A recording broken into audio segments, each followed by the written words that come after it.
Hello, everyone, and welcome back to another live stream watch along on the Dibbly-Dobbly podcast. It's the third and final ODI of the series between Australia and England from the MCG, and it's shaping up to be probably a very one-sided match, to be honest. It was a very one-sided performance today in this game. Australia in the box seat, of course. Wonderful display of batting between David Warner and Travis Head. Brilliant opening partnership. Has really put Australia in the box seat in this match. But England, it will be a tough run chase. We've had a few delays for rain. It's a 48 over match in the end. 2 overs have been lost because of rain, which is not much in the longer term of the match. But 364 runs is England's Duckworth-Lewis target, as Australia got 350 odd. So that's been adjusted. So yeah, pretty much it's looking like a straightforward victory here for Australia. Looks like they're probably going to win the series 3-0. And for England, it's wasn't their greatest performance with the ball in hand, you have to say. Pretty one-sided. It was lackluster. It was poor. Didn't quite get it right with the lines and lengths. And Australia made them pay. So, as I mentioned, it's going to be an interesting run chase for England. Not going to be easy. 364 they need. Australia, 5 for 355 from their 48 overs. Batted extremely well. David Warner, Travis Head were very good. So yeah, it's been pretty good from the Australians. And they'll be hoping to finish off the job with the ball and wrap up the series 3-0. So, but let's hope the rain stays away. So we've had a few delays in Melbourne with the rain, but let's hope the rain stays away for the rest of the game, because Australia wanting to wrap up the series, wanting to win 3-0 and go into the Test series against the West Indies next week in very good touch. But I think Travis Head, David Warner would be delighted with the way they batted this evening.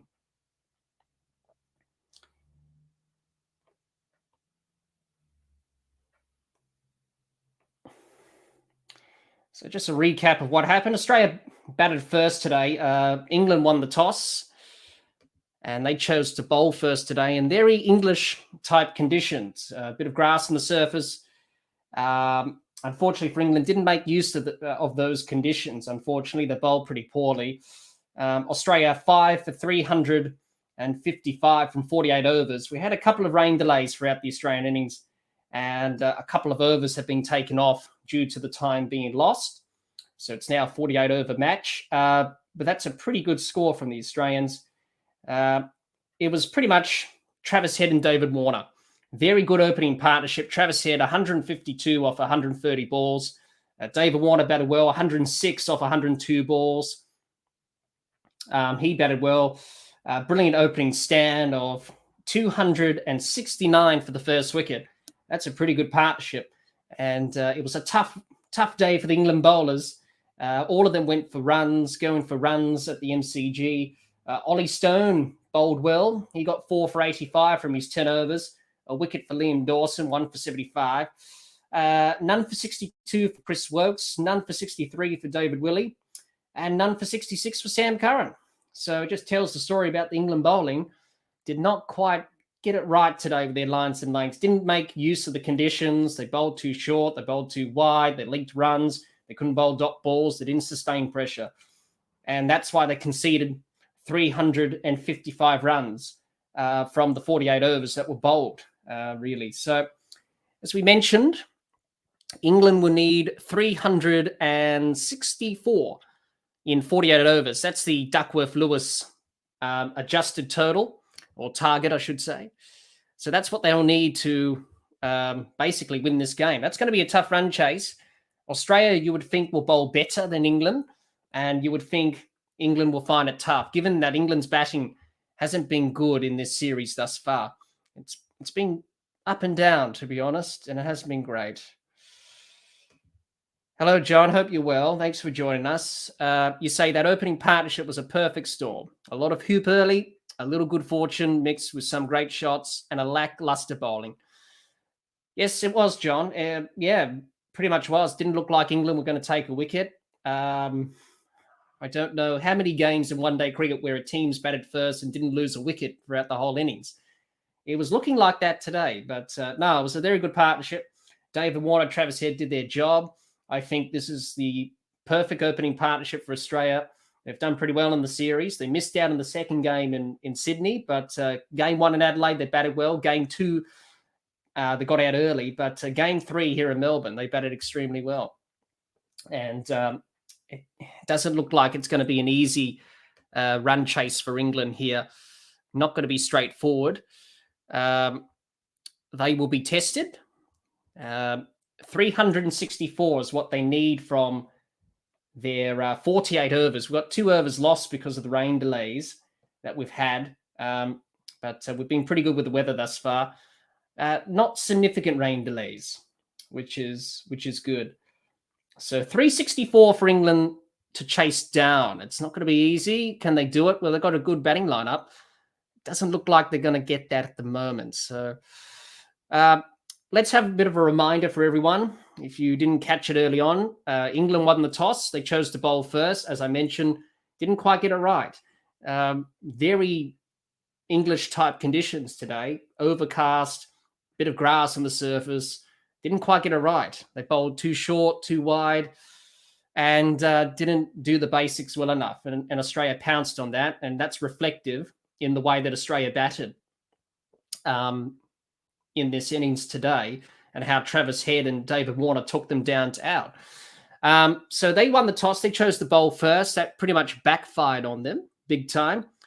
The Australian 11 today, we got Head, Warner, Smith, Labuschagne, Carey, Mitchell Marsh, Stoinis, Sean Abbott comes in for Ashton Agar today. Pat Cummins comes in for Mitchell Starc, and then Zampa and Hazelwood. The England 11, Phil Salt, Roy, Milan, Vince, Billings, Butler, Wokes, Sam Curran, Dawson, Willie, Stone, and Ali. Butler and Stone come back. Mo and Ali wasn't playing this game today, but he's come in as a concussion sub, as you can see on your screen there. Phil Salt had a bit of a blow to the head when fielding a ball. So he's been subbed out with the new concussion sub protocols. So Mo and Ali, who wasn't meant to play today, comes into the side as a batter to replace Phil Salt. So that's the England team that they selected today. For those who didn't know, who weren't here early on during the day, our match officials, as always, our on-field umpires, Paul Rifle, Paul Wilson, the Pauls are umpiring out in the middle today. Third umpire, Rod Tucker.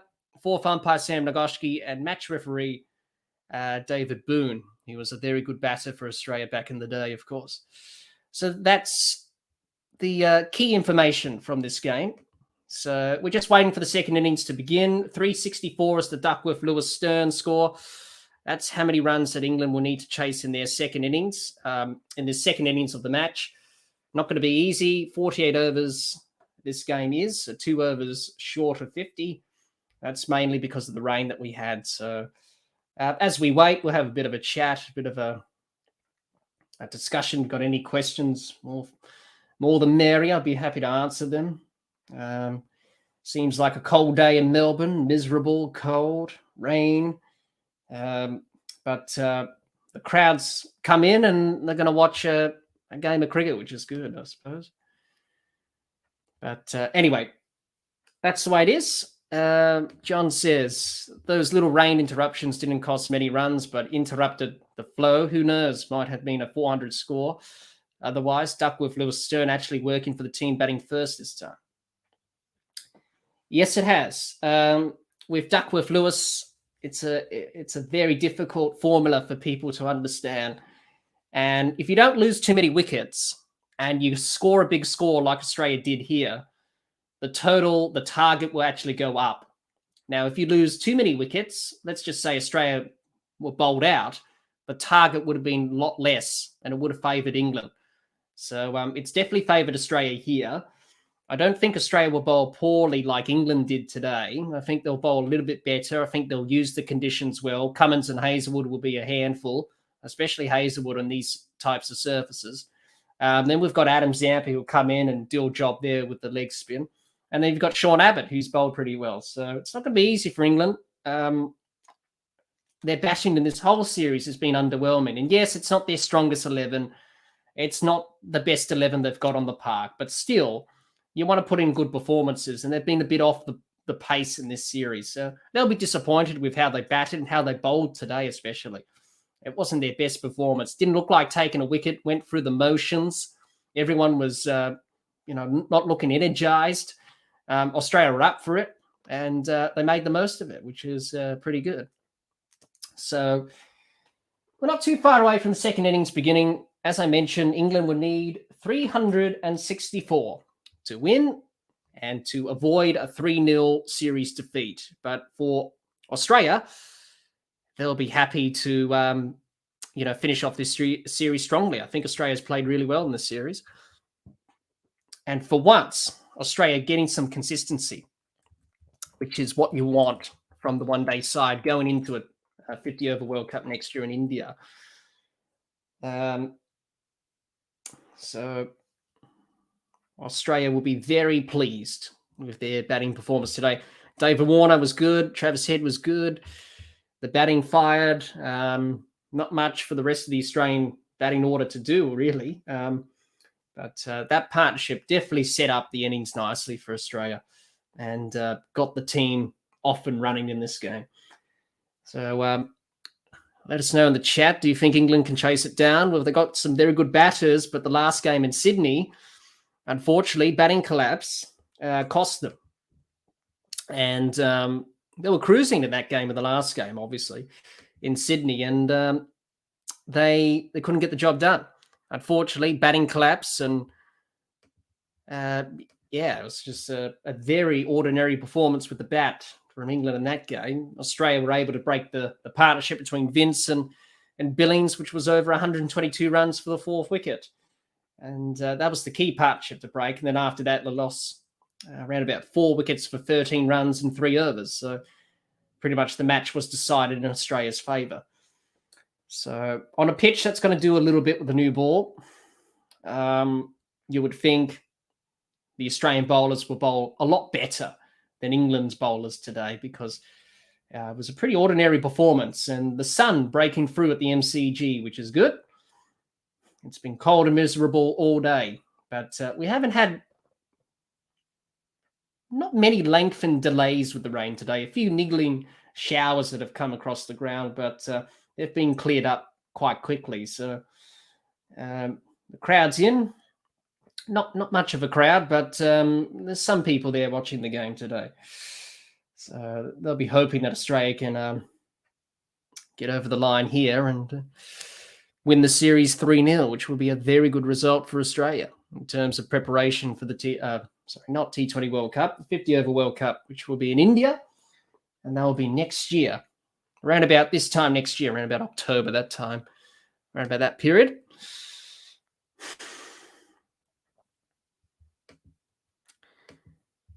So we're still waiting. Not quite ready for the second innings yet, but we're just moments away from it getting started, and Australia will be eager to get out there and get early wickets. I think that will be the straightforward thing for them. Early wickets put England under pressure. Simple as that. And if you can get a few wickets early, it will be good. John, you say, can't understand why England played Rashid unless he's injured. Looks like they've gave up before the match started. I was quite surprised by that. I don't know why they didn't play Rashid today. They could have used him today because they were a bowler down with the options there. He wasn't injured. Apparently, England just decided to not play him today, purely based on conditions, I think, because overhead conditions, you don't play your spinner.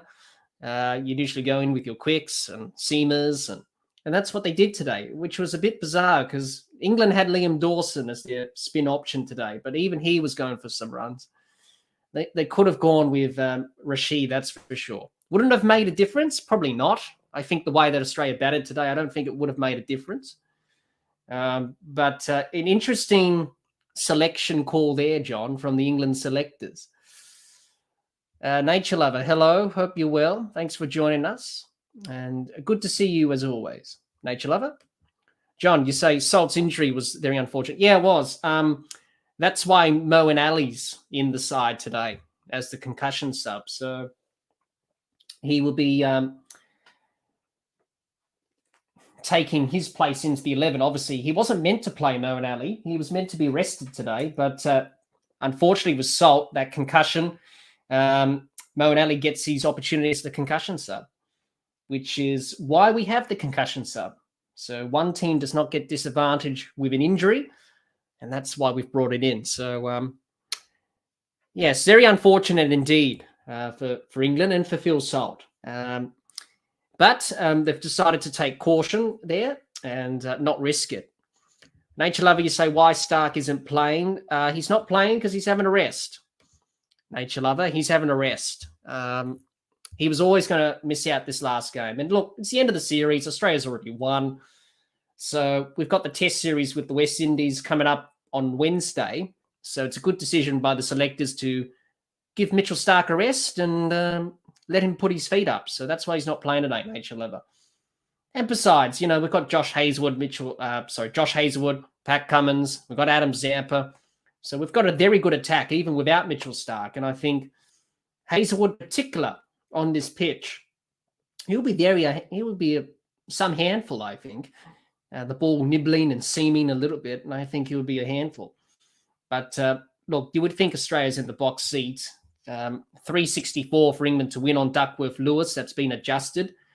364. Not going to be an easy chase. 2 overs shortened, obviously. 48 overs per side. As the players are making their way out to the middle with the sweaters on and everyone's got the hand warmers. It's chilly. Even though the sun's out, but it's still cold in Melbourne. Quite a very cold day in Melbourne. So Jason Roy and Darwood Malan. They're going to open the batting because Phil Salt's out because he's been out with concussion.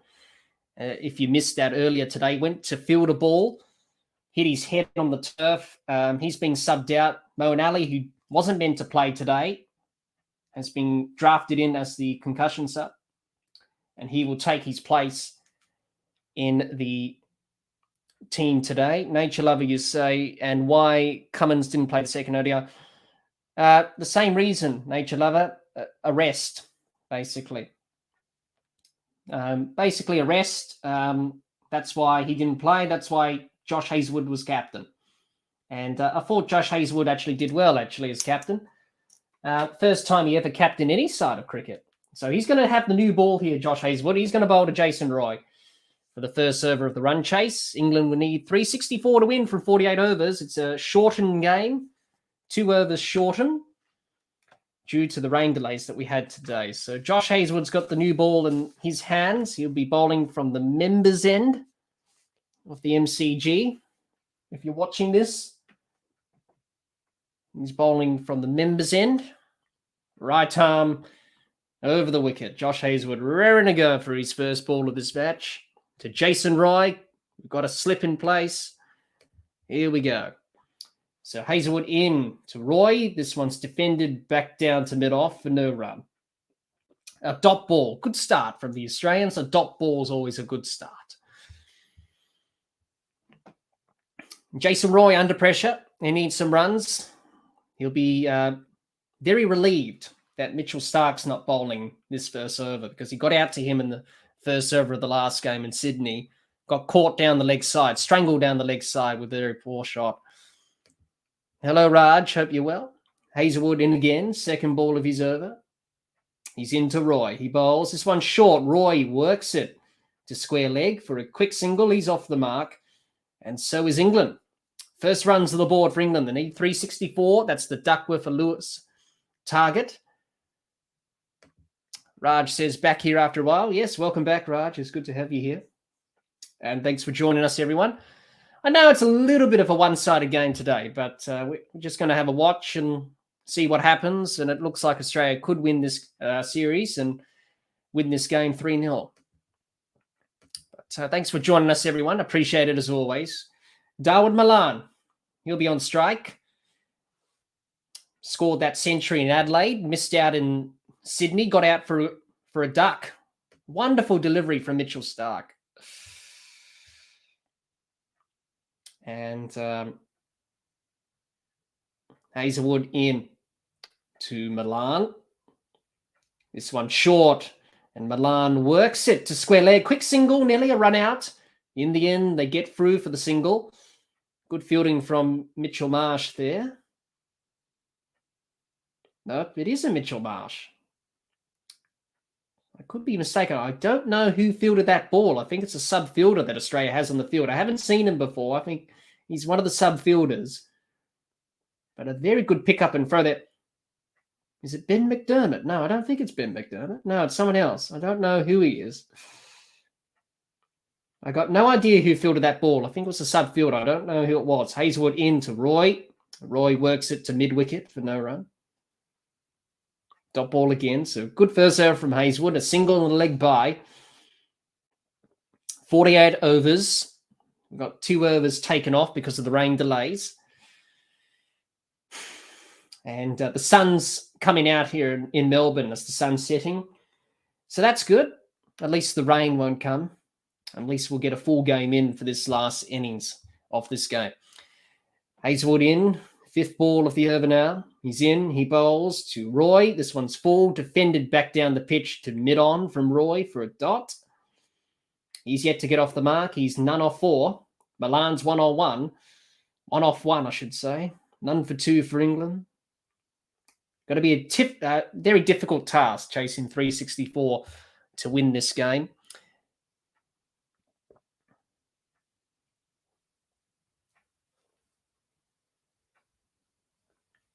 Hazelwood, last ball of the over. It's been a good start, good first over from the Australians. Hazelwood, last ball of his first.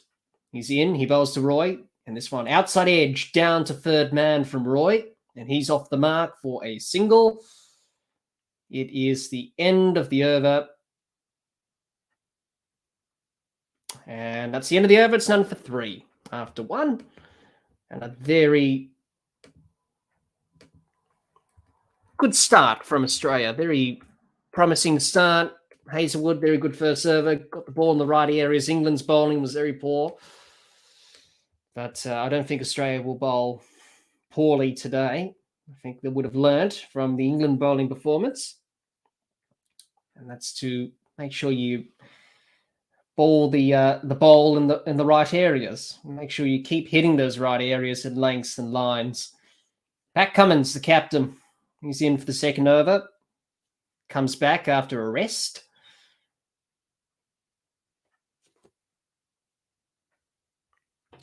Raj says, you say there's probably 250 to 300 people at the ground. I wouldn't say that, Raj. More like over 1,000 maybe. But I don't think it's 200 or 300. Cummins into Roy. This one's driven off the back foot through point. It's racing away to the boundary. Will it get there? It will. 4 runs for England. First boundary of the innings for the England side. Jason Roy, that will boost his confidence. Boundary for him. Nicely driven off the back foot. Guided that through point, and unfortunately for the fielder at point, who I don't know who it is. It's one of the sub-fielders. I don't know who it is. Haven't seen him before. Now I know who it is. It's Mackenzie Harvey on the field, sub-fielding for Travis Head. Obviously, Travis Head batted pretty much the whole innings, really, for his 150 odd. So understandable that Travis Head's having a rest, putting his feet up. He'll be having a big test summer, that's for sure, against the West Indies and South Africa. Cummins in. This one's past the outside edge of Roy's bat, straight through to the keeper for a dot ball, and there's no run. 5 off 7, Roy. Milan's 1 on 1. None for 7 for England. Good start, chasing 364. It's not going to be easy. That one past the outside edge there from Cummins, past Jason Roy's edge there.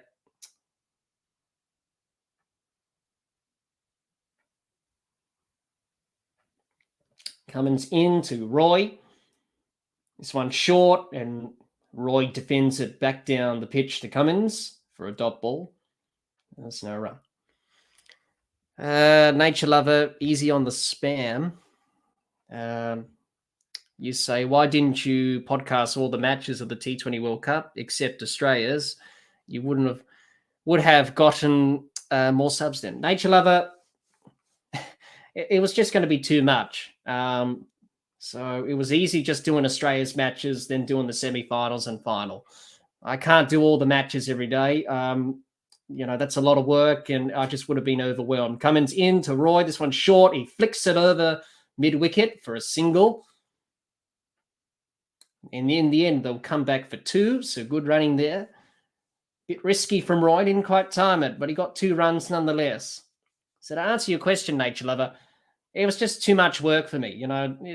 We're a one-man operation here at the podcast, and, it just would have been too much on me to do all the matches. So it was easy because we're a podcast based on Australian cricket. We cover Australian cricket. So that's why we did it for Australia. It was just going to be too hard if I did every game of the T20 World Cup. Cummins in to Roy. This one's full. Roy flicks this through square leg for a boundary. And 4 runs for him. Pat Cummins got a little bit too straight there. And that one flicked from Roy to square leg for 4 runs.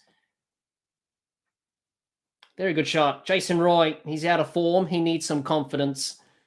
And he'll be glad that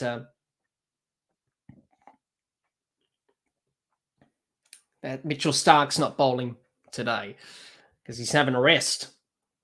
But Jason Roy needs some runs. Cummins in to Roy. This one's a swing and a miss outside the off stump. An appeal for caught behind. The umpire says not out. Australia thinking about a review, but they decide not to review it. It's the end of the over. It's none for 13 after 2. That's a pretty good over from England's point of view. 10 off it. So 13 without loss after 2 overs. A very good start from England, chasing 364. Duckworth-Lewis adjusted, of course. But thanks for your comment, Nature Lover. I hope that explains it.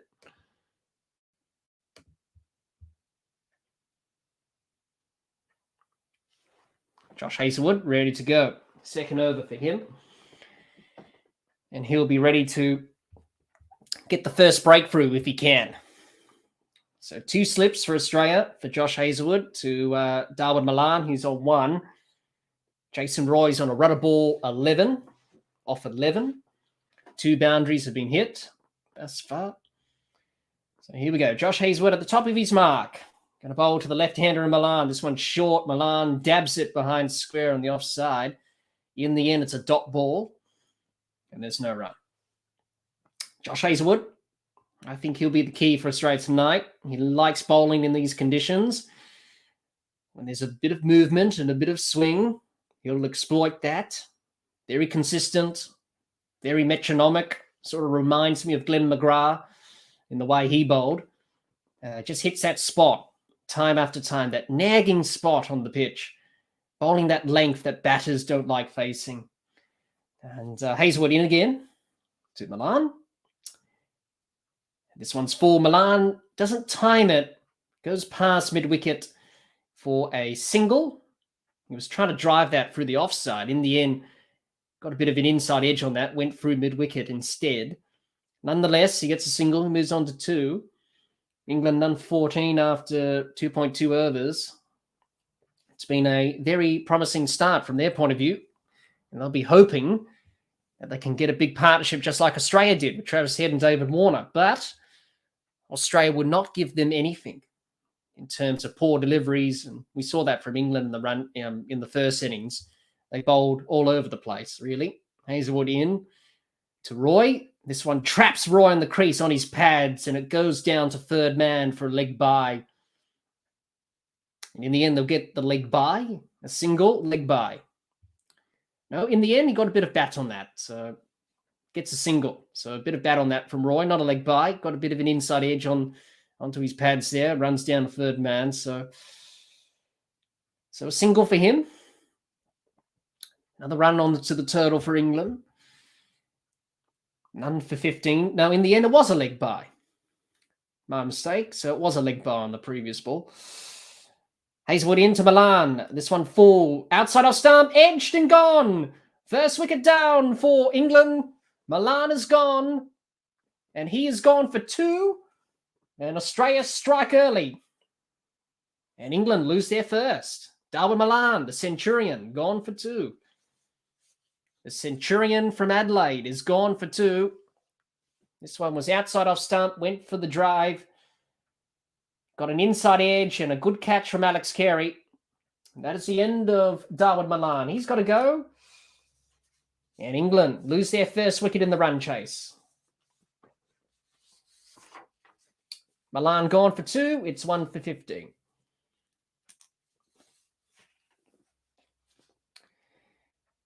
Raj says, I'm going to take my leave, grab some lunch. This is a dead game, most probably. Understandable, Raj. You go enjoy your lunch. And yeah, pretty much looks like it's going to be a one-sided game. But thanks for dropping by, Raj. And hope we see you again. Darwin Milan losing his wicket. And he's gone. And that will bring the new batter to the crease. We'll see who's coming in at the crease in a minute. But yeah, Darwin Milan, inside edge, straight through to Alex Carey. Josh Hazelwood gets the breakthrough. And it's going to be James Vince. Batted well in Sydney in the last game. Got 60-odd before he got out. That partnership that he had with Billings was crucial. It was 122 for the 4th wicket. And then once that partnership was broken, pretty much England were on the back foot and there was a batting collapse. So not a good start for England losing the first wicket. Darwin Milan, the Centurion from Adelaide, batted well. Unfortunately, here in Melbourne and also in Sydney, not quite at his best, but you've got to say, well, that's the game of cricket, of course. And it's not every day that you're going to get off to a good start or a flight. And for him, wasn't his day today. Hazelwood in to Vince. This one's down the leg side. Good take from Carey. That would have gone to the boundary for 5 wides, but in the end, it's only 1 wide. Very good take from him. And just didn't quite get the line right there, Hazelwood. That one way down the leg side for a wide. And wide signal by Paul Wilson.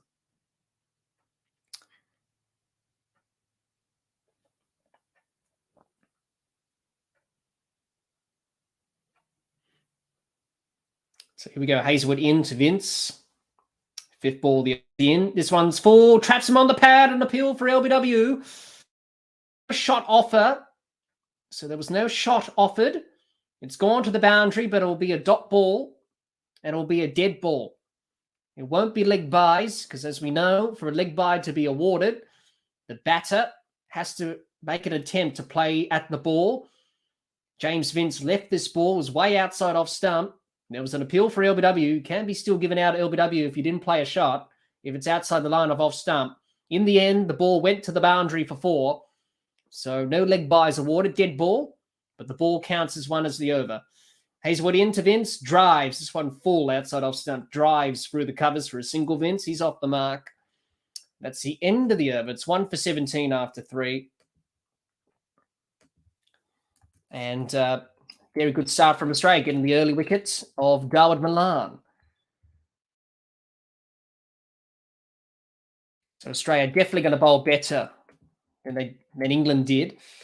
We've already seen that, making the England batters play at every ball, which you want, and especially in these conditions. James Vince just shouldering arms there.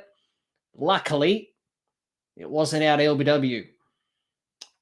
But he'll be the key for England. He batted well in Sydney. He will like to make amends here in Melbourne tonight.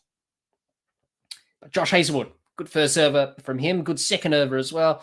Got the wicket, got the breakthrough, and that's all that matters for Australia. And a pretty good result for Australia there. Cummins in to Vince. This one jags back into Vince, past his inside edge, straight through to the keeper for no run. And it's a dot ball. Good delivery from Cummins. This one just jagging back off the seam to James Vince. Nearly got the inside edge. So the ball's doing a bit. Nipping, swinging, seaming. Not going to be easy for the England batters, but they're pretty much used to these conditions at home. Very cold in Melbourne tonight. We've had a bit of rain throughout the day. Cummins into Vince now. Outside edge and dropped, I think. Dropped by Carey. He went for the catch. It was going to first slip, but he went for it. In the end, I think he put it down. I think there was an edge on that. No, it wasn't. My mistake. The ball did too much. I thought he got a bit of an outside edge on that, Vince, but nope, in the end, he missed it by miles, and the ball just swung too much. A little bit too much movement there from Pat Cummins. In the end, I thought Alex Carey dropped the catch, but he didn't. In the end, it wasn't an edge.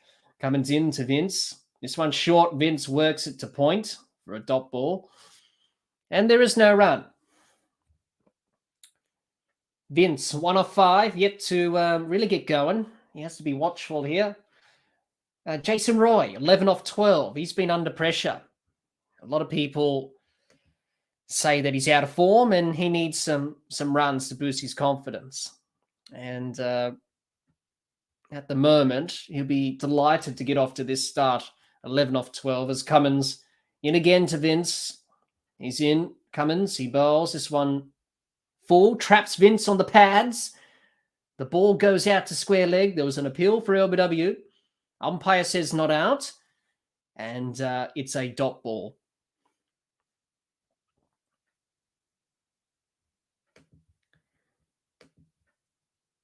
That one just coming back in on the angle there.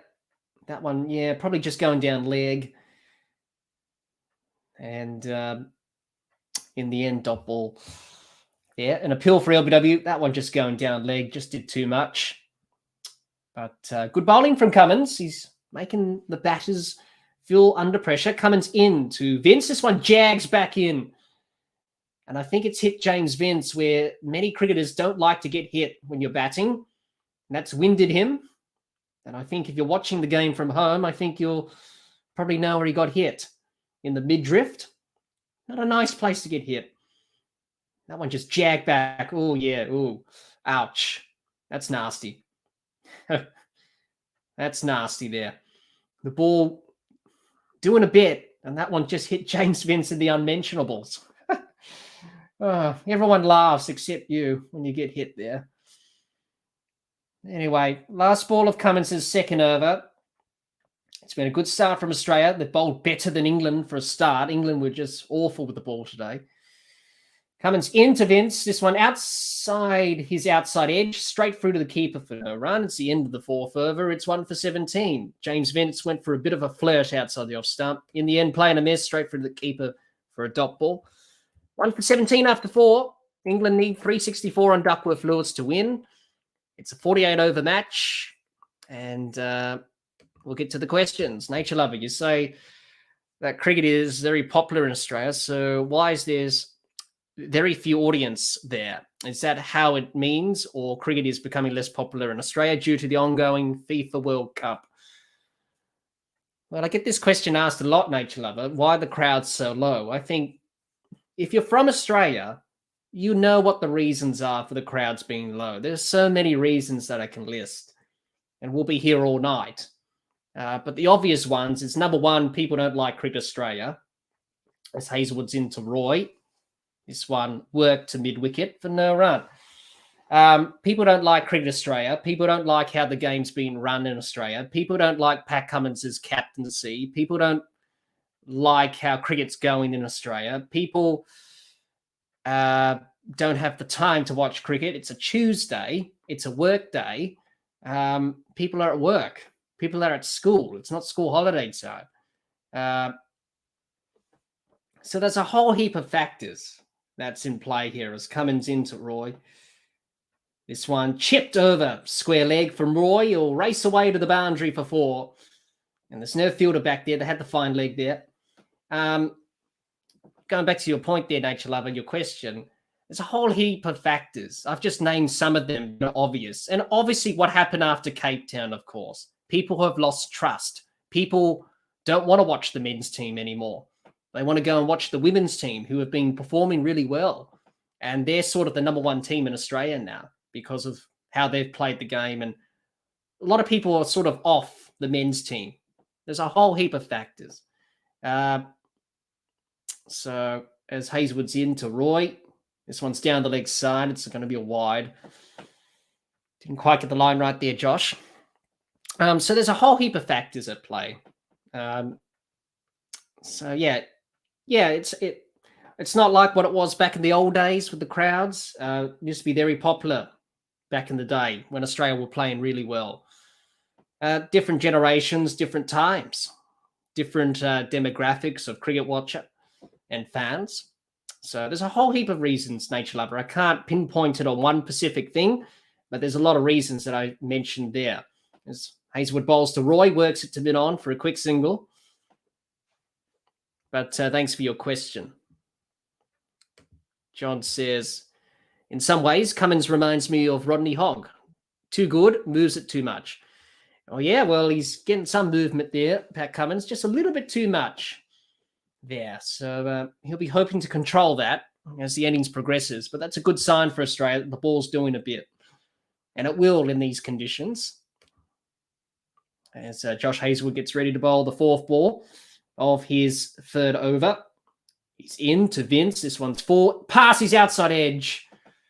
Nearly another caught behind. James Vince was lured into that shot. He went forward.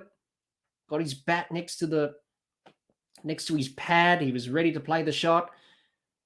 In the end, didn't go searching for it, which was the key there. You can often go searching for it outside off stump. He didn't. He held the line. Played the line of the ball. Past his outside edge. Not by much. Nearly another caught behind there for Australia. Josh Hazelwood lurking. He's got to be careful, Vince. Vince faces Hazelwood. He just dabs this behind square on the offside to short third man for a dot. Dr. Jihan, thanks for stopping by. You say, great batting performance from Australia. So glad to finally see Warner get that elusive 100. This is how good Australia can be at ODIs when they take it seriously and aren't resting all their best players. I agree there, Jihan. I agree. It was a very good batting performance today. And that's what they can do, Australia. And I think for the Australian selectors, I think they've got to stick with Travis Head now. Hazelwood into Vince. This one squares him up, nearly a leading edge. Straight back to Hazelwood for a dot ball. It's the end of the over. It's 1 for 23 after 5. Halfway through this first power play. But going back to your question there, Jihan, yes, it was a very good performance, that's for sure, with the bat. Very impressive with Warner and Head. And it was a very good opening partnership. Pretty much set up Australia for this game, really.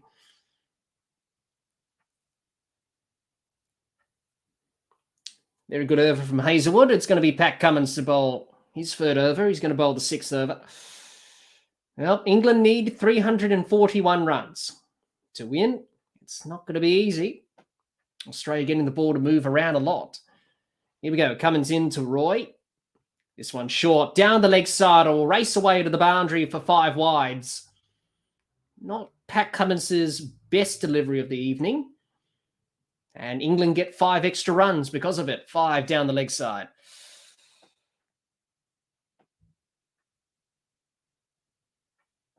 That one down the leg side, and that's a poor delivery from Pat Cummins. Get the line right there, Pat. A little bit too down the leg side there. And 5 wides in the end, because that went to the boundary for 4, so 5 wides. Cummins at the top of his mark. He's bounding in past the umpire. He's up, he bowls. This one short. Jags back. Cuts Jason Roy in half. Nearly got his inside edge. Straight through to the keeper for no run. Pat Cummins getting some movement. Jihan says, I heard the low crowds are a form of protest to show they hate the Australian team and Pat Cummins. Yeah, that's one of the factors. You could say that, Jihan. It's one of the factors that people don't like about the current team at the moment. But there's so many factors at play here. Cummins into Roy, passes outside edge, Straight through to the keeper for no run. He went searching for that Roy. It's got to be watchful. Didn't go searching for that. Didn't go chasing that ball outside off stump. Held the line. He played the line of the ball. And that's the important thing as a batter. When the ball's swinging, you got to play the line. Don't go searching for it. We see that so many times with batters.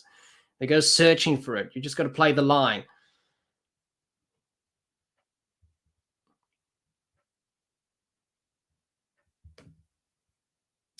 Cummins in to Roy. This one's down the leg side again. It'll be a wide. Another wide in the over. That's the second wide in the over. So Pat Cummins got 2 extra deliveries to bowl in this over. Could have been a lot easier if he didn't bowl those deliveries down the leg side as a bowler. Nature Lover says, I'm sitting next to my TV and watching the match live and also your podcast because there's something special in your podcast. Really liking it. I appreciate those kind words, Nature Lover. Thank you so much. I try my best. Cummins in to Roy. This one short, down the leg side again. It's another wide. No, not called a wide. So Paul Rifle, a bit lenient with that one. That one was close to the batter, which I like as an umpire. Common sense has to prevail. I think umpires are a little bit too strict on the wides down the leg side. I think that one was okay. In the end, Pat Cummins gets away with it, dot ball. Thank you, Nature Lover, for that.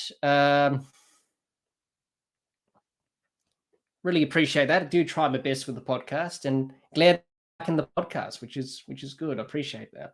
Cummins into Roy. This one short of a length. Roy plays and misses this one outside off stump, straight through to the keeper for a dot. But thanks for your question, Nature Lover. Dr. Jihan says, I think Australia need to build and focus on all their resources towards being the top in Test and ODI cricket. T20 complicates scheduling and availability. Save T20 National for specialists and talent scouting. Interesting point that you make there, Jihan. I think most people would agree with that. And I think going forward for Australia, I think most people would agree with that as well. Cummins into Roy. This one down the leg side again. And I think this one's going to be called wide, and it is. Now, it hasn't been a great over from Pat Cummins. He's bowled 3 wides, 3 extra deliveries. So in the end, it's an 8-ball over. And it shouldn't have been an 8-ball over. It's too many wides in the over. 3 of them, in fact. Yeah, the rain seems to disappear for the time being here in Melbourne. We had a few showers during the day, but looks okay now. Cummins in to Roy. This one jags back off the seam, cuts Roy in half again, nearly got the inside edge. Straight through to the keeper for no run. Pat Cummins getting some prodigious movement off the seam on this MCG wicket, which is playing pretty well. I'm quite happy with how the wicket's playing at the MCG. I think it's good to see that. It's got something in it. As we've seen in the past, it's been pretty much flat and not really doing much. But good to see the curator putting some life into this MCG wicket. Cummins in to Roy. This one guided to point for a dot ball to end the over. It's the end of the over. 6 overs are done in the book. It's 1 for 30 after 6. 1 for 30 after 6. Australia going along nicely. England just struggling a bit here with the ball moving around a bit. They've got to be really watchful. Definitely Australia bowling better than the English bowlers, which going through the motions they were. Didn't look like they were going to take a wicket. I can't recall too many ODIs where the team batting first hasn't lost a single wicket in the 50 overs. I'm pretty sure it's happened before. I just can't remember. Maybe someone in the chat could tell us. But it looked like that today with Warner and Head. It looked like at one stage they were going to bat the full 50 overs. And I think they'll be a bit filthy about missing out some runs there. Hazelwood in to Vince, past his outside edge. Wonderful bowling from Hazelwood. Good line, good length. Make the batter play at the ball outside the off stump. Straight through to the keeper for no run. Run rate climbing. Required run rate climbing for England. It's nearly 8 and over.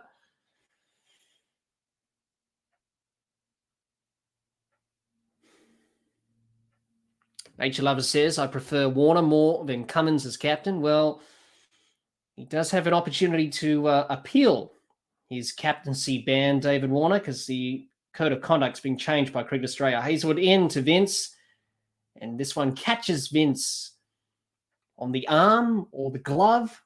It goes out to the leg side for no run. The Australian bowlers getting a lot of movement off the seam, some swing as well, challenging the England batters. That's what I like to see. They've been bowling better than England bowlers, really. The England bowlers just didn't get it right today. Their lines and lengths were poor and pretty ordinary, to be honest. Hazelwood in to Vince. This one short, outside off stump. Vince works it to cover. Extra cover for a single. Marnus Labuschagne does the fielding. And Roy moves on to... Vince moves on to 2.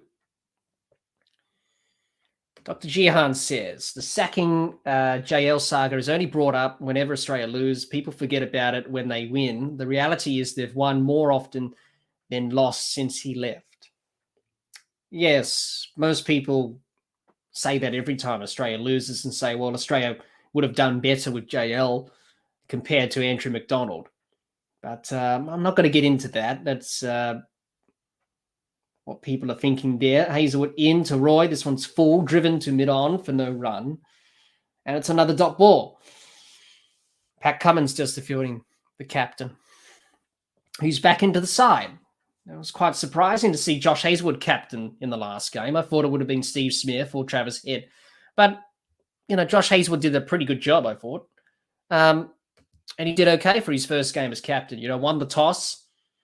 It was a good toss to win in the last game because the pitch was a bit slow. And Australia were able to win the game. Hazelwood in to Roy. This one short, pulled through square leg. Only for a single. Jason Roy moves on to 17 off 23. He needs some confidence, Jason Roy. The way he's got out in this series, it's been a bit... You can tell that he's out of form. The way he got out in Adelaide when he got bowled, falling over, losing his balance. That's not a good sign as a batter. And then caught down the leg side, strangled down the leg side in Sydney. He'll be very relieved that a certain Mitchell Starc is not playing today. Hazelwood in to Vince. This one short of a length, past his outside edge. Back of a length, past his outside edge for no run. Playing a miss. Straight through to the keeper for no run. It's the end of the over, 132. Good bowling from Hazelwood. That's more like it. Bowl it a little bit back of a length. Just drag your length back a little bit. That's what he did there. And that one went past the outside edge. That's where you want to bowl. And Hazelwood bowls there often in Test cricket. That back of a length, challenging the outside edge. And that's what he did on Vince there on that previous ball of the over, the last ball of the over. And that's where you want to bowl. He's a very good bowler, Josh Hazelwood.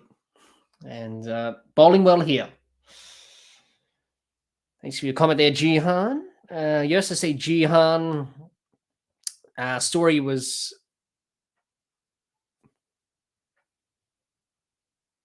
That's about Tim Payne there.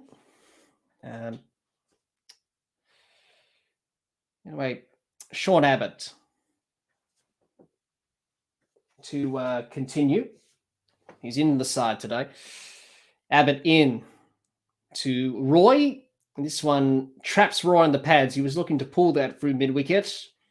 Went through early with a shot, and there's no run. He's on 17 off 24. Vince is on 2 off 15. Required run rate is 8 and over. That one just hurried up. Jason Roy there didn't quite target. Sean Abbott back into the team. He bowled well in the series against New Zealand. Abbott in to Roy. This one's defended to mid-wicket for no run.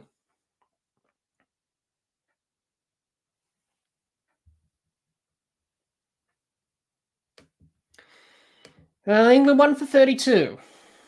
Chasing 364 on Duckworth Lewis Stern. The total that has been adjusted because of the rain. We've lost 2 overs, which is not much, really, when you think about it in the longer term of the game. Abbott in to Roy. This one short of a length and defended to point. No run. Very good start from Sean Abbott. I remember that in the series against New Zealand, he bowled those maidens. I think he bowled 5 maidens in a row or something like that. It's a very good start from him. 3 dot balls. Right on the money.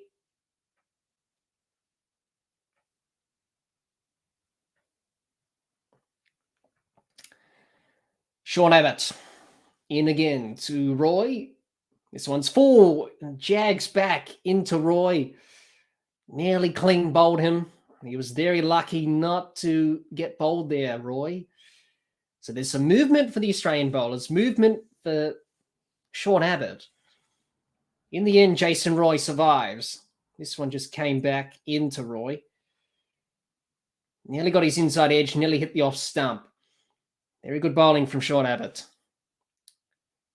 Did it hit the stump? No.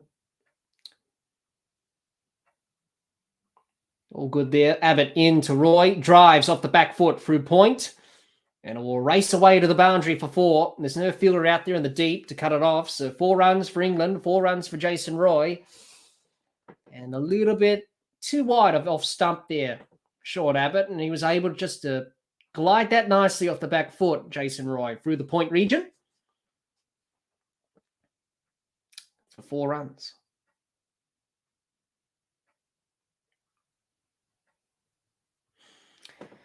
Well, England picking up the boundaries here and there. Sean Abbott into Roy. And Roy whips this through mid-wicket for 4 runs again. Not a bad way to win the over. It's 1 for 40 after 8.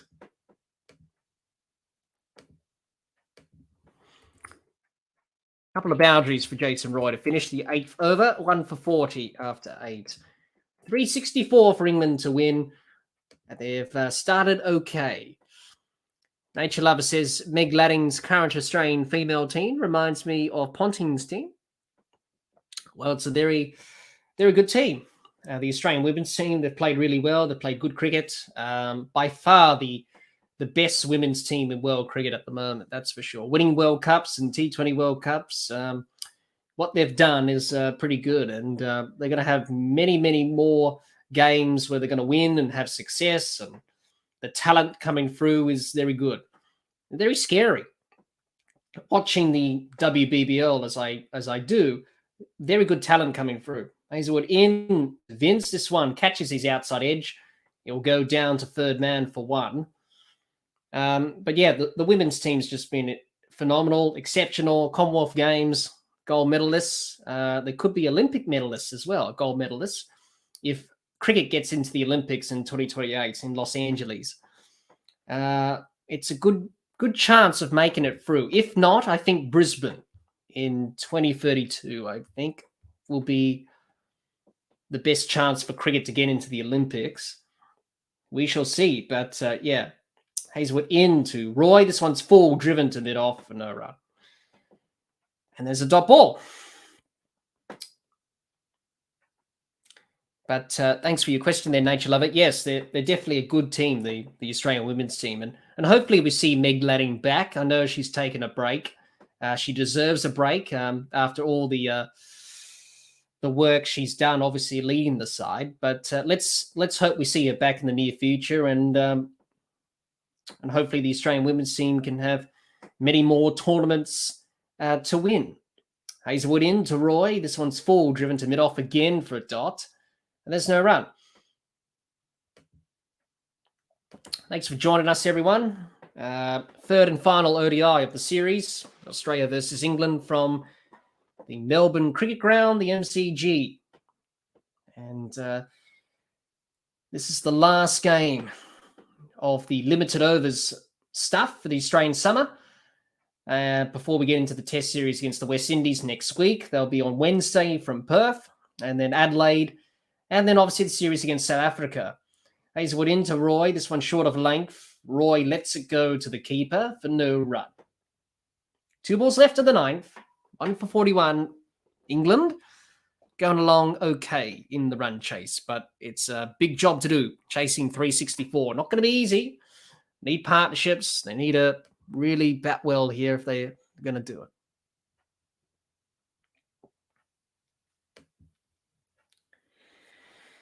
2 balls left from Josh Hazelwood in his 5th over. He's bowled pretty well. And here we go. Hazelwood into Roy.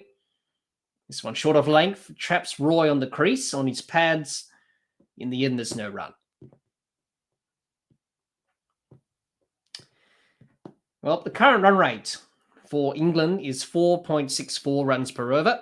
They need around about 8 runs per over to chase down this target of 364, which is not going to be easy. Going to be a challenge. Can they do it? Let us know in the chat. Do you think they can do it? They've got a very good batting side, but they were in a good position in the last game in Sydney. Unfortunately, a batting collapse, and they lost 4-13 in 3 overs, and that's where the game turned. Hazelwood into Roy. This one's full. Roy works it past mid-on, through mid-wicket, and it'll trickle into the boundary rope for 4 runs to win the over. 9 overs done. It's 1 for 45 after 9. Jason Roy scoring some runs for a change. He's been out of form. He's 29 now. He's got to make the most of this start. If he doesn't, well, more pressure on him. If Johnny Bairstow to come back into this England one-day side, it's definitely going to be him who's going to open. But who with? Jason Roy, Alex Hales. England have got a lot of options. Nature Lover, you say, is Matthew Wade retired from Tests? No, he isn't, Nature Lover, but I don't think Matthew Wade will play another Test for Australia again. So he's not retired from Test officially, but I don't think he'll come back into the Test side. Hello, Han. Hope you're well. Thanks for joining us. I hope you're having a good day, very good morning over there in the UK. As Sean Abbott continues, none for 8 from his first. He's bowled well. But thanks for joining us, Han. Abbott into Vince. This one's defended back down to Abbott for no run. Well, thanks for joining us, everyone. I know the game's a little bit of a one-sided affair at the moment, given how England have performed in this series. But we're just going to have some fun, talk cricket, and cheer everyone up, I think. That's what cricket can do, make people happy. When you're feeling blue, when you're feeling down, you can talk about cricket and it'll make you excited. Abbott in. This one past the outside edge from Vince, straight for the keeper for no run. It's a dot ball. Han, you say, your first question of the stream. Han, you say, I think today is why people hating Duckworth Lewis Stern. How can the target be higher than the actual score? Yeah, very hard to explain Duckworth Lewis to anyone. But yeah, it depends on how many wickets you've lost. Australia didn't lose too many wickets. Abbott in to Vince. This one's driven off the back foot through the covers. And the fielder's in pursuit. I think it's Pat Cummins. Yes, it is. He'll chase it down. They'll come back for 3 at least. And they'll come back. Only got 2 runs in the end there, I think. No, they got 3. No, they were looking for the 4th, for the all-run 4, but in the end, they just settled on the 3. It comes down to how many wickets you've lost. So Australia lost, how many wickets did Australia lost? 5. So that's why the target was up. They've only lost 2 overs of the match as well. That plays a factor as well. So therefore, they got 350 odd. England need 364. Yeah. So, and besides, Australia didn't know the match was going to be shortened. So that's why Duckworth Lewis is in place. Abbott in to Roy. He shoulders arms, leaves this straight through to the keeper for no run. Yeah, Jihan says the target is high because Australia didn't know it was going to be reduced to 48. So it takes into account the fact they would have gone harder if they knew. That's right. Because Australia, when they started batting, they didn't know it was going to be a 48-over match. Therefore, the rain delay happened. They lost 2 overs in that last rain delay before the end of the innings. So that's why the total is up. The target is up and higher. Abbott in to Roy. This one squares him up, hits him on the pads, and appeal for LBW. It's not out. In the end, it's a dot ball. 1 ball left of the over. Han says, surely, though, the target should still start at 356 from 48 overs and take it from there. Yes, I think most people would say it should be that way. But with Duckworth-Lewis, that's what it does. You've lost 2 overs of the match, so it's got to be adjusted. Abbott into Roy. This one pulled behind square on the leg side to find leg for 1 to end the 10th over. That's the end of the 10th over. It's 1 for 49. England going steadily. Not easy for them at the moment. The ball's swinging around a bit, seeming they're doing an okay job. And Australia bowling well. And Hahn says, yes, but England will lose 2 overs as well. Yep, well, that's just the way Duckworth-Lewis is. Maybe we need to talk to Duckworth-Lewis and Stern themselves and talk about how the formula should work. But there is a Q&A sort of thing on the ICC website, Hahn. I'll probably send it to you on Twitter. That's the same one that I sent to Gabe about Duckworth-Lewis. It explains everything, some of the key questions that people ask. So I'll send that to you on Twitter when I can. That Q&A, bit of frequently asked questions on the ICC website about Duckworth-Lewis. Pat Cummins, he's going to bowl his 4th over. And Jason Roy's on 30. James Vince on 6.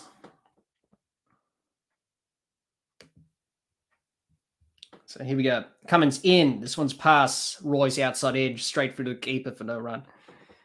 And it's a dot ball. Nature Lover says Payne wasn't a bad World Cup and captain at all. He did an okay job, Tim Payne. Obviously taken over after what happened in Cape Town. He wasn't bad, but Pat Cummins has now taken over, so he's doing a good job as leader. Cummins into Roy. Roy works this to backward point, but for no run.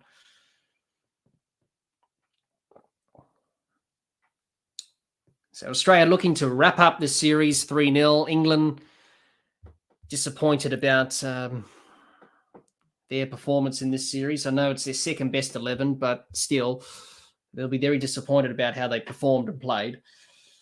But they'll be hoping to make amends here. So here we go. Cummins into Roy. This one's full. Roy works it through mid-wicket. They're looking for 2, and they'll come back for 2 easily.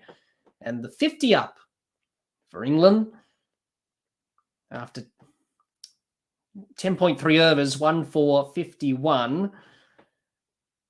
They've made a good start to this, but I think it's going to be a challenge. Anything 350 plus in one-day cricket, you'll be very happy, delighted with that. And Australia will be over the moon by that. Helped out by some poor England bowling, to be honest. It wasn't great from the England bowlers today. Australia bowled better. Cummins in to Roy. This one short. Swing and a miss by Roy. Straight through to the keeper for no run. Hans says, so England can say if they had the 2 extra overs, then they would have got to 370. Yeah, Duckworth-Lewis is a mystery to us all. Duckworth-Lewis and how it works. Try to explain it to someone who hasn't watched cricket before. Very difficult. As Cummins into Roy again. This one traps Roy on the pads. Goes straight through to the keeper and slips. In the end, no run. No appeal for LBW. Jason Roy was safe there, so he's fine. Dot ball at the end of that delivery.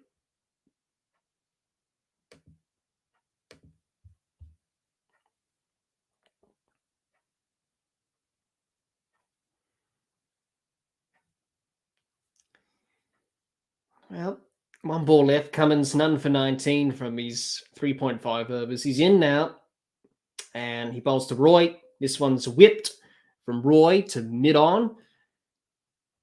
No run there. It's the end of the over. 1 for 51 after 11.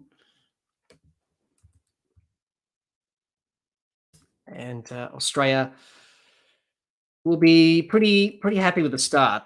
Got the early wicket of Milan, and they'll be hoping to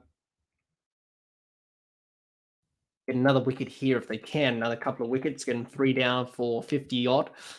I think that will be a good result for Australia. Sean Abbott to continue in the side today for Ashton Agar, who's going to play in the Prime Minister's 11 game. That will be against the West Indies. That's starting in a few days' time. That tour match from Manuka Oval as the West Indies gear up for the first test in Perth, which will be on Wednesday next week. Sean Abbott, top of his mark. He's in now to Vince. He's up. Past the umpire, he bowls. This one full. Vince. Outside edge. Pass backward point. Down to third man for a single. In the end, they'll come back for 2 in the end. Good running. He moves on to 8. Jihan says, it's all based on statistics, based on resources left, i.e. wickets, and therefore how hard you can afford to go. If Australia were 9 down, wouldn't have gone up as much. No, that's right. It depends on wickets, how many wickets you've lost, all that stuff.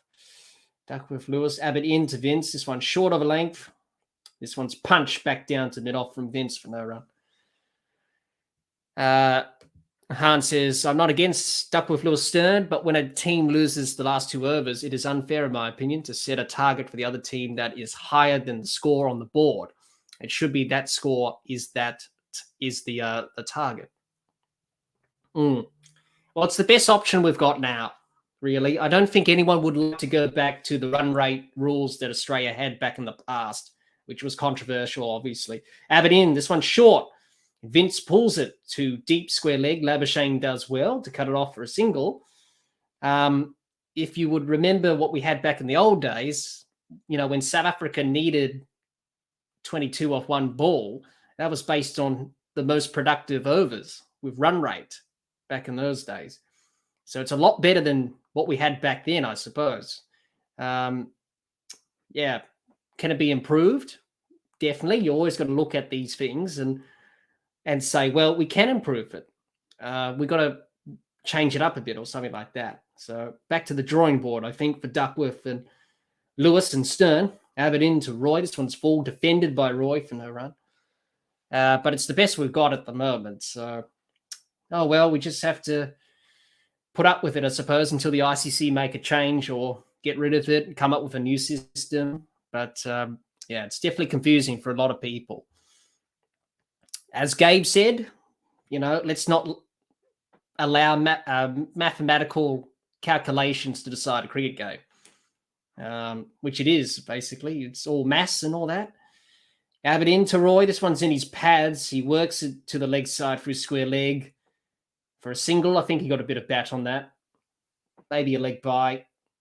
Considering about a review for LBW here, Pat Cummins. He's not sure about it. And he says, no, we're not going to go upstairs for that.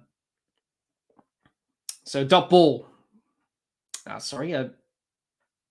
single or a dot. They haven't really updated the score here, but I think it was a dot ball.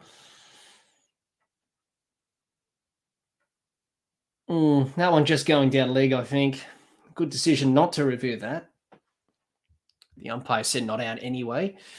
Abbott in, last ball of the over to Vince. And this one's worked through square leg for a single from Vince. He moves on to 10. It's the end of the over. It's 1 for 56 after 12. And have a look at this LBW shout. Yeah, way going down leg side. Good decision by Paul Rifle. The angle as well from Sean Abbott. Yeah, that one's always going to miss leg stump.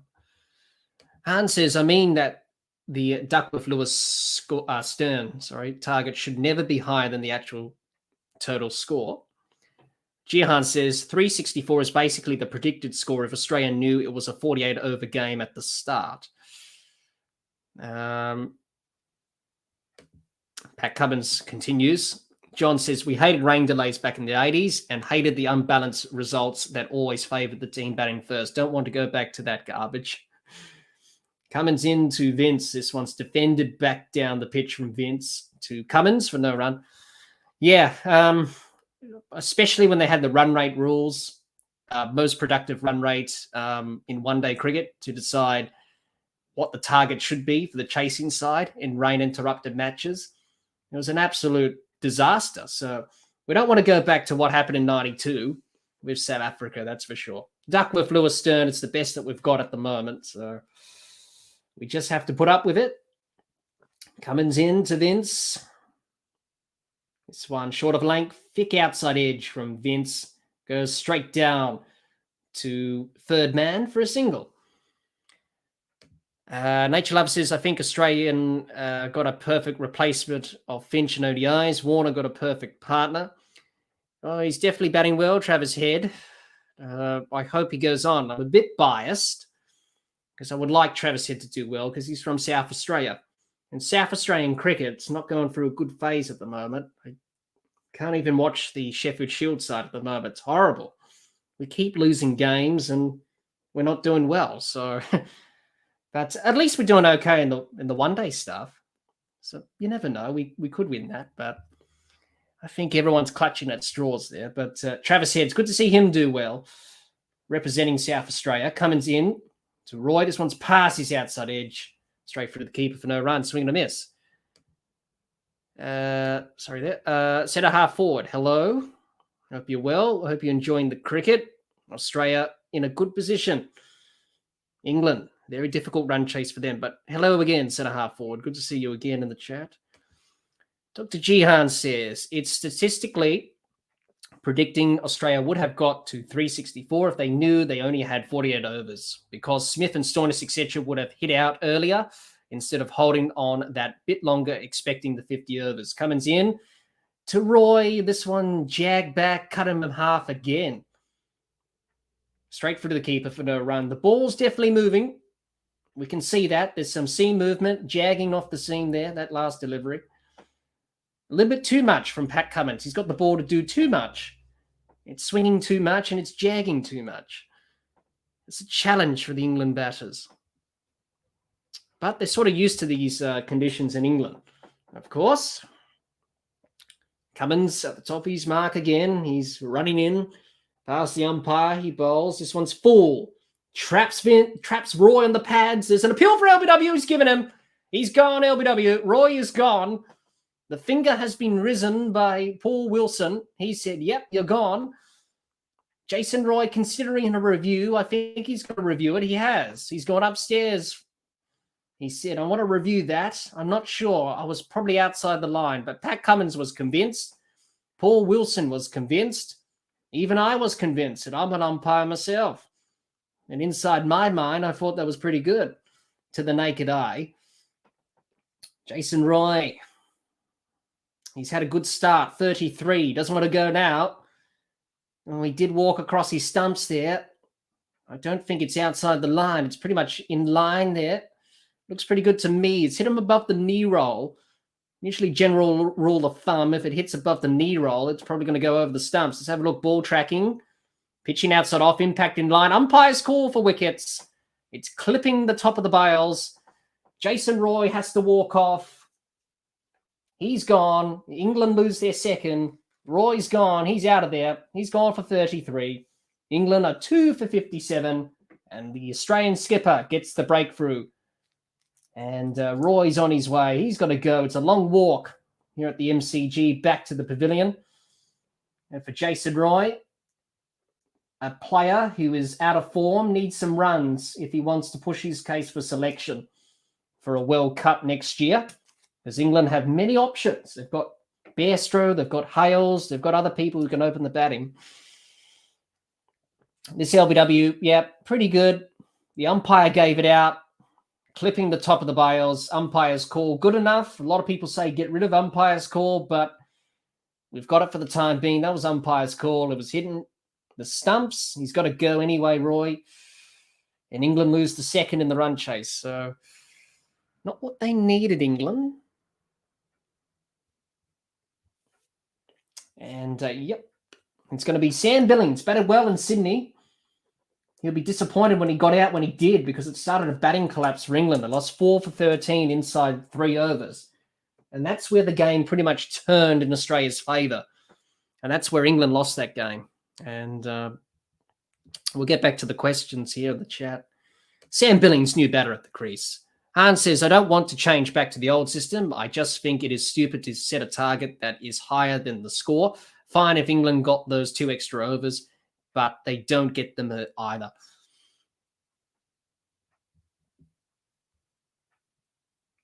John says, if there had been no rain and the associated delays, Australia was on target for 400. It looked like it. But in the end, England did well to take wickets at the end there, but the damage was already done. And unfortunately for England, they've only got themselves to blame with their bowling because it was poor today. Didn't look like taking a wicket at one stage, but it was definitely on track for 400 with Head and David Warner, who batted superbly. Very good to see those two bat well. Cummins into Billings. This one short down the leg side. There's an appeal for caught behind. But basically it missed everything. Carey just wanted to bluff the umpire not to call a wide, but Paul Wilson not falling for that. And he calls a wide. So an extra run, extra delivery for Pat Cummins in this over. Jihan says, then England shouldn't be able to have 10 wickets in hand at the start. They should have 24 to 25 fifths of the 10 wickets intact. Last ball of the 13th over, Pat Cummins has got the wicket of Jason Roy, LBW. He bowls to Billings. This one's full, driven past mid-off. He'll race away to the boundary for 4 runs to end the over. Not a great delivery from Cummins to end the over, but nonetheless, he got a wicket. And that was Jason Roy. It's the end of the over, 2 for 62 after 13 overs. England going along steadily in the run chase. It's been difficult, ball swinging, seaming, jagging off the seam. The Australian bowlers are bowled better than the England bowlers, and you could see that.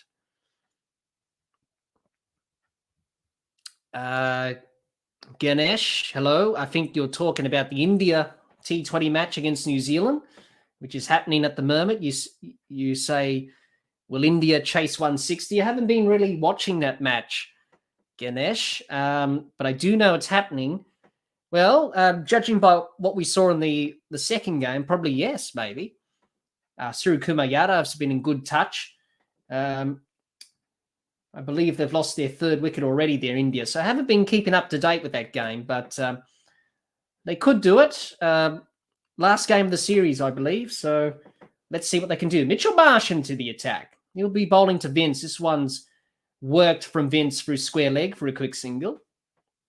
And Mitchell Marsh into the attack for the first time this evening. Good to see Mitchell Marsh bowling again.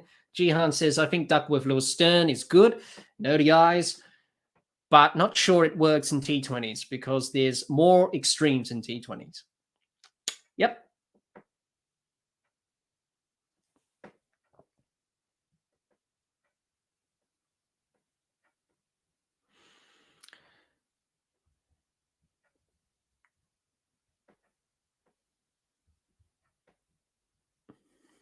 Mitchell Marsh to Billings, who's on 4.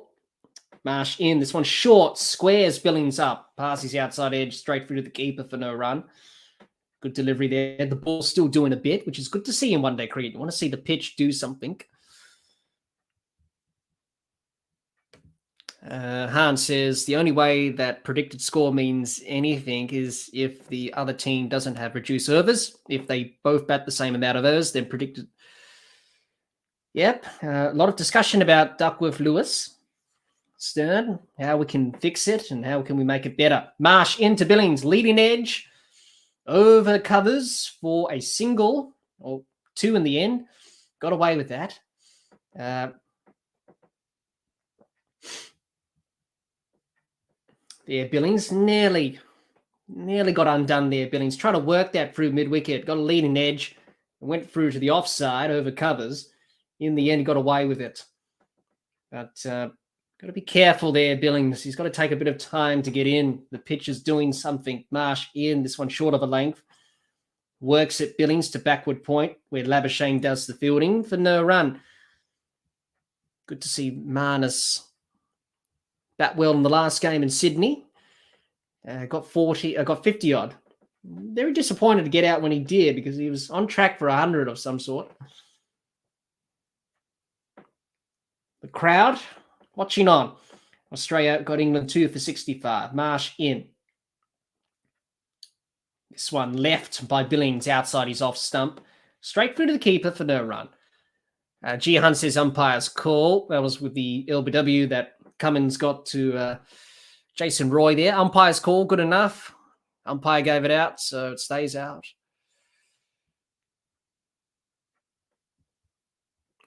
G. Hunt says, if Australia bat 35 overs, there's a rain delay and overs reduced to 40 per side. And how can it be fair to chase the same score? Australia started out batting 50 overs. England knew they only had 40. Same thing. Dot ball there. A single to end the over there from Marsh. End of the over, 2 for 66 after 14 here at the MCG. And it's time for drinks as well. Drinks break at the MCG. That gives me an opportunity to catch up on the comments and see what people are talking about. A lot of discussion about Duckworth-Lewis Sturt. Han says about the New Zealand-India match. He says, I hope New Zealand win by 100 runs. Well, it wasn't good from New Zealand in the second game. They lost, I don't know how many runs they lost by in the second game, but Kane Williamson batted well. He was the only one who batted well in that second game for New Zealand, not playing in this third game. But that game's going on as we speak. The rebuild starts there, I suppose, for the T20 World Cup in 2024. Nature Lover says Australia #1 test team, all right, but have you noticed their white ball ranking? Very poor ranking for someone with the caliber of Australia. Yeah, Nature Lover, rankings are rankings. Look, anyone can have a lower ranking and beat the top ranked team or whatever. Yeah, it is a bit low. I don't know where we ranked in one-day cricket. I think it's number 6, I think, or something like that. T20 cricket, I think, was 6 or something like that. They're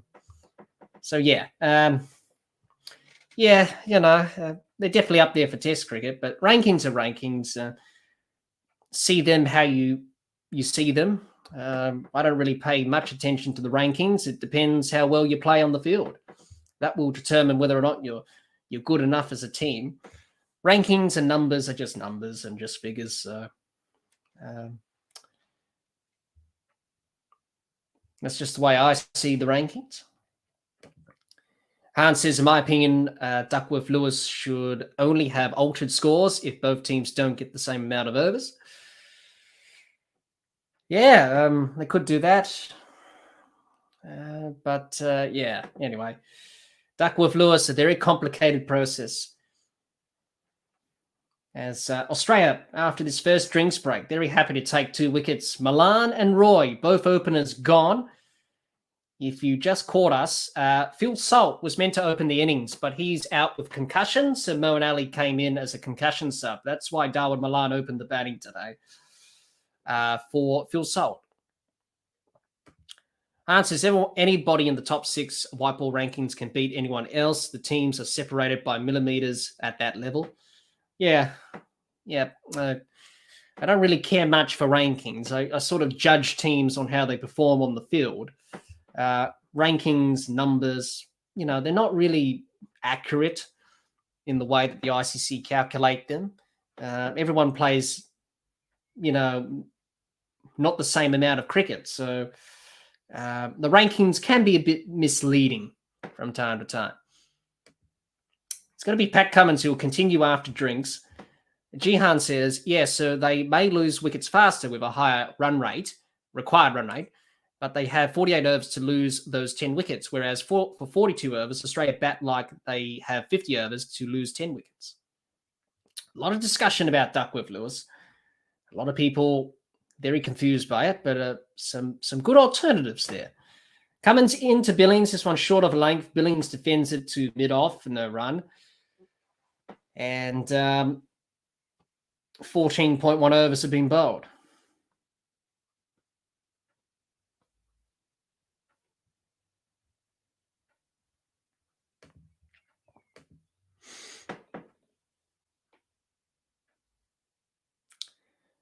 Well, Pat Cummins, 1 for 25 from his 5.1 overs.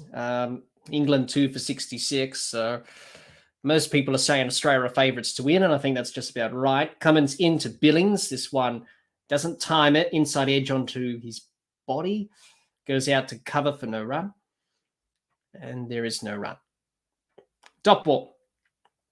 Let's have a look at that replay there. Cummins, try to work that through covers on the back foot. Inside edge onto his pads and didn't quite time that at all.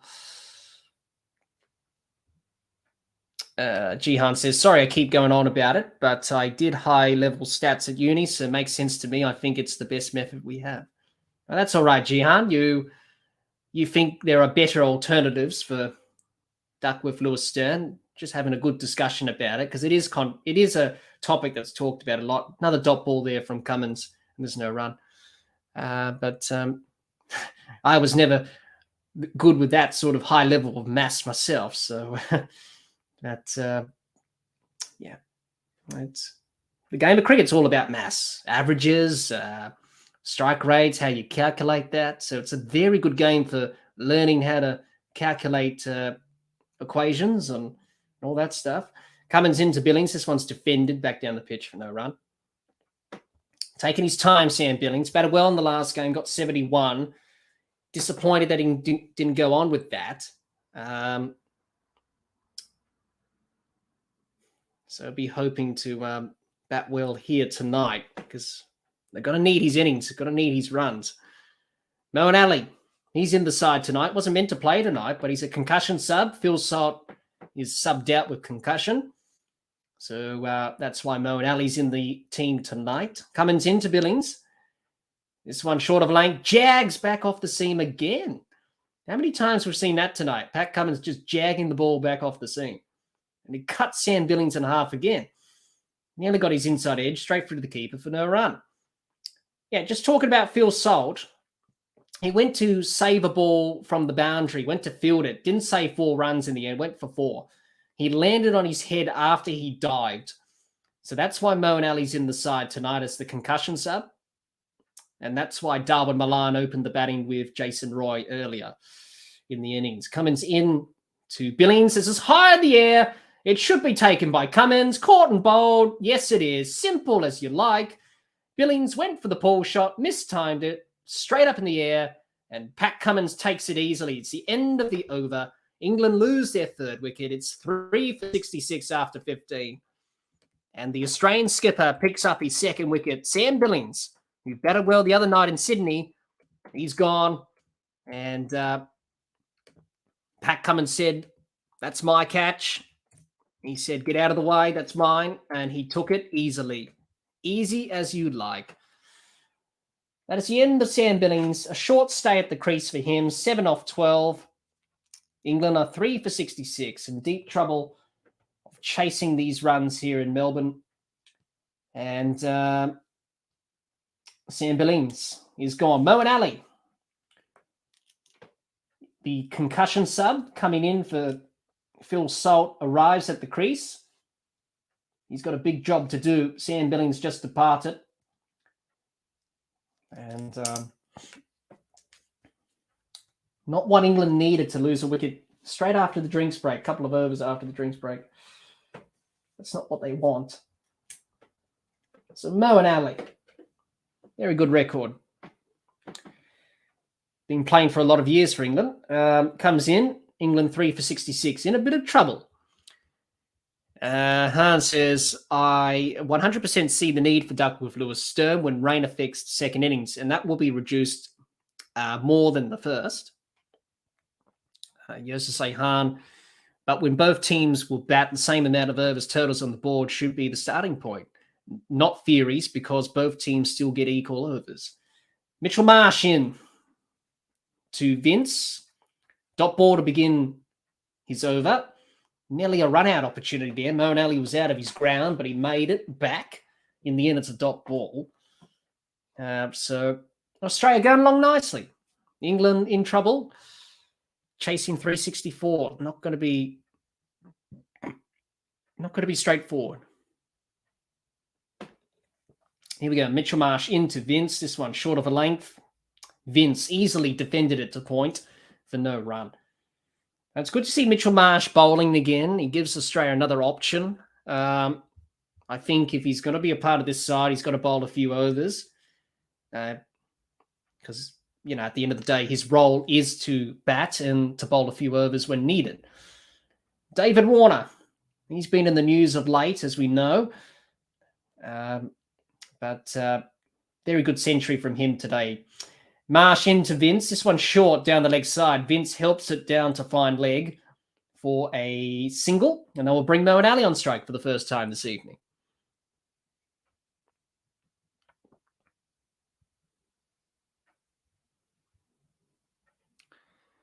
Jihan says, terrible shot from Billings. Yeah, it was. It wasn't a good shot. Didn't really quite time it, that pull shot. Hans says, I honestly think that without Duckworth Lewis Stern, England would have comically fallen 100 runs short. Well, they didn't bowl well today, England. It was a pretty ordinary bowling performance. Just didn't look like taking a wicket. Marsh into Ali, traps him on his pads. In the end, no run. Dr. Jihan says, have England not taken this series seriously, or just too many players out of form and Australia having a point to prove? Well, most people have said, well, it's just after the T20 World Cup. You're not motivated. Coming off such a big high of winning the T20 World Cup to playing this ODI series is a big shift down in arousal levels. There's Marsh into Ali again. This one traps him on the pads for no run. So it's very hard to get motivated for this series. And it's understandable the way that England's been playing. They've rested players. They've tried different players. And, that's how they've gone about in this series. I think Australia's just played well. They've got a point to prove after what happened in the T20 World Cup, that disaster. And preparation for the 50-over World Cup has started nicely, if you ask me. Marsh into Ali. Outside edge, dropped by Steve Smith at second slip. That slip. He went flashing at that one outside the off-stump, Moeen Ali. In the end, gets a single. End of the 16th overs, 3 for 68. I think it was a drop catch. Let's have a look at the replay.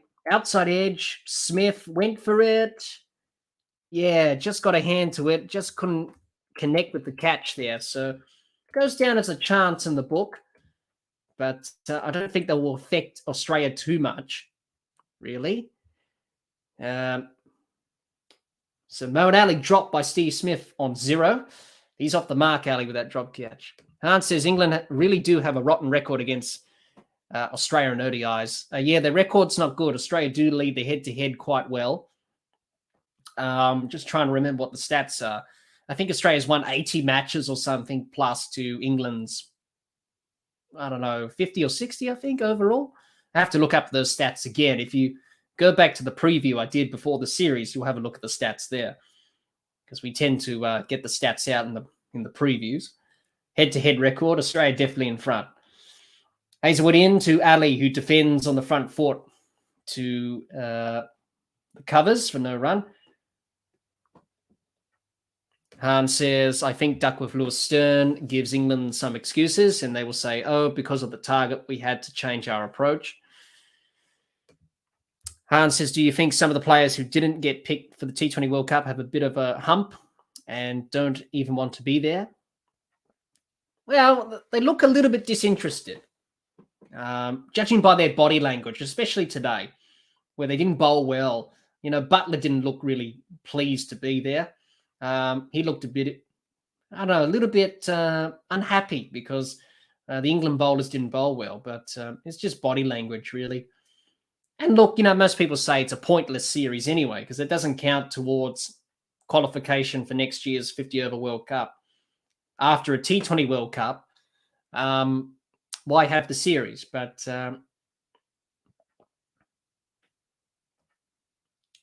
Hazelwood into Ali. Third ball, the over. This one full. Ali drives to mid-off for no run. Good fielding from Labuschagne. Good energy. Good to see that from the Australians. Up and about in the field. They weren't like that in the T20 World Cup.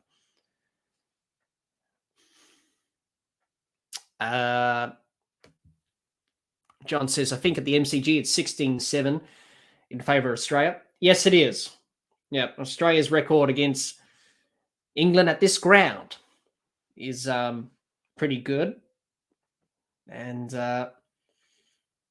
Hazelwood in to Ali. Inside edge. Through mid-wicket for a single from Ali. Jihan says that's because England only learned how to win ODI since 2015. Han says the first ODI was in 1971. Yes, it was, Han. And can anyone tell me what ground it was? I think there's a big clue today where the first ODI was played. But you are right about that, Han. It was played in 1971. A very interesting story for that. And I'll tell you that after this over. And you say, so I'm guessing Boycott played in some of them. What a sight that must have been. Hazelwood into Vince. This one traps Vince on the crease. On the pads, I think. There was no appeal for LBW. He must have got an inside edge. Let's have a look at the replay. Was it an inside edge? No, he hit him on the pads, but no appeal. Probably going over the stubs. Dot ball as the result. Well, he did play ODI cricket, Jeffrey Boycott, and back then it was 60 overs. It wasn't 50 overs as it was back then. Hazelwood in, last ball of the over. And this one full, defended by Vince for no runs. End of the over. 3 for 69 after 17. England struggling a little bit in the run chase. Australia well on top. Look like they're going to win 3-0 this series, which will be a good result after a disappointing T20 World Cup. But we'll go back to that. Yes, interesting story about the first ODI. If you learnt a bit of cricket history and you've watched some documentaries on this, especially Cricket in the 70s, which was a documentary in the ABC back in the day, which is on YouTube, actually. If you search up on YouTube, Cricket in the 70s, that documentary by the ABC, they explain this and how the first ODI came to be, pretty much. So basically, back in 1970-71 Ashes series, where England won that series and Ray Illingworth led England to Ashes victory, and obviously everyone would know what happened at the SCG with Jon Snow and that altercation with the Spectator, where he grabbed Jon Snow, and that was a bit of an ugly altercation. Marsh into Ali. This one pushed to mid-on for no run. Basically, the test match in Melbourne in that Ashes series was washed out.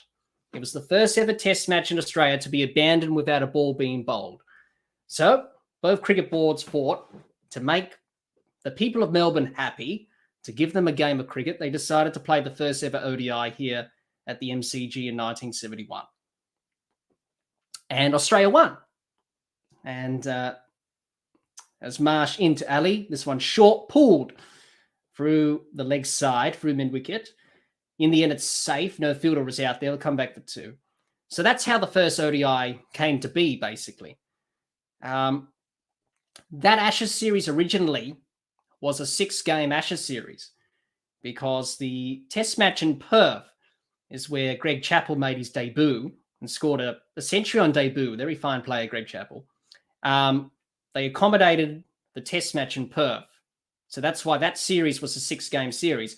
In the end, it was a 7-game series because of the washout in Melbourne. And I believe they played another test in Sydney for the 7 test matches of that summer. Marsh in. This one's a dot ball. So if you go back and look at that documentary and you look back at the stats of that series in 1970-71, you would see that's the only Ashes test match or test series to have 7 test matches played because of that reason. So a bit of cricket history there. Marsh in again to Ali. This one falls, swings back in to Ali's pads. In the end, no run. But that's how the first ODI came to be, basically. So for those who didn't know that, that's how the first ODI became to be. 50 years later, it's still going, this format, but there's a lot of people who question the format's relevance these days. Mitchell Marsh In again, 5th ball of his over. He's up, past the umpire. Bowls this one full, leading edge from Ali. It goes straight to Sean Abbott at point for no run.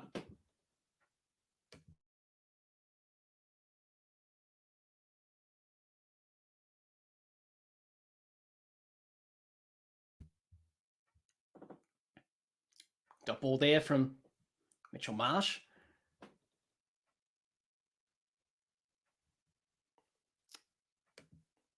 Jihan says, where's England's no fear approach, or does that only work on these roads at Trent Bridge? Oh, that's an absolute road.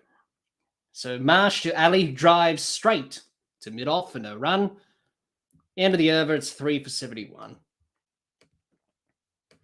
Well, Trent Bridge is a definitely flat surface, that's for sure.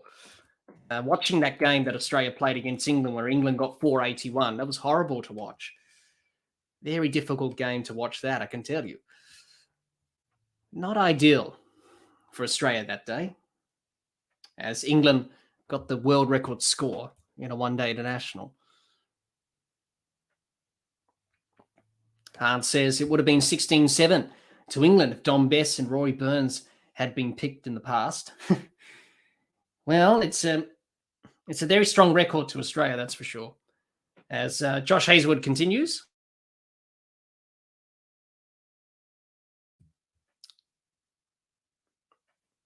Jihan says abandoned test match. Yes, it was. And that's how the first ODI came to be. Hazelwood in to Vince. This one wraps him on the body. Vince tried to pull that through square leg, mid-wicket, but didn't time it. Went too early with the shot. Yes, and that's how the first ODI came to be, because the test match in Melbourne got abandoned without a ball being bowled because it rained. What a surprise. Yeah. Bit of cricket history there. That's how the first ODI became to be. And it's fitting that both Australia and England are playing at the MCG, obviously. So Hazelwood in to Vince. This one, swing and a miss by Vince outside his off stump, straight through to the keeper for no run. Han says MCG is the centre of Australian cricket, so when in doubt, always say the G. Yep. It's definitely the sporting capital of the world. Han says boycott in the 100 would be the most amazing thing to see. Well, he's old school. He's old school, Jeffrey Boycott. He put a high price on his wicket. But these days, players don't care about that much anymore. It's all about scoring runs quickly. Hazelwood into Vince. This one short, pulled. Behind square, down to find leg for one. But very traditional in his methods, Jeffrey Boycott. But you would say he's a very good player. Back in the day, of course. Jihan says, I'm pretty sure England lost a World Cup semi or similar because Boycott batted for 40 overs like in a test match and got miles behind the required run rate. Well, I did take a few wickets in those early World Cups, I know, Jeffrey Boycott. He bowled with a cap and he took a few wickets. I think he bowled some spin. Took a few wickets there. Hazelwood in to Ali. This one guided to third man for a single. Score moves on to 3 for 74, I believe. No, 73. Score didn't quite update there.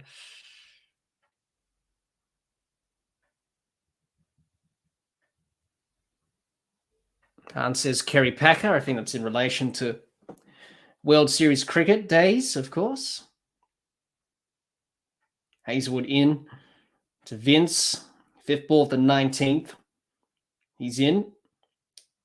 This one jags back into Vince on his pads, and I think it's hit Vince in the unmentionables again. It has. Ooh, we've seen that a lot tonight, with the balls just jagged back off the seam, and it's not pleasant as a batter, where it jags back and hits you in that area that you don't want to be hit. I can tell you, it's not a great place to be hit. I think anyone who's played cricket, if you've experienced that, it's not pleasant. Oh, yeah, it did. Oh, ouch. Well, he's just got to cop it there, Vince, and try and bat through the pain. I remember David Lloyd in that test match in 1974-75 at the Wacker, he got hit by Jeff Thompson in that area.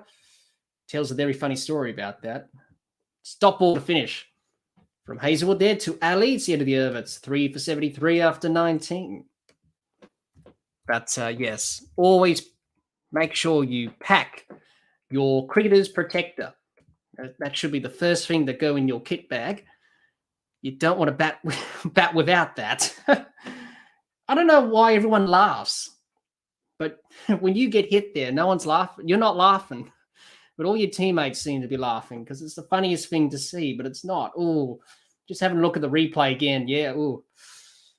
Even Pat Cummins said, oh, that's got to hurt.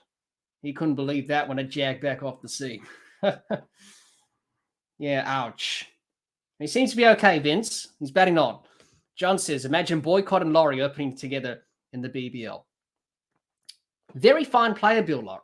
We always remember Bill Laurie for his commentary, but we don't remember him as the opening batter. Very fine opening batter he was. Marsh into Ali. This one's full outside off stump. Ali drives him off and a run. Very good all-rounder, Bill Laurie. Made a very good century at Lords in the Battle of the Ridge Test. Got battered and bruised by Truman and Statham, and he went on to make a very good century. Battle of the Ridge at the Lord's Test in the, the 61 Ashes over there in England, where Neil Harvey captained the test and Richie Benaud missed it because he was out with a shoulder injury. And Neil Harvey got the opportunity to captain Australia for the first time. Marsh into Ali. This one's an outside edge, and it goes to third man for a single. But it would be interesting to see how they will bat together. Two very similar players. But if you like the old school methods of batting, watch Jeffrey Boycott and Bill Laurie. You'll be entertained. That's for sure. Put a high price on their wicket. Bill Laurie did his job. I think Richie Benaud said to Bill Laurie once, Bill, I don't care how long you bat for. At least you keep batting and score runs and do your bit for the team. And he did. Very fine opener, Bill Laurie. He averaged 40, high 40s, over 5,000 runs. Pretty good. Marsh in to Vince. Swing and a miss. Straight through to the keeper for a dot. Ball. Hahn says, surely the way to make Melbourne happy would be to push Sydney in the Pacific. Let's say put it near Auckland. Hahn says, I'm surprised that back in the day that they weren't 11-game Ashes series. It's always been the moneymaker for both teams. It has. Well, back then, they decided to play another test, obviously, because they lost a test in Melbourne in 1970-71. They played 7 test matches. And that's the only Ashes series in history that's been 7 test matches. There's been 6 test matches in Ashes series over the years. I think the last Ashes series that had 6 test matches was back in 1997. And that was when Australia won, of course, obviously, and they were winning those Ashes series for fun. A single there for England. 3 for 75, the score. Going along steadily in the run chase. They've got to make something happen. They're just going through the motions here. Marsh into Ali. This one's wide, short and wide, outside off stump, and dropped. Oh, Adam Zampa dropped the catch at third man. Well, Australia hasn't done too many things wrong today, but they've dropped their catch. Dropped a couple of catches now. Steve Smith dropped a catch off Moeen Ali at slip. And Moeen Ali's been dropped again, this time down at third man by Adam Zampa. Went straight through his hands. Oh, Adam Zampa, what are you doing? Anyway, I don't think it will affect Australia too much, I don't think. They've got the game under control here. England don't seem to be accelerating. Marsh into Vince. This one short of the length. Vince works it onto the leg side for a quick single, and he'll get it. And he moves on to 16 off 39 balls. He's really taking his time. It's the end of the over. 3 for 77 after 20.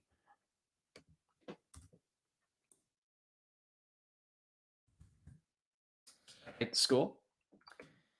Adam Zampa just dropping that catch at third man.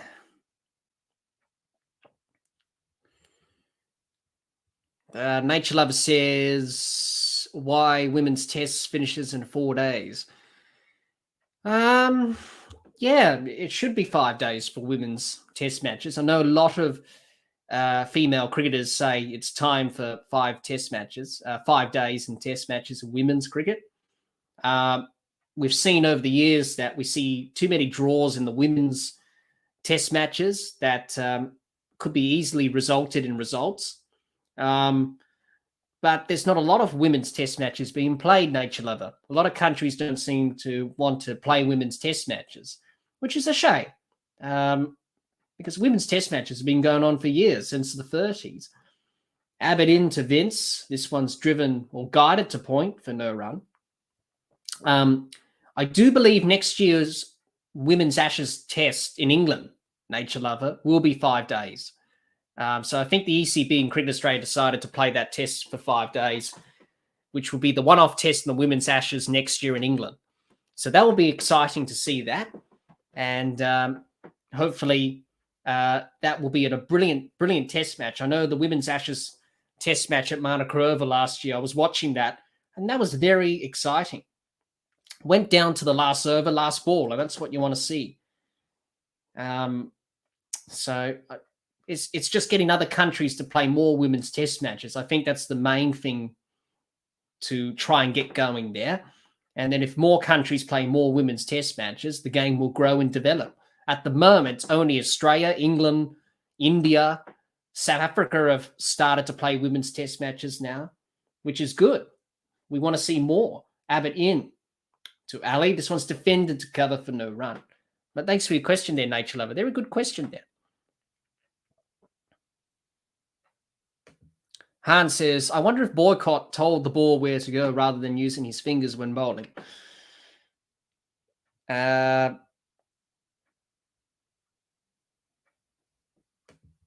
Han says, Livingston getting hit in the BBL was comedy gold. Yeah, it was.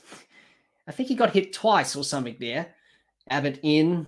Ali defends back down the pitch for no run. Jihan says, David Lloyd has happy memories from that. Yeah, he did. He did. Very painful indeed. But he tells a very funny story about it, David Lloyd, about that. England not going anywhere in their innings. They're just stuttering. They need 286 runs off 164 balls. This one's another dot ball from Abbott. And England not getting anywhere in the innings. No momentum. They're not putting pressure back on. The Australians have bowled well. They've bowled better than England did today. Watching that bowling performance was quite horrible.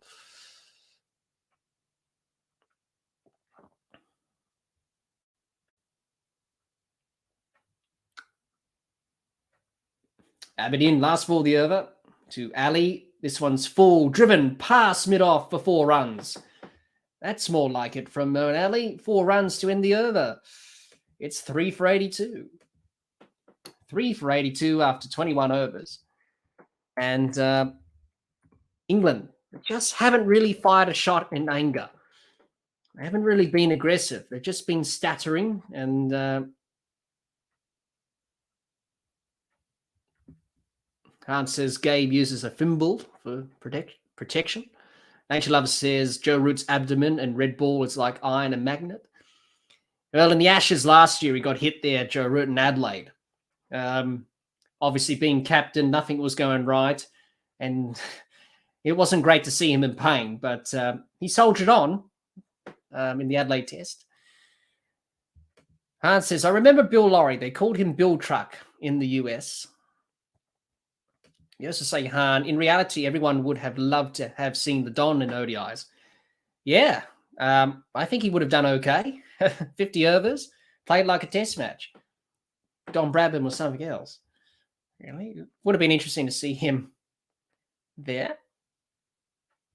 John says, everyone laughs because it didn't happen to them. It's always hilarious when trying not to snigger. Yeah. Adam Zampa into the attack. Bit of leg spin. He's bowled pretty well, Adam Zampa. He's going to play a Sheffield Shield match in December for New South Wales because Australia are considering him for selection for next year's tour of India, which is a bit surprising. He hasn't played a first-class game for 10 years.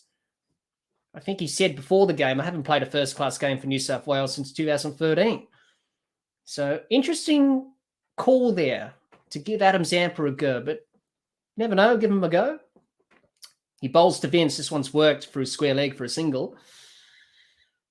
Hans says, you are telling me that a team with Atherton, Stewart, Hick, etc. lost a series. I find that so hard to believe. Hans says, Zampa continuously drops catches at fine leg, third man. I don't know why they put him there. Hans says, WG Grace and the Don are the two players I would most want to see playing cricket in this era. Yeah, that's the problem. We don't have much footage of WG Grace. We only have photos of him. Film was very scarce back in those days. It deteriorated quite quickly. As Zampa into Ali. This one traps him on the pads. An appeal from Alex Carey for LBW. In the end, it's not out and it's a dot ball. Jihan says, I was expecting him to drop it when it was in the air. John says, I would like to see 5-day women's tests. I guess it's like tennis. Why do they only play 3 sets? Yep, they will next year for the women's one-off test in the Ashes next year. That will be 5 days. And it's good to see that in the women's game. Because results would be more achieved. I think the last few women's test matches have ended in draws, which you don't want. You want to get results. It's sort of like in men's test matches. You don't want to. It's good to see a draw, a hard-fought draw, but you want to see a result at the same time as well. And I think over the years, we've seen results increase in test cricket over the years. Zampa bowls to Ali. This one's worked from Ali through mid-wicket for a couple of runs.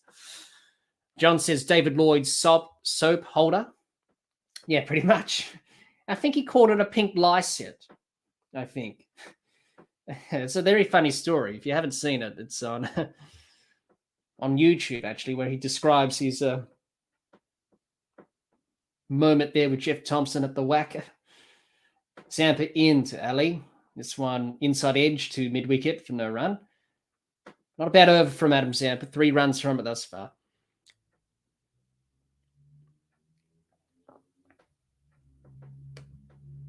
Hart says, has it ever happened in a one-day match where a team gets a huge score in the first innings and the other team just concedes without facing a delivery? I'm not sure. I'm not sure there. That's the end of the over. It's 3 for 85 after 22. 3 for 85 after 22 overs. 48-over match. Getting through the overs here. England really not getting anywhere at the moment. Hans says, do you reckon Lyon is close to the end of his career? How old is he now? I think it was his birthday the other day. So he can easily play until he's nearly 40, I think. A couple of years, maybe 3 more. He's very fit. He's agile. He hasn't got a major injury in his career. Abbott bowls to Vince. This one's defended back down the pitch for no run.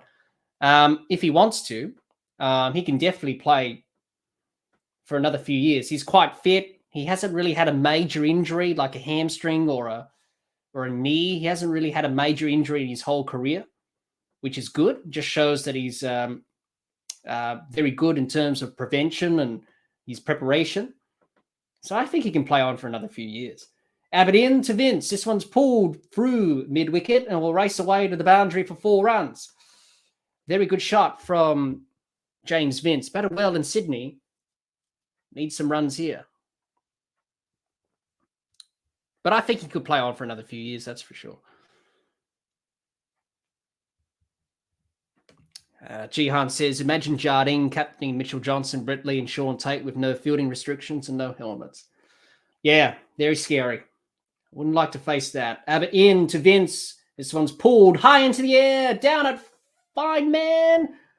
Abbott takes the catch. I don't think it was Adam Zampa. I think it's the sub fielder who took the catch there. But in the end, it's a wicket. And it's young Mackenzie Harvey, who is the sub fielder, who takes the catch at fine leg. So England lose their 4th wicket. They're 4 for 89. James Vince has got to go. He went to pull that onto the leg side down to went to try and hit that over fine leg. Didn't time it. And very good catch by the sub fielder in Mackenzie Harvey, young player from Victoria.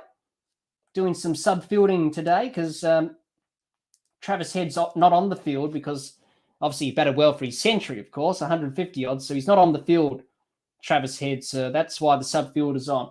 Didn't know who it was there for a moment there, and I forgot that he's on the field. Very good catch. Judged it well, unlike Adam Zampa, who dropped the catch at third man off Moeen Ali. But very good catch. He knew where the ball was. He judged it well, knew where the boundary rope was. And very good catch. Straightforward, regulation. So that's the end of James Vince. His innings comes to a close. And he's got to walk off. And England 4 for 89. Doesn't look like England are interested. I think it's going to be Buttler who's going to come out next, the captain. We all know what Buttler can do. And it is Jos Buttler, the England skipper. Didn't play in the last game. He was rested. He rested himself. But he's back tonight. Can he produce some sort of innings here?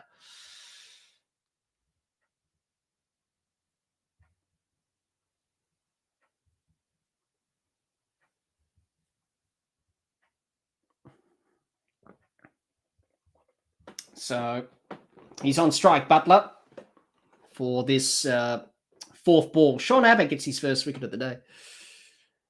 Jihan says Zampa took it. No, it wasn't.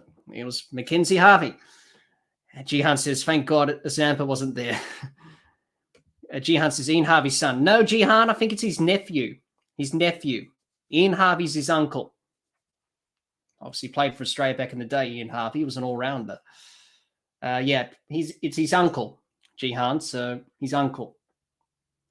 But he gets the opportunity to go out there and sub-field for Australia. Abbott into Buttler. This one's full driven to mid-off from Buttler for no run to get his innings off. Johnny S., hello. Hope you're well. Thanks for joining us today. Hans says, I think when Marnus's IQ gets into double digits, then Lyon will call it a day. So good 5 years from now. Abbott in to Buttler. This one's defended to mid-on for no run. David Warner batted well today. John says Bob Holland was pretty old when he debuted. Must have been in his late 30s. Spinners tend to mature late. Yes. It takes a very long time for spinners to get that belief in their ability.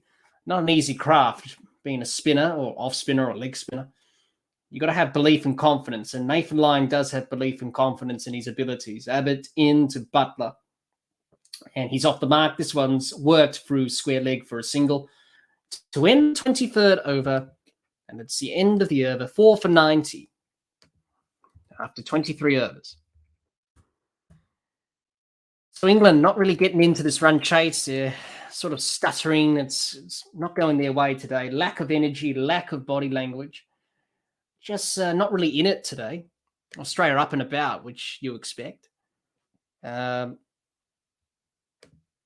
yeah, pretty much going one way at the moment for Australia. 4 wickets have fallen for 90 runs. James Vince was the last one. Very good catch by young Mackenzie Harvey. Subfielder, plays for Victoria, plays for the Melbourne Renegades in the BBL. So he's on the field for Travis Head because Travis Head batted all day. So it's understandable that Travis Head's having a spell. Adam Zampa into the attack. Buttler, big swing in the air, gone, out. Well, that didn't last long. Buttler, the captain's gone, and this is all going wrong for England. They're 5 for 90. Just didn't really look like, he didn't really want to be there, Buttler. And I saw that today from him when he was captaining. He didn't really want to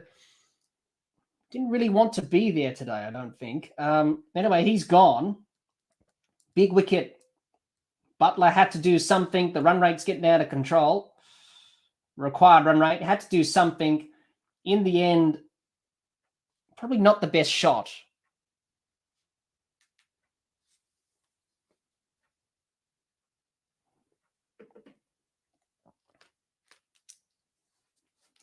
From Buttler there, but a big wicket for Australia. England 5 for 90. They're sort of collapsing like they did in Sydney, where they lost 4 for 13 inside 3 overs, and that really turned the match on its head.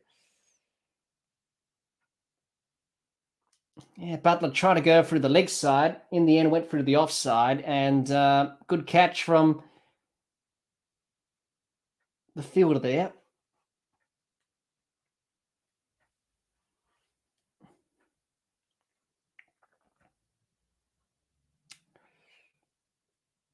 Yeah, not a very good shot from Butler. Anyway, England look a little bit tired. They look a little bit fatigued, and they've been on the road for a long time. They went to Pakistan, T20 World Cup, and now this series. So looking a little bit flat, England. Good catch from Marcus Stoinis, I think it was there. Chris Woakes arrives at the crease, and if Nick from Cricket for Americans was here, he would be saying Chris Woakes is the best player in the world. He's a big fan of Chris Woakes, but he's out in the middle. He's got a job to do with Moeen Ali here. England looking to try and salvage something. The skipper departing for 1, 5 for 90 England. Zampa gets his first. He's bowled well in this series.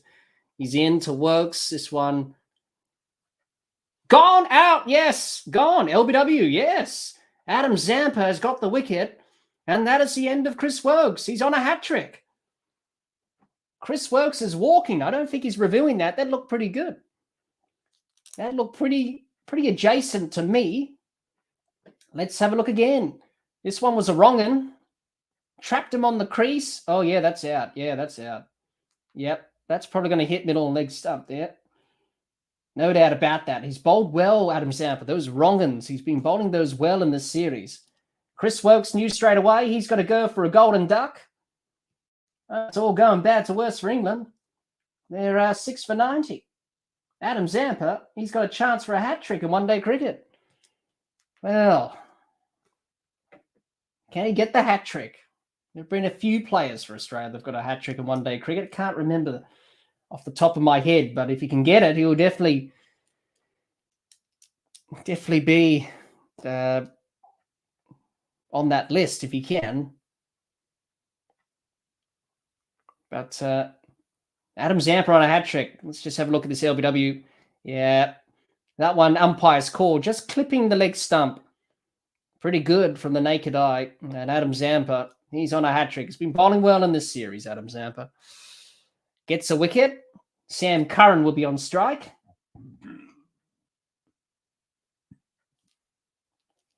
And he will face the hat-trick ball.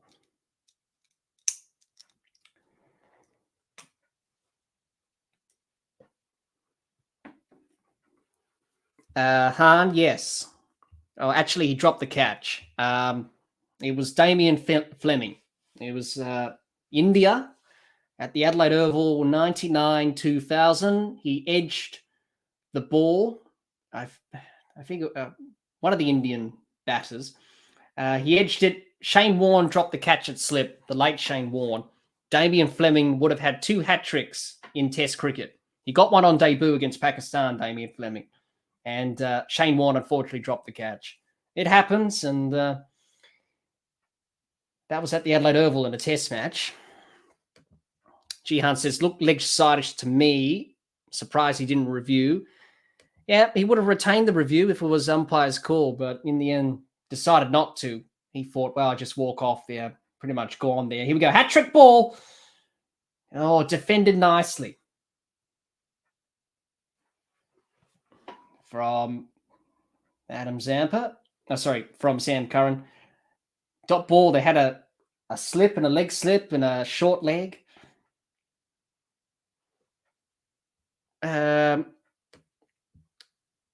Johnny B, Johnny S. Easy with the spam. Easy with the spam there. Otherwise, I have to put you on timeout there. I did see your comment. I'm not ignoring you, but easy on the span there. Otherwise, I've got to put you in timeout. 2 balls left, Sam Curran. On strike to Zampa. Oh, swing and a miss. Good take from Alex Carey. Sam Curran. Yeah, so easy on the spam there. Easy on the spam. Otherwise, I'll have to put you in timeout, which I don't want to do. I did see your comment, but I couldn't understand it. So I didn't know what you were trying to say there. So I saw your comment, but I didn't know what you were explaining there. Zampa into Curran. This one dropped. It was a caught and bowled opportunity, and it was dropped. And he put it down, Adam Zampa. That's his second drop catch of the evening. Anyway, Adam Zampa got a couple of wickets anyway. Drop catch there off Sam Curran for a caught and bowled. It's the end of the over, 6 for 90 after 24. We're nearly getting through the overs.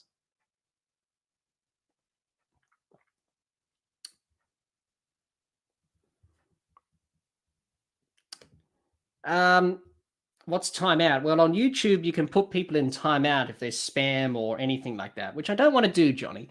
I did see your comment there, but I didn't understand what you meant. I believe you wrote it in some sort of language that I don't understand.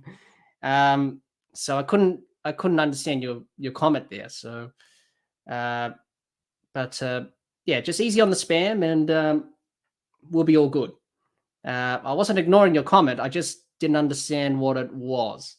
That's all.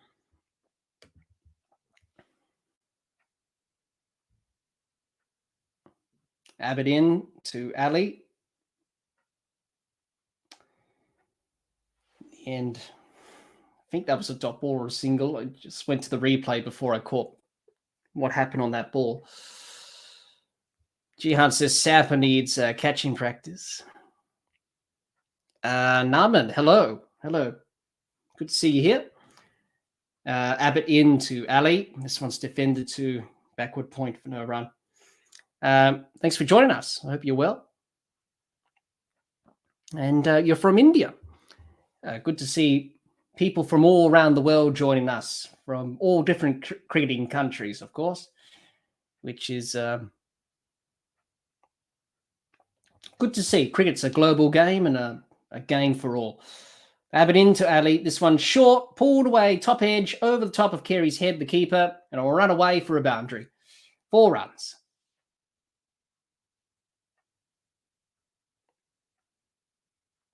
Very good shot there from Sean Abbott there.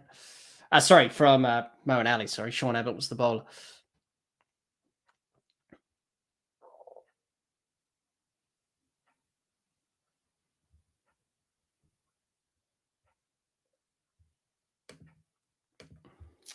Abbott in to Ali. This one short and driven off the back foot to point for a single. Dr. Jihan says, I don't understand all this hatred towards Pat Cummins. Way too much loyalty towards an ex-player who lasted 15 years ago.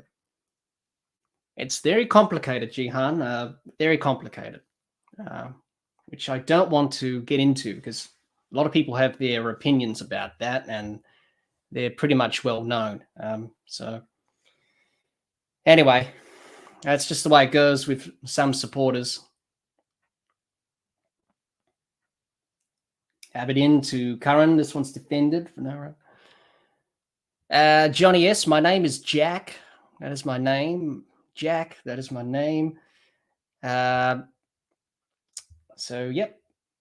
I hope that's answered your question, Johnny.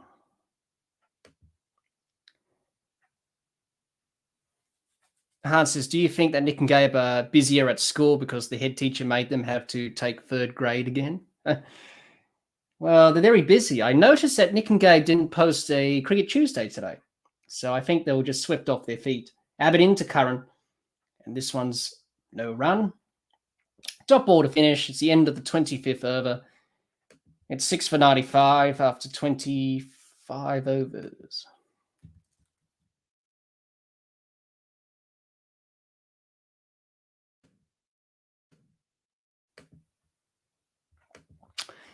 But yes, I did notice that they didn't post a video today for Cricket Tuesday. Very busy indeed with their other commitments. Adam Zampa, good over, 2 for 3.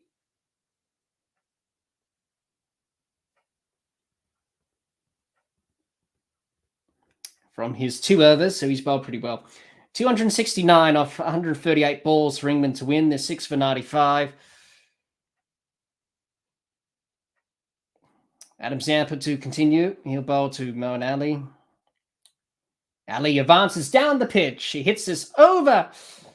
He hits it straight to Marnus Labuschagne, I should say, which is out at long off. Moeen Ali's gone. The wickets are falling for England. They have to go. The run rate's climbing to 7 for 95, and it's not really going too well for them. Well, looks like this game's going to finish early, and I think everyone will be delighted if that's the case. England really looking in this run chase. They're tired, fatigued, been on the road for a long time, and the series hasn't really gone their way. They haven't really performed well. Moeen Ali gone. Didn't last long. He's gone for 18. It's 7 for 95. Hans says, I'm always surprised when either of them know which day it is, to be honest. Yeah, because they're very busy. Very busy.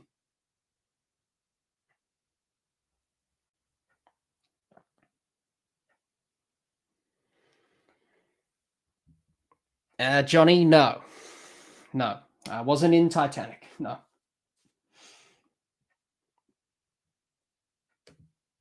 Jihan says, I requested and they reacted to the Australia-South Africa 99 semi-final because we're asking about South Africa chokes. Hopefully they'll do that one.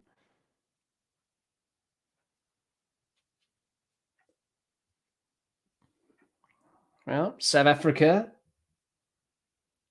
wasn't a great game against the Netherlands in the T20 World Cup. Liam Dawson arrives at the crease, the spinner. And he's out there with Sam Curran, who's yet to get off the mark. 3 for 3 for Adam Zampa. He's in. Bowls to Dawson. This one's beaten Dawson, all ends up. Straight through to the keeper for no run. Australia going well here. Adam Zampa's bowling really well. That one passed his outside edge on that last delivery. And nearly got the outside edge. So he's bowled well again, Adam Zampa. He's really improved as a leg spinner. Zampa in to Dawson, who advances down the wicket and hits it straight to Labuschagne at mid-on for no run. Dot ball.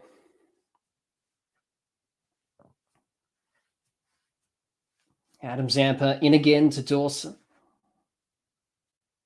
This one defended on the back foot for no run. Hans says, I know that Gabe must be related to Ned Kelly. That is why he pretends to be to like Iron Man. Jihan says, you could visibly see South Africa panicking in that game against the Netherlands. It's such a mental block for them. You think they'll be over it after 25 years. Yes. Zampa in to Dawson. This is high into the air on the leg side. It will fall safe. In the end, he survives for a single in the end.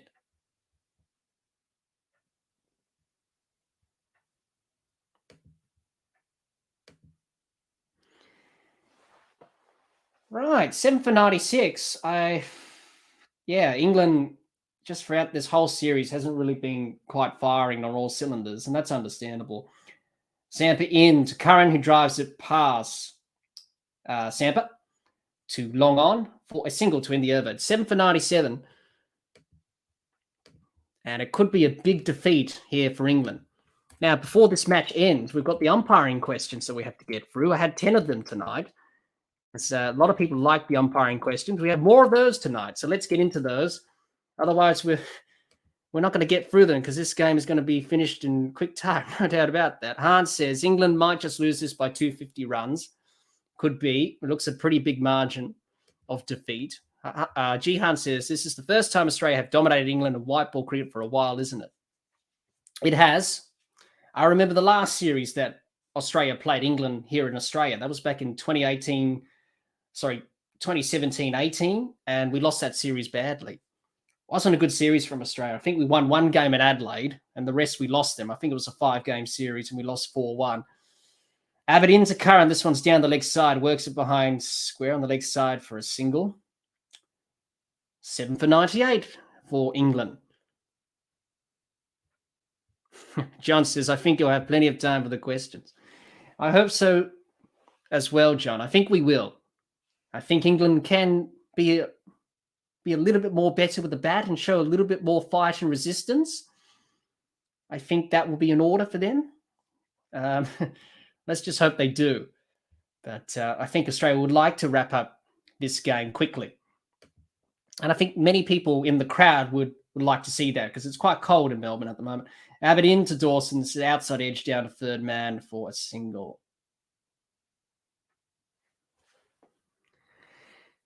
Jihan says, actually, they beat England in the 2020 series, but that was a close series. Yeah, it was. It was 2-1 in the end. They lost they lost the first two games. They won the last game at Old Trafford, where Maxwell and Carey, yeah, as you mentioned there, Jihan, scored the centuries in the last game, obviously. So I'm pretty sure it was a 2-1 result. As Abbott into Currans from down the leg side for a single. The 100 up for England.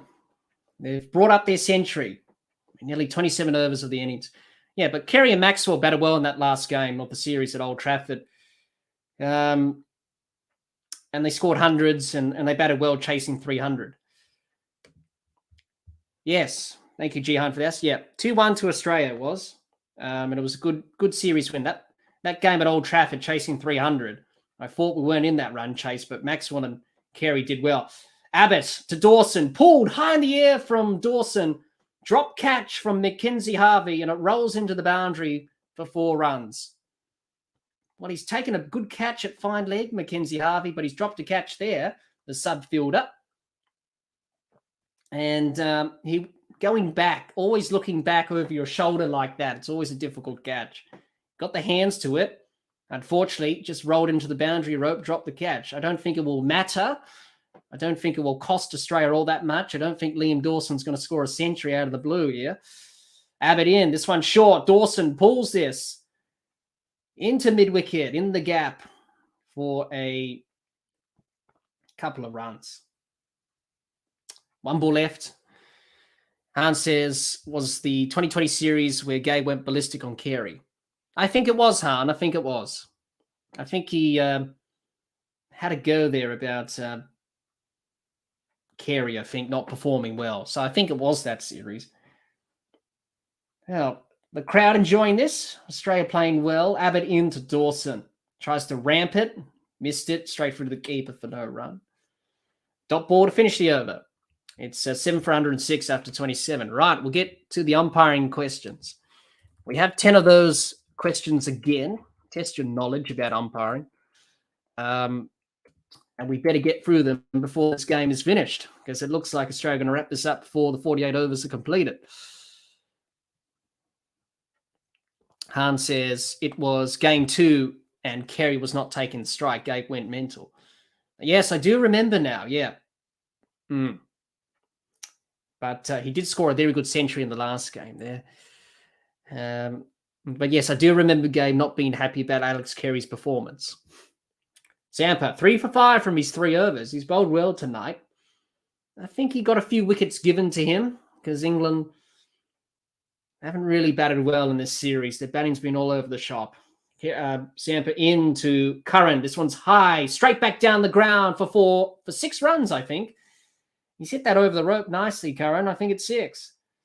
I'm going to have a check, but I think it's 6 or 4. One of the two. I think the third umpire will decide that. Let's have a look. Well, it was in his area, and he went for the shot, Sam Curran. And is it? Yeah, 6 runs over the rope. 6. Yep, that's 6. 6 runs there. And that's a nice shot there from Sam Curran. Yep, hit the rope on the full. He's got 6 runs. Much needed 6 there for England. Zampa into Curran. Swing and a miss. Good take from Carey. Dot ball. Nature Lover says, Australia were 5 for 73, chasing 303. Credit goes to Maxi and Carey. Yes, we were in trouble. And given the time difference in Australia, I was in bed. And then I woke up. And then I thought, well, I might as well watch the game, see how we're going. And then I saw that Australia were in trouble. And then that partnership got us out of trouble, which was a pretty good couple of innings from from Carey and Maxwell. Single there for England, 7 for 113. But it was a very good match in the end. And Australia won the series 2-1 and got some points for qualification for the World Cup, that's for sure, in that series, because it counted towards that qualification process for next year's 50-over World Cup. Zampa into Dawson. This one's swept through square leg for a boundary. Yeah, it's for misfield there from Sean Abbott. Knocks it into the rope. John says, next ODI World Cup won't be England nor English conditions here, so they won't be favourites. No, it'll be difficult for them, but you can't discount them.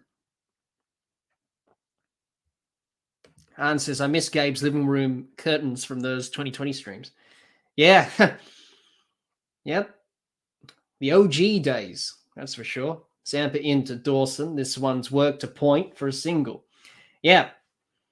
It's hard to believe that Nick and Gabe have been watching cricket for this long, around about 3 or something years. I remember I first watched one of their videos back in 2020, actually. Just watched them one day, came up on my recommendation on YouTube. And I thought, oh, this is interesting. A couple of Americans learning about cricket. This should be fun. Zampa into Curran. This one's worked to long off for a single. And then you could tell that they were generally interested in learning about the game, which is fantastic. And they know so much about the game, and they're still learning, which is good. End of the over, 7 for 119 after 28 overs. So we've got another few overs to go before the end of the innings, but it could be finished. Yes, we'll do that, Han. Let's do the Gabe's Uncle Buckner questions. Absolutely. All right. We'll get question 1 up there. There we go. That's question 1. First umpiring question of the night. We've got 10 of these. Han says, yes, I was even helpful with information in the early days. I'm sure you were, Han, obviously, just providing that knowledge to Nick and Gabe, of course. He was still learning about the game. And, you know, they've come a long way since their first videos. They've learned so much about the game, the nuances, how the game works, how it operates. Still a few areas they don't know about, the laws in particular, but the more education they'll get on that, the more they'll understand that. And it's good to see that. A single there. First ball of Abbott's over. Jihan says Australia should make it to the semis. I hope they make it to the final like they did in 96 and 87. Abbott in to Dawson. This is work to point for no run. Good fielding from Marcus Stoinis. All right. The first question of the umpiring questions. Question 1. A batsman hits his 4th consecutive 6. Trying for another 6 from a slow delivery. His leg side swipe results in only in a thick top edge. The ball pops up gently up in the air, and as it falls to the ground, the batsman accidentally catches it with the back of his bat, and it is caught. Is it out or not out? Out or not out? Would you allow the wicket to be taken? Would you say, yep, that's out, caught or not out, dead ball, whatever? Han says, question 1, out. His bat is a part of the field. If he is holding it. Good response there, Han. John says out. This one's pulled from Dawson to mid-wicket for a quick single. He was nearly run out. Risky run. England taking the risk. The 7 for 121. Jihan says not out because he's already hit 3 sixes in the over, so he can't be out. Yes. We'll come up with the answer after this over. There's 2 balls left. Oh, short Abbott's over here. 1 for 43. I think he's bowled well tonight, Abbott. Bowled well in the New Zealand series. From memory, bowled those maidens in a row. I think he bowled 5 in a row, something like that. Early in the summer. Sean Abbott in to Curran, who works. Well, actually, he walked across to off stump, and that was so down the leg side. In the end, it's a wide. He was trying to lap it. In the end, misses it. 242 for England off 116 balls. Yep, we can say that England aren't going to get these runs.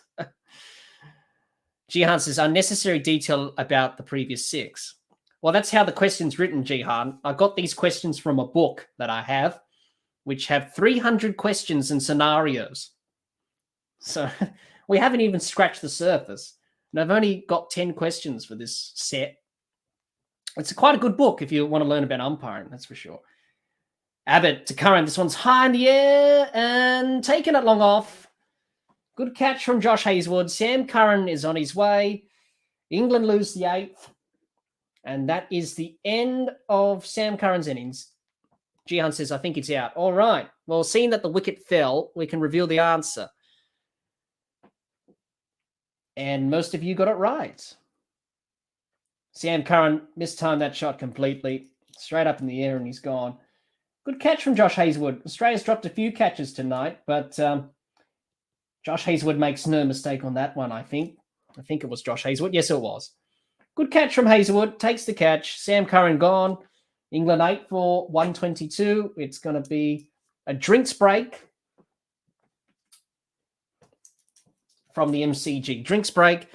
The answer for question 1 is your ruling should be out court because the ball did not strike the ground.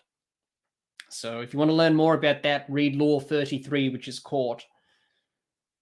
John says, when in doubt, dead ball. Absolutely, John. It's an umpire's best friend.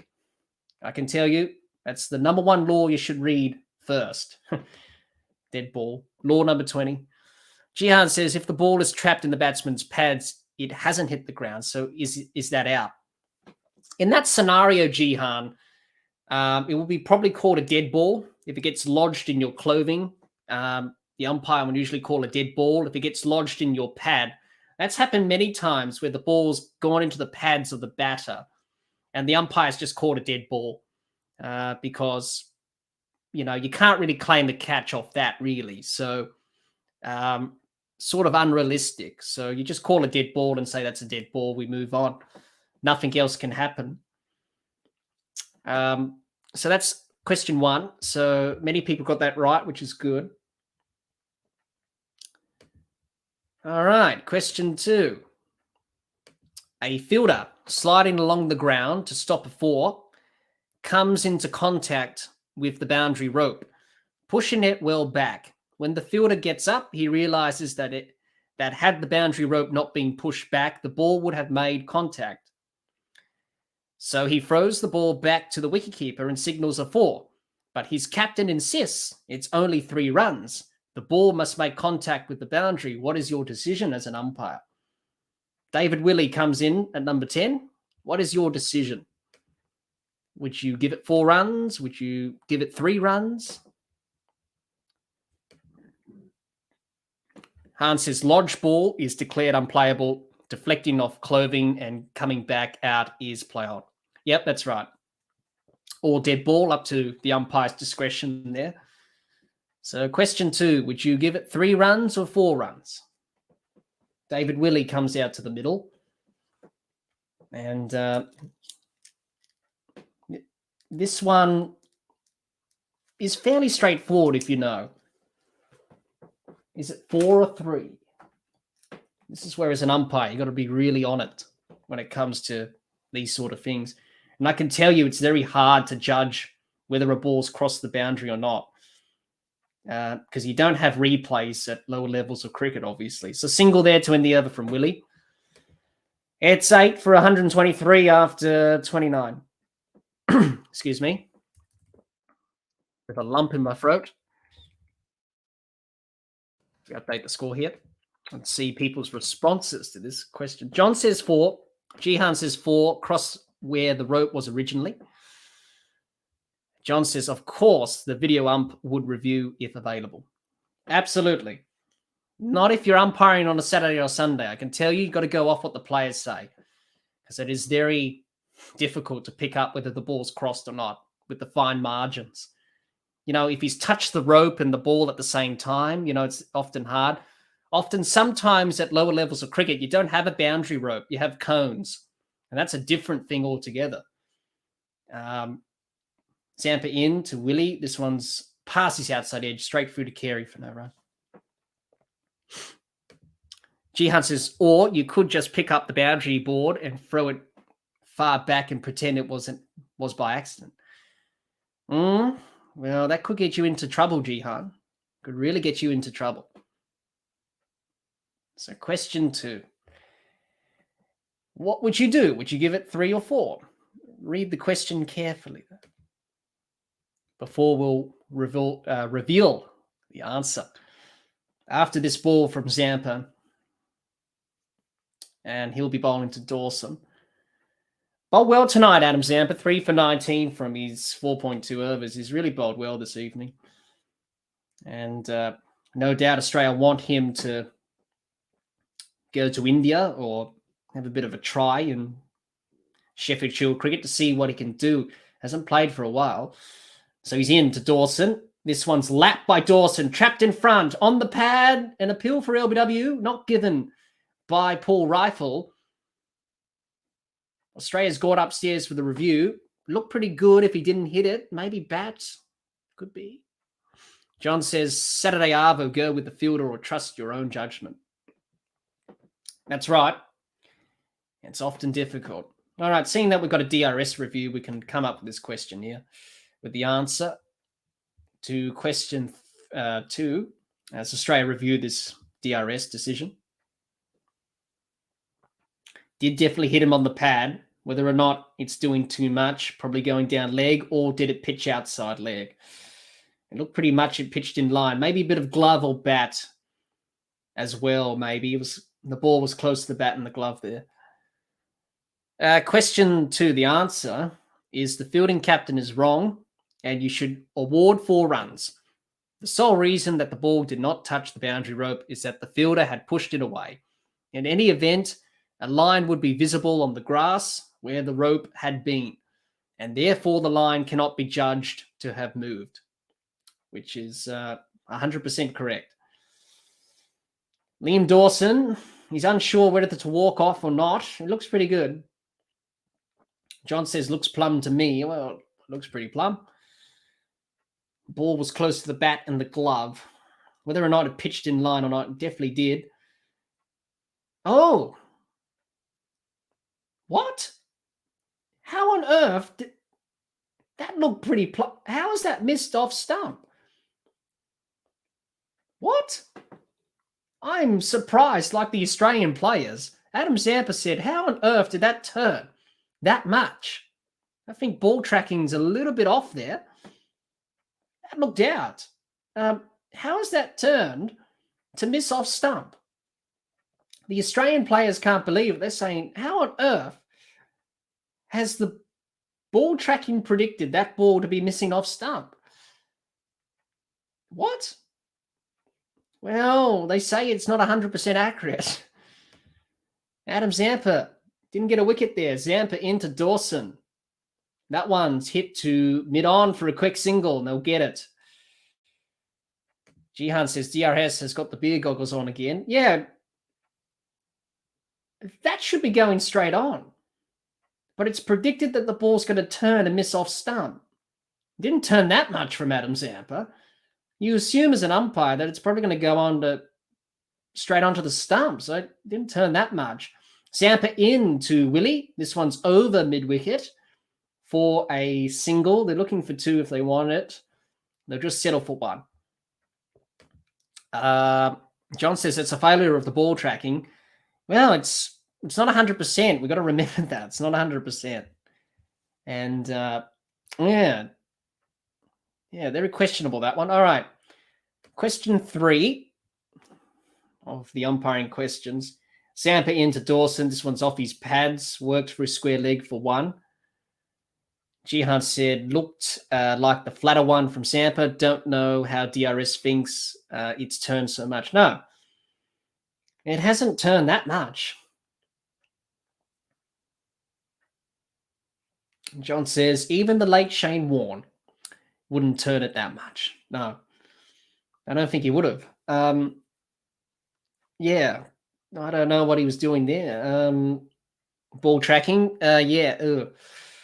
not good. That one was a little bit off with the prediction. That should have been out.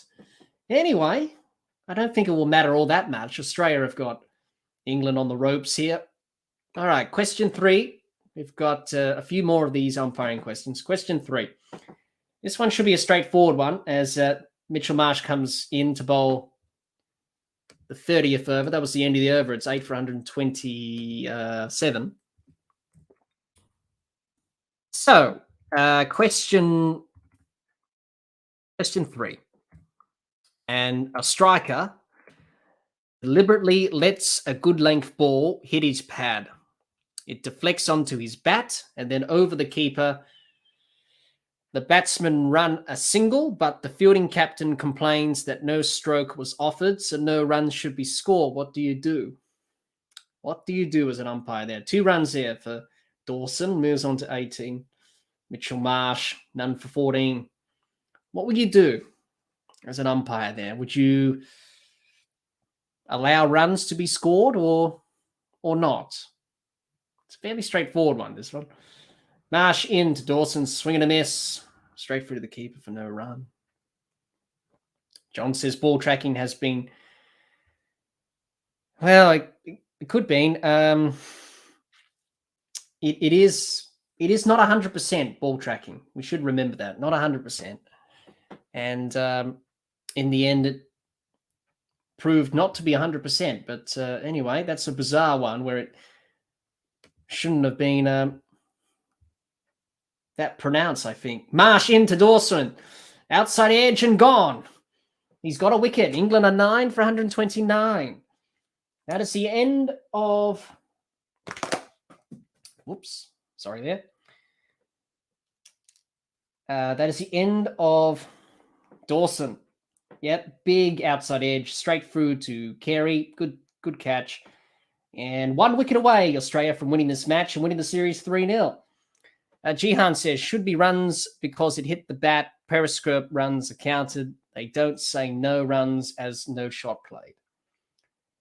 Liam Dawson gone. Ollie Stone, the last batter in at the crease for England. And he'll be hoping that he can survive this over from Mitchell Marsh.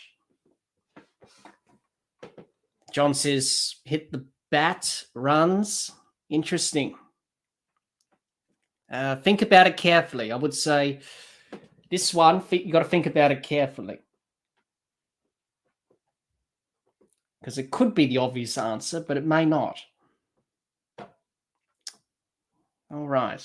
We'll reveal the answer. Ollie Stone makes his way out to the middle. Number 11, not a good place to bat. As a bowler. But he'll be hoping to get some runs here, Ollie Stone. Try and finish off the tour on a good note. Took 4 wickets in the bowling performance today for England. Whereas the other bowlers didn't do so well. Marsh in to Stone. This one's full, trapped on the pads. Is it going down the leg side? An appeal for LBW. Paul Wilson says not out. That was probably going down leg. All right, the answer to question 3 is when the run is completed, call and signal dead ball, cancel the run and return the batsman to their original ends because no stroke has been offered, no runs can be scored.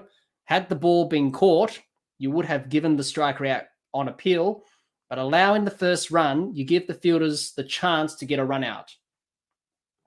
Okay, so that's a boundary there for Stone. He's off the mark, 4 runs.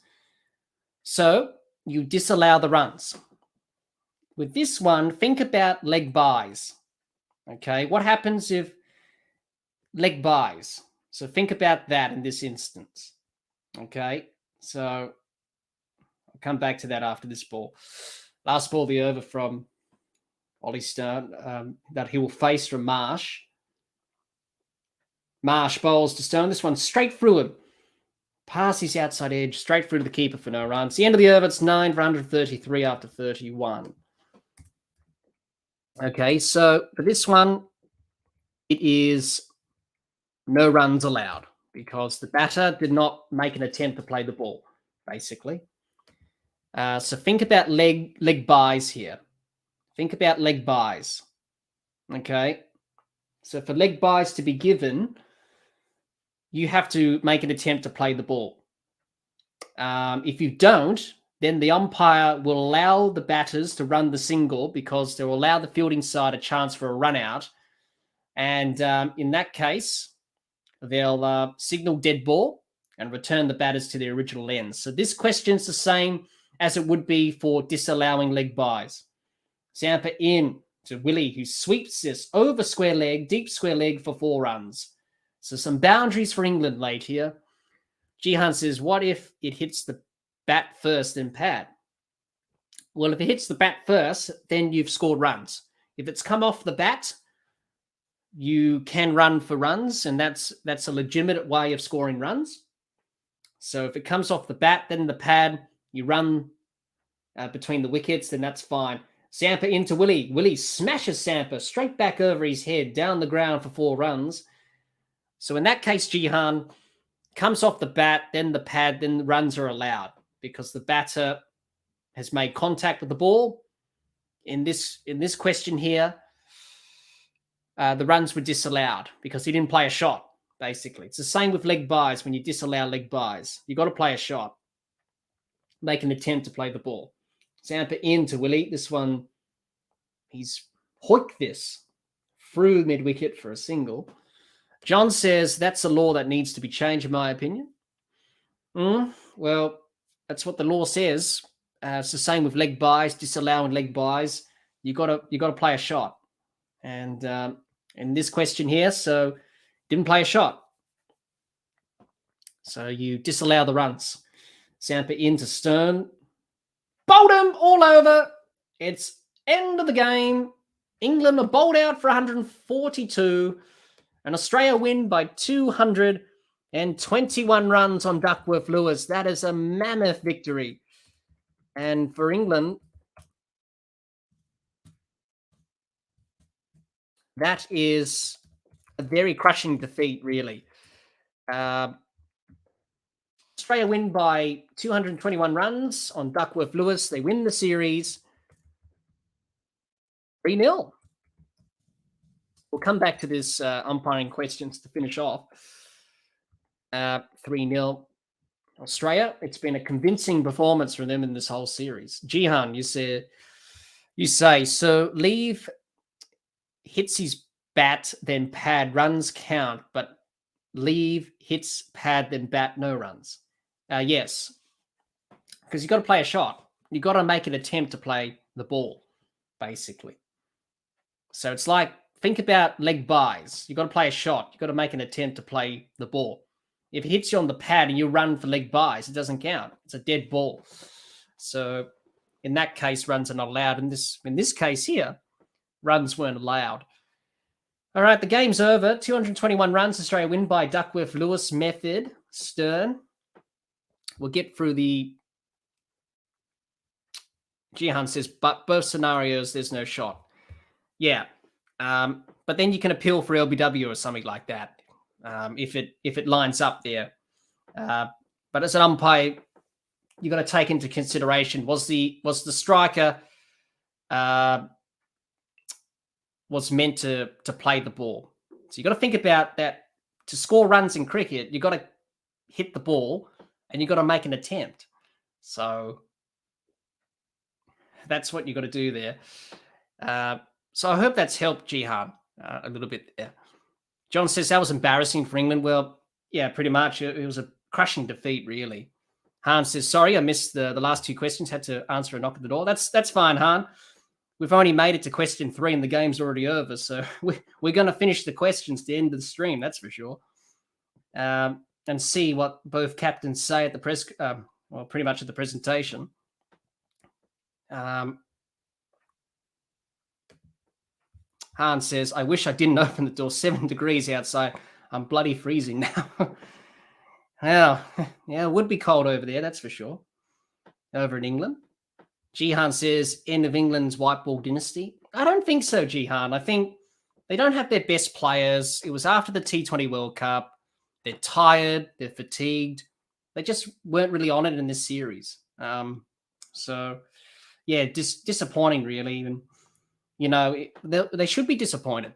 You know, it doesn't matter. You can give all the excuses under the book, but, you know, it was a really poor performance from them today. You know, yeah, we come off the T20 World Cup, but still, you're still playing for your country.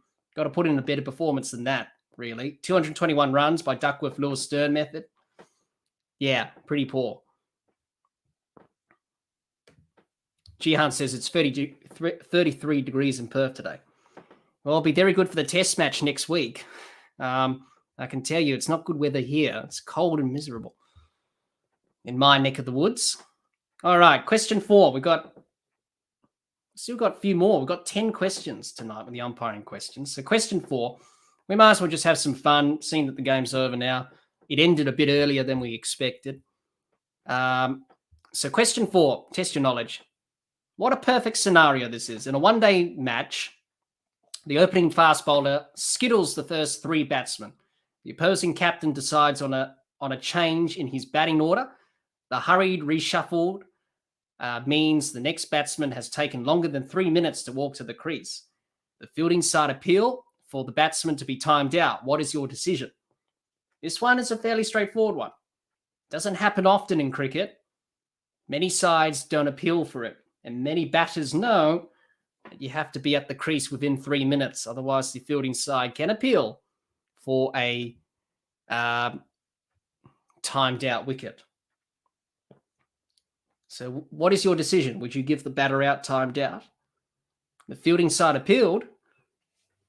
Would you give it timed out?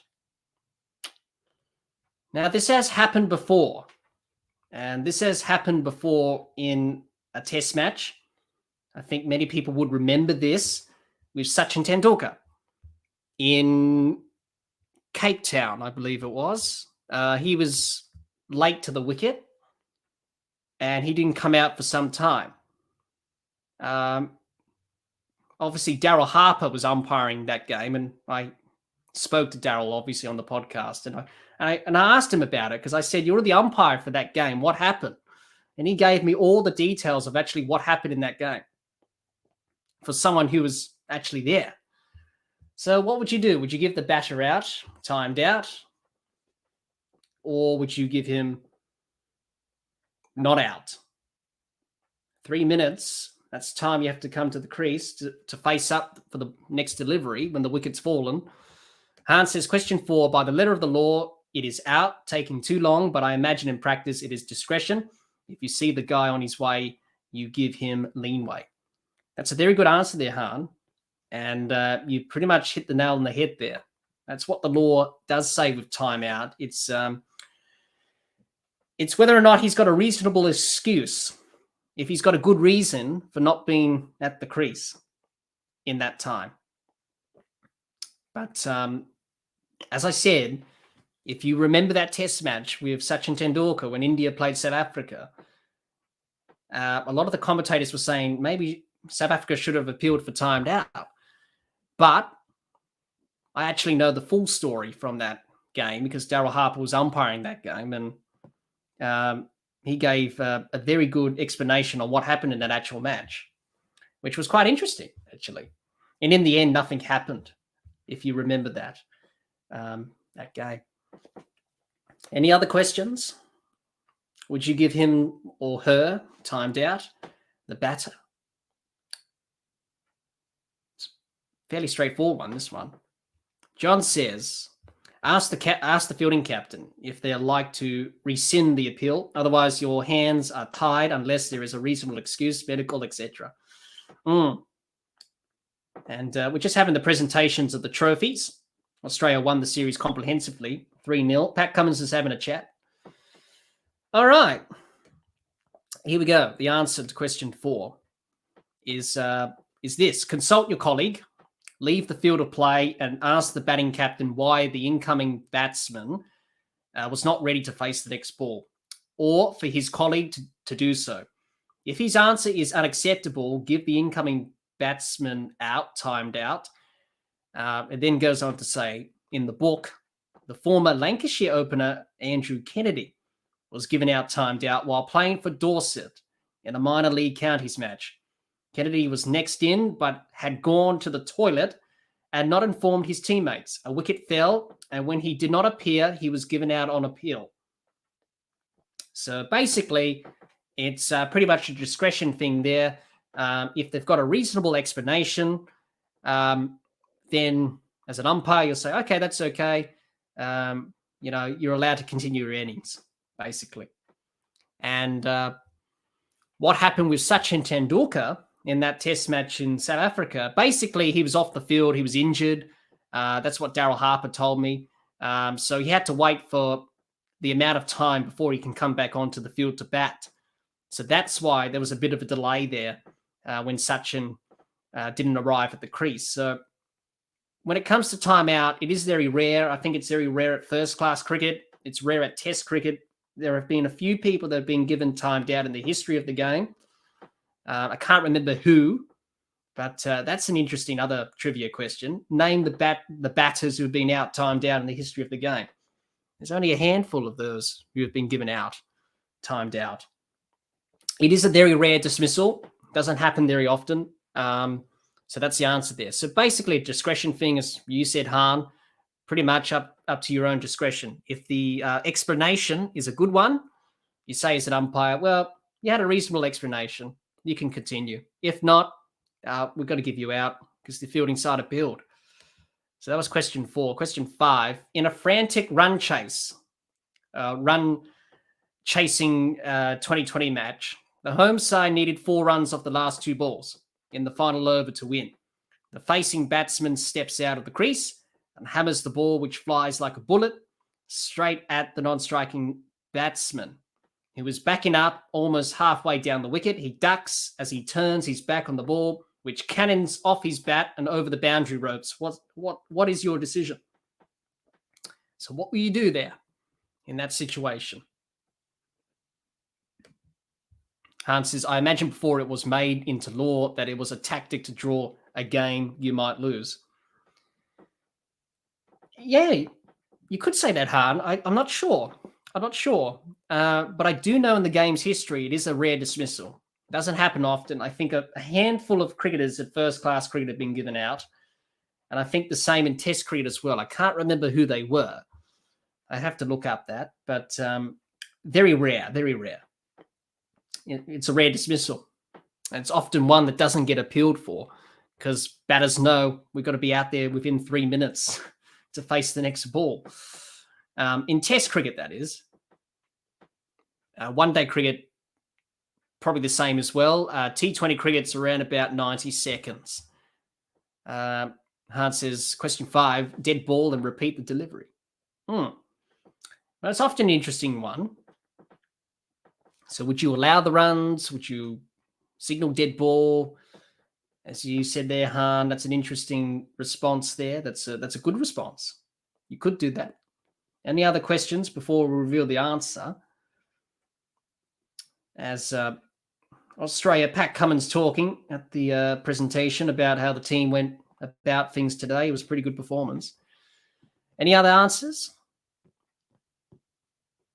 What is your decision if you're the umpire?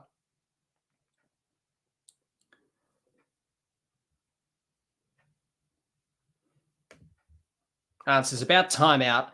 There are 15 minutes left, so you take your time with each out, and that eats up 12 minutes. Yes, it does, pretty much. That's why in cricket you have over rates and you have allowances for that when the wicket comes. So, yeah, that's a very good thing you say there, huh? Didn't think about that before. John says 4, only a dead ball if it hits the umpire, but it's T20, so there might be a red herring. All right, the answer to it is if the ball did not hit the ground after leaving the bat, you should award 6 runs. Otherwise, award 4. In either case, the batting side win with 1 ball remaining. So there you go. The batting side will win with 1 ball remaining. So, yeah. That's the answer to question 5. So if you want to learn more about that, obviously read Law 18, scoring runs, Law 19, boundaries, and Law 16, the result, if you want to learn more about that. But you should award 6 runs if it hasn't touched the ground, otherwise 4. In either case, the batting side win with 1 ball remaining. So the game will go to a result. So you say, Hans, so as long as it was accidental, it's play on. Yep. The batter did not deliberately put out his bat or anything like that. So if it comes off, ricochets off the bat, goes for 6 runs or 4, so be it. Just like what happened with Ben Stokes in the T20 in the 50 over World Cup in 2019. It's play on, it's 4 runs, so it's okay. So that's question 5 there, the answer to that. Question 6. We've got 4 more questions after this. Nature Lover, Zampa was a contender for Player of the Series, 11 wickets in 3 matches. He was. He had a pretty good series. I think it was David Warner who was Player of the Series, I think, as I saw in the corner of my eye with the presentation. All right, question 6. A batsman completes a quick single, but just as his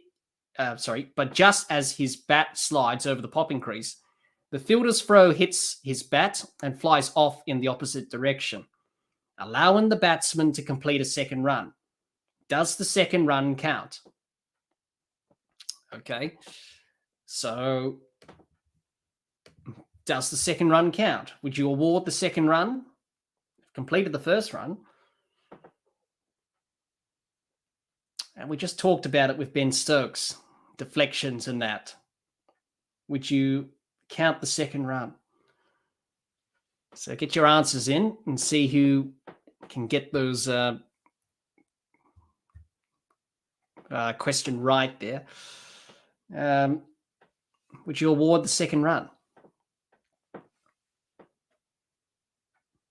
So I'll read the question again. A batsman completes a quick single, but just as his bat slides over the popping crease, the fielder's throw hits his bat and flies off in the opposite direction, allowing the batsman to complete the second run.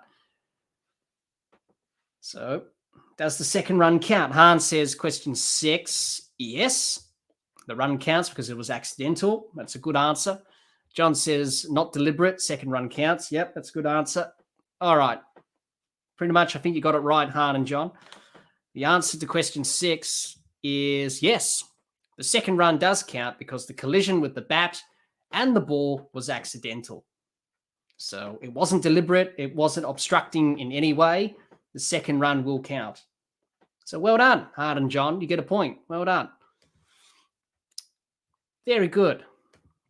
Question 7. We've got 3 more after this. Perfect way to end the stream.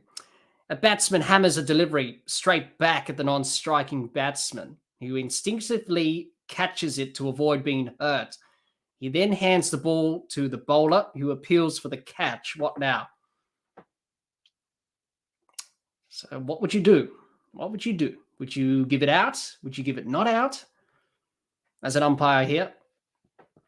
So a batsman hammers a straight delivery back at the non-striking batsman, who catches it to avoid being hurt. He then hands the ball to the bowler, who appeals for the catch. What now? So would you allow the catch? Dead ball? Not out? Out? Didn't touch the ground, so it's a fairly straightforward one, this one. Get your answers in, and then we'll reveal the answer to question 7. Pretty straightforward one, this one. Nature Lover says, question 7, a batsman drives and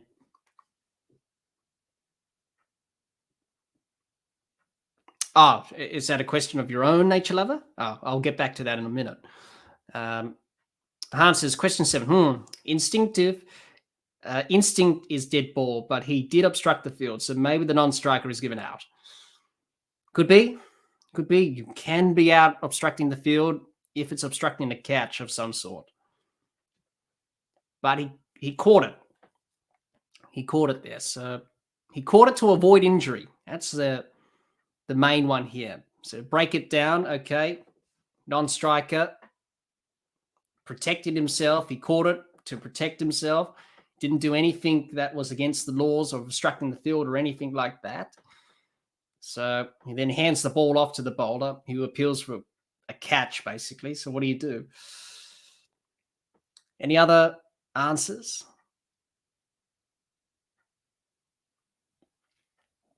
Before we reveal the answer to this question. Question 7. John, you say not out, but the non-striker is for handling to the bowler or dead ball. Well, it's not the smartest way to go about it, but he was protecting himself. So here we go. The answer is the bowlers and umpire should immediately call and signal dead ball. The action of the non-striker in catching the ball was instinctive. He was trying to avoid injury, which he was entitled to do so. So not out. Dead ball, not out. I'll come back to your question, Nature Lover. After we finish these questions, I'll come back to your question. And that can be question number 11 for us. I'll come back after these last 3 questions. So we'll come back to your question, Nature Lover. Hans says, isn't catching the ball a deliberate act?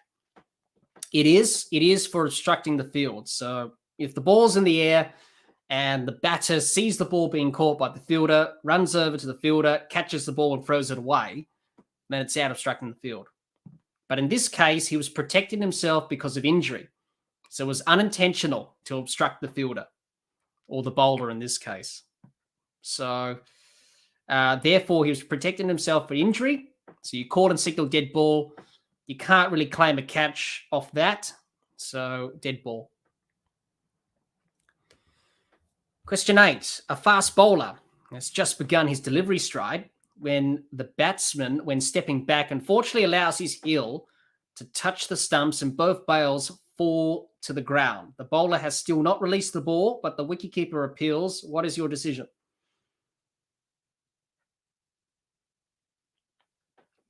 What will you do? What will you do? Hans says, okay, it is umpire's discretion as to whether it is deliberate. Yes, it is. You got to remember of obstructing the field, and this is a good tip as an umpire. You got to balance the two. Was it intentional or was it unintentional? So you got to balance those things. There's a key words in the law: intentional, unintentional, or deliberate or undeliberate or whatever. So you really got to weigh it up, really. Did he deliberately do that? Did he deliberately go out to obstruct the fielder from catching the ball? You can be given out obstructing the field if you yell out something to the bowler or the fielder and say, distract them or catch them unguarded. So it's up to your discretion, basically. John says, gut feeling, dead ball. Nature Love says, I think not out. Well, think about this one carefully. Okay, so this is a hit wicket scenario, obviously. Now, you've got to weigh up whether or not he's out hit wicket because it's fairly obvious because he's trotting on his stumps. So if you know hit wicket, if you know the law, hit wicket, which is one of the dismissals in cricket, is the batter in the wrong here? Is he out? The wicketkeeper did appeal for hit wicket. As an umpire, you got to answer it. Hart says instinctive is dead ball. Question 8. Interesting response here, Hart. Hart says, then again, you can run out the non-striker as long as you are in the delivery stride. Yep. John says, my typing is atrocious. No, that's all right, John. I understood what you said. But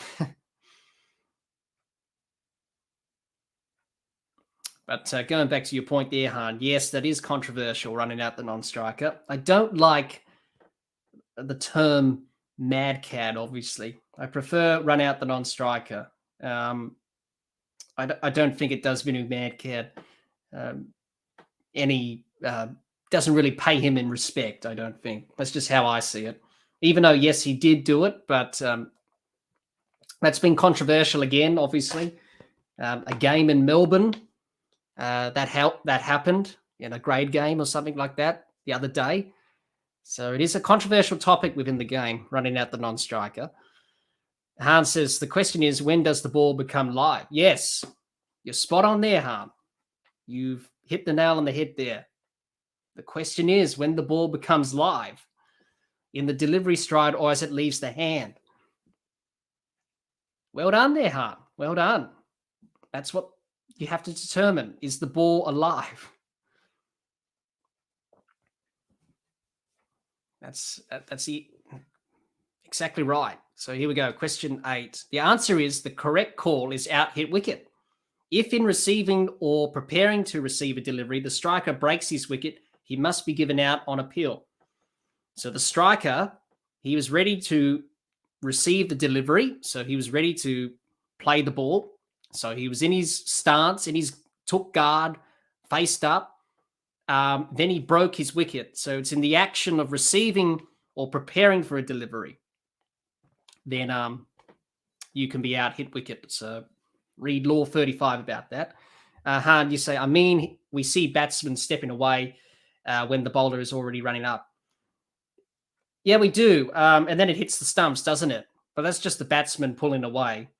So as an umpire, you say dead ball because they say, oh, something was behind the side screen. So in that case, it's okay. That's a dead ball there. So that's the answer to question 8. You'll give the batter out hit wicket because he was ready to play the ball, receive the ball, and he broke his stumps. Unfortunate, but we see it sometimes in cricket where batters stand too far in the crease and they knock over the stumps. John says, what if the bowler is in his run-up, the batter backs away, treads on his stumps because he swallows a fly, etc.? Oh, that's an interesting one.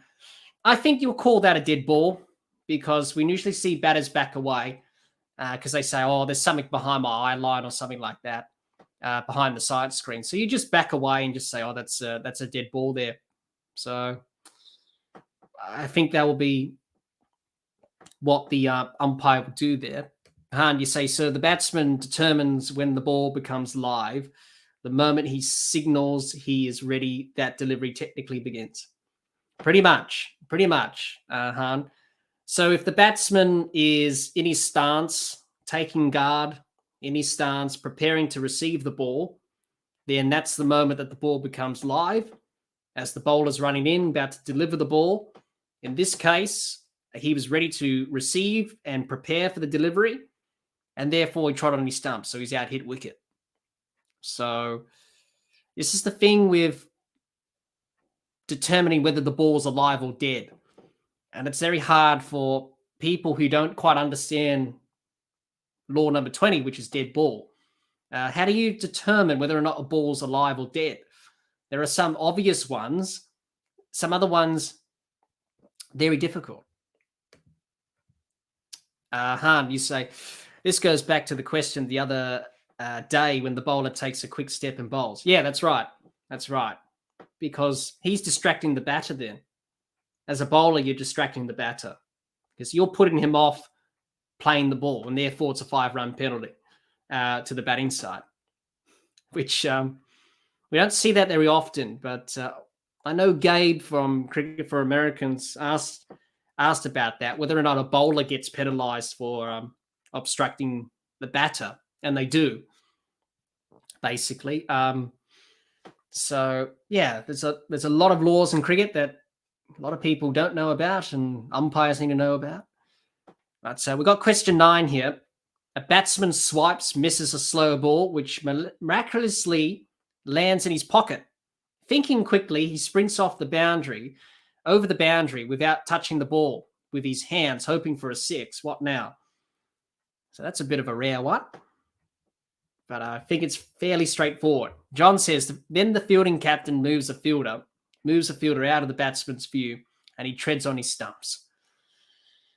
Yeah, well, you could say that the fielding side were distracting the batter then in that case, because you've got to remember as a fielding side, you can't do anything to distract the batter from playing the ball at the striker's end. So that's a deliberate act of distraction or deception. So therefore, penalty runs, you go through that process. So question 9 is a bit of a rare one. I don't think this will happen all the time. I think it's fairly obvious. Han, good answer there. You say dead ball, the ball is unplayable. Yep, that's a good answer. Fairly obvious, this one. Not very rare. It's not every day that you see this happen. Different scenario. Any other responses before we reveal the answer? Quite a rare one, actually. John says he'll be a cheeky so-and-so, but yeah, dead ball. Yeah. Well, I don't think it'll be the right way to go about it, scoring runs. The answer is it's pretty much that, really. It definitely is quick thinking, but it's not very clever. As soon as the ball lodges in the batsman's clothing or equipment, you must call and signal dead ball. It will be grossly unfair for the batting side to be able to score runs in this way, while the fielding side were denied the chance to take a wicket. In any case, for a 6 to be awarded, the ball must come off the bat, not off the batsman's person. So that's question 9 there. So well done, Han and John. Pretty much got that spot on. Yep, dead ball. Absolutely. Han says, these questions kill all of Gabe's ideas for tactics. Yeah, pretty much would. Just to think about them, really. It would have been nice to have Gabe right here, Han, answering these questions. It'll make obviously him know the game a little bit more as well, and what sort of nuances the game has. All right, question 10. Hooray! It's the final one. So I think this one's fairly obvious as well. It's quite obvious that we see animals in the game come onto the field. But okay, in a village match, a batsman hits a high ball, which evades all the fielders, just as a dog runs onto the field inside the boundary ropes and catches the ball in its mouth. A fielder calls the dog over, takes the ball from its mouth and appeals for a catch. What is your decision? I think this is fairly straightforward. We do see dogs and cats and all sorts of animals go onto a cricket field. Hart says they all make perfect sense, but without context, they can seem weird. Yes, they do. It's a very good book. It's over like 300 questions or something, scenarios. That's what I said. It's a very good book to learn the laws when you're coming into umpiring, basically. It's a very good book. I'll try and get up the name of the author so you would know. I'll get that information after this. A very good book if you want to read into it. I got it as a ebook. Just that I downloaded and, very good to test your knowledge as umpires. So John says, would have been nice to see Nick here suffering too. Well, it would have been. Test their knowledge of the laws.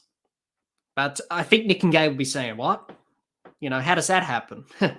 But we've got to remember these are scenarios that could happen in the game of cricket. Different scenarios or different conundrums that may happen in the game. Hans says, question 10, dead ball. The dog is not a part of the field. Yep, good.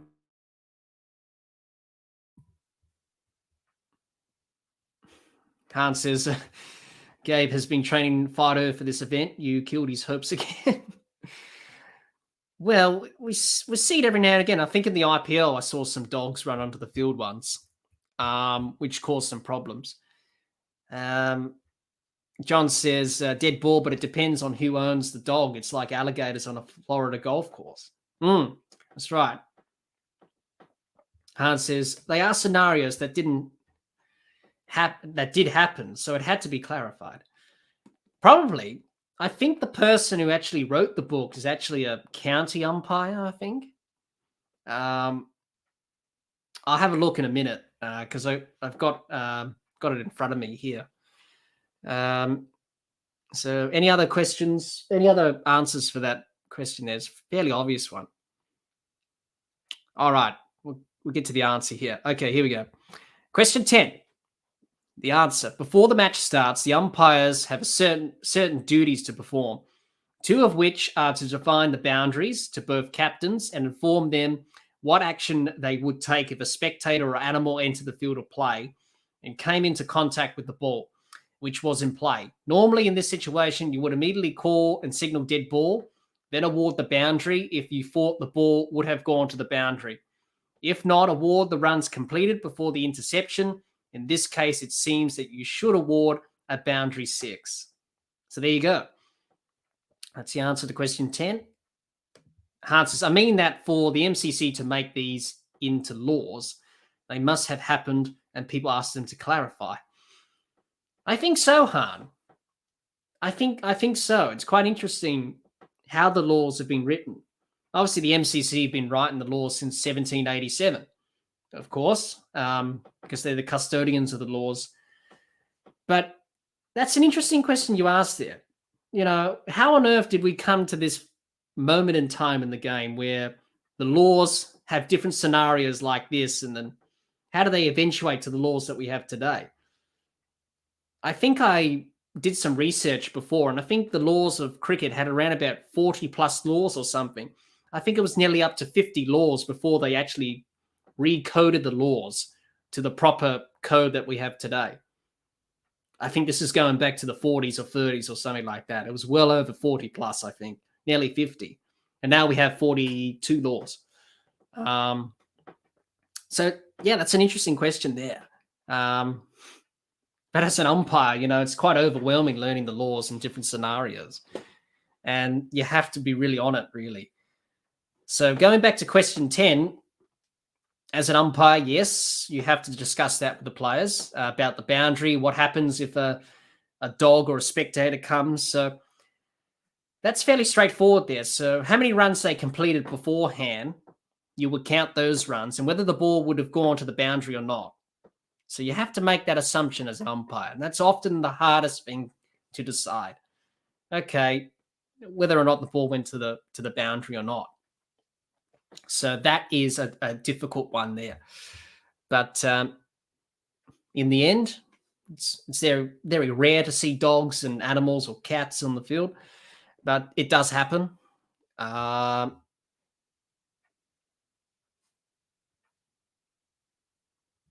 John says Roy versus the streaker. Yeah. I still remember that. You know, Andrew Simons just shoulder charging the streaker. He was training with a rugby league team at the time.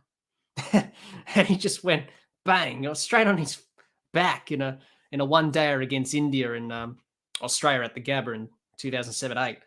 Hans says, even going back to the 1700s, different places played by different rules. Must have been arguments when teams travelled and had to use these local rules. That's right. That's right. The game was vastly different back then. Different everything, really. But it's changed so much since those early days. And the laws and the way they've been developed and conjured up to the laws that we have today. It's quite interesting to learn about the origins of the laws. Like how did LBW came about? You know, they brought the middle stump in, you know, because there used to be two stumps and one bail across the top. They brought the middle stump in because the ball kept going through the gap. So bowlers weren't taking wickets.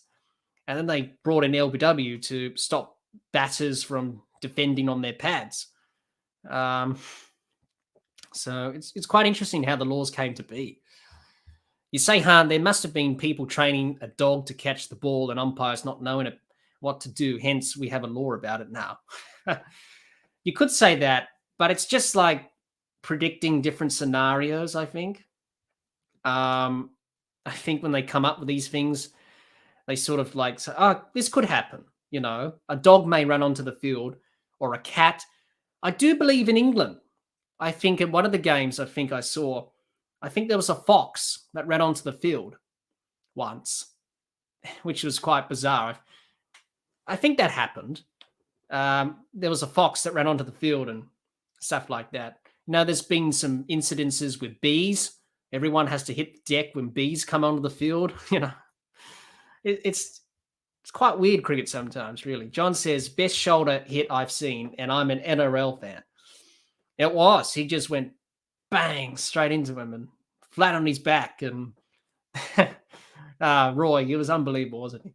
One of a kind, Roy. Sad that he's no longer with us. But yeah, that was a memorable moment from his career. Hans says, the laws were originally to make sure that everyone played by the same rules. So no 3-foot wide bats, no special ball, extra fielders, etc. Yeah, pretty much. John says Sam Kerr did the same thing in a women's English soccer match and got yellow carded. Hans says the scenarios in the book are based on what is written in the laws. So these things would have been conundrums way back, and umpires wouldn't know how to rule on these things. Yeah. The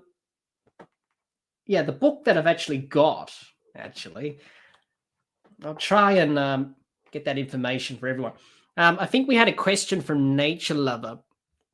He asked us about an umpiring question. Here, I'm just trying to find it. Oh, here we go. Okay, this is Nature Lover's question. So his question is, a batsman drives and the ball and it hits the stump and dislodges the bails and the non-striker is out of the crease, then how will he be run out? So that's Nature Lover's question there. He wanted to answer that early on. So I'll leave everyone to get their answers in there. I think it's fairly straightforward. Just getting the information about the book. Recapping the match as we do that. Fairly one-sided from Australia in the end, really. 221 runs on Duckworth-Lewis. They won the series 3-0. Complete dominant performance, really. I can't really fault the effort. I thought the batting was good. Travis Head batted well. David Warner batted well. The partnership, both making hundreds. It was pretty good. So England didn't bowl well. They didn't bat well either. So, yeah, England would be disappointed about how they went about things in this series. So, yeah, very disappointing indeed. I've got the book up here, and I'll provide that in the chat for everyone. Han, you say, so sometime way back in, let's say, Surrey, a dog made a catch and the umpire had no guidance in the law. So they asked the MCC to make a definite law. They could have. Maybe they could have. I don't really. It's quite interesting learning about the origins of the laws, because there's a lot of people that want to know more about it, actually. Han, you say, that question is easy. Remove a stump with the ball in the same hand. Yes, you would. Or you could remake the wicket and put the bails back on and then take the stumps out and put the wicket down fairly. You could do that, but that takes time. So people often forget that. You can actually remake the wicket and then take the wicket down fairly there. But the quicker option is usually taking the ball with the stump out of the ground at the same time like that. And that's often a very difficult thing to determine, because you've got to really make sure that the stump is out of the ground. I remember when Pat Cummins did that in a T20 against Sri Lanka at the Gabba. The third umpire had to look to see if the stump was fully out of the ground with the ball next to it.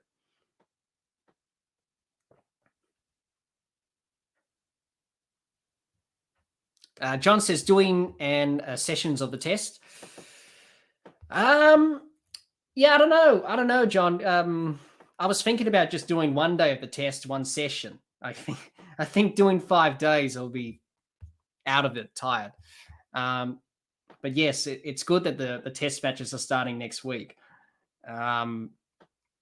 Looking at Australia squad, it's definitely the strongest squad.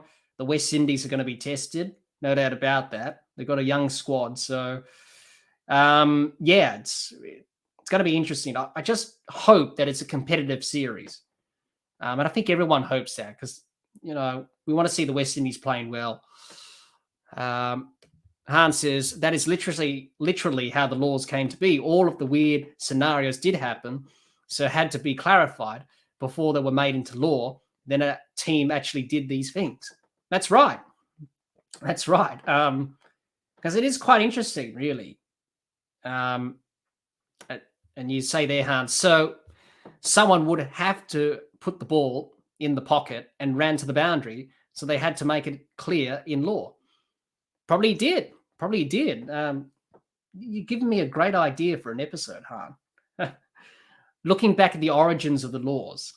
And it is quite interesting, because we don't really know, where the laws came to be, because something had to happen, like as you mentioned there, Han. Something had to happen, an animal or a dog took the ball, ran off with it. What happens? Does it count, dead ball, or we play another delivery or whatever? So it's quite interesting. You've given me an idea for an episode, Han. Because I want to do that. It's interesting learning about the history of the game and learning about the laws as well. That's what I do as an umpire, of course, but learning where they came from, the terms and the terminology. Where did third man or fine leg come from? Where did, cow corner come from? I think it was cows on a corner of a field or something like that, gathering or something. I don't know. And it's very interesting learning about the terms and where the laws actually came from, the origins of it.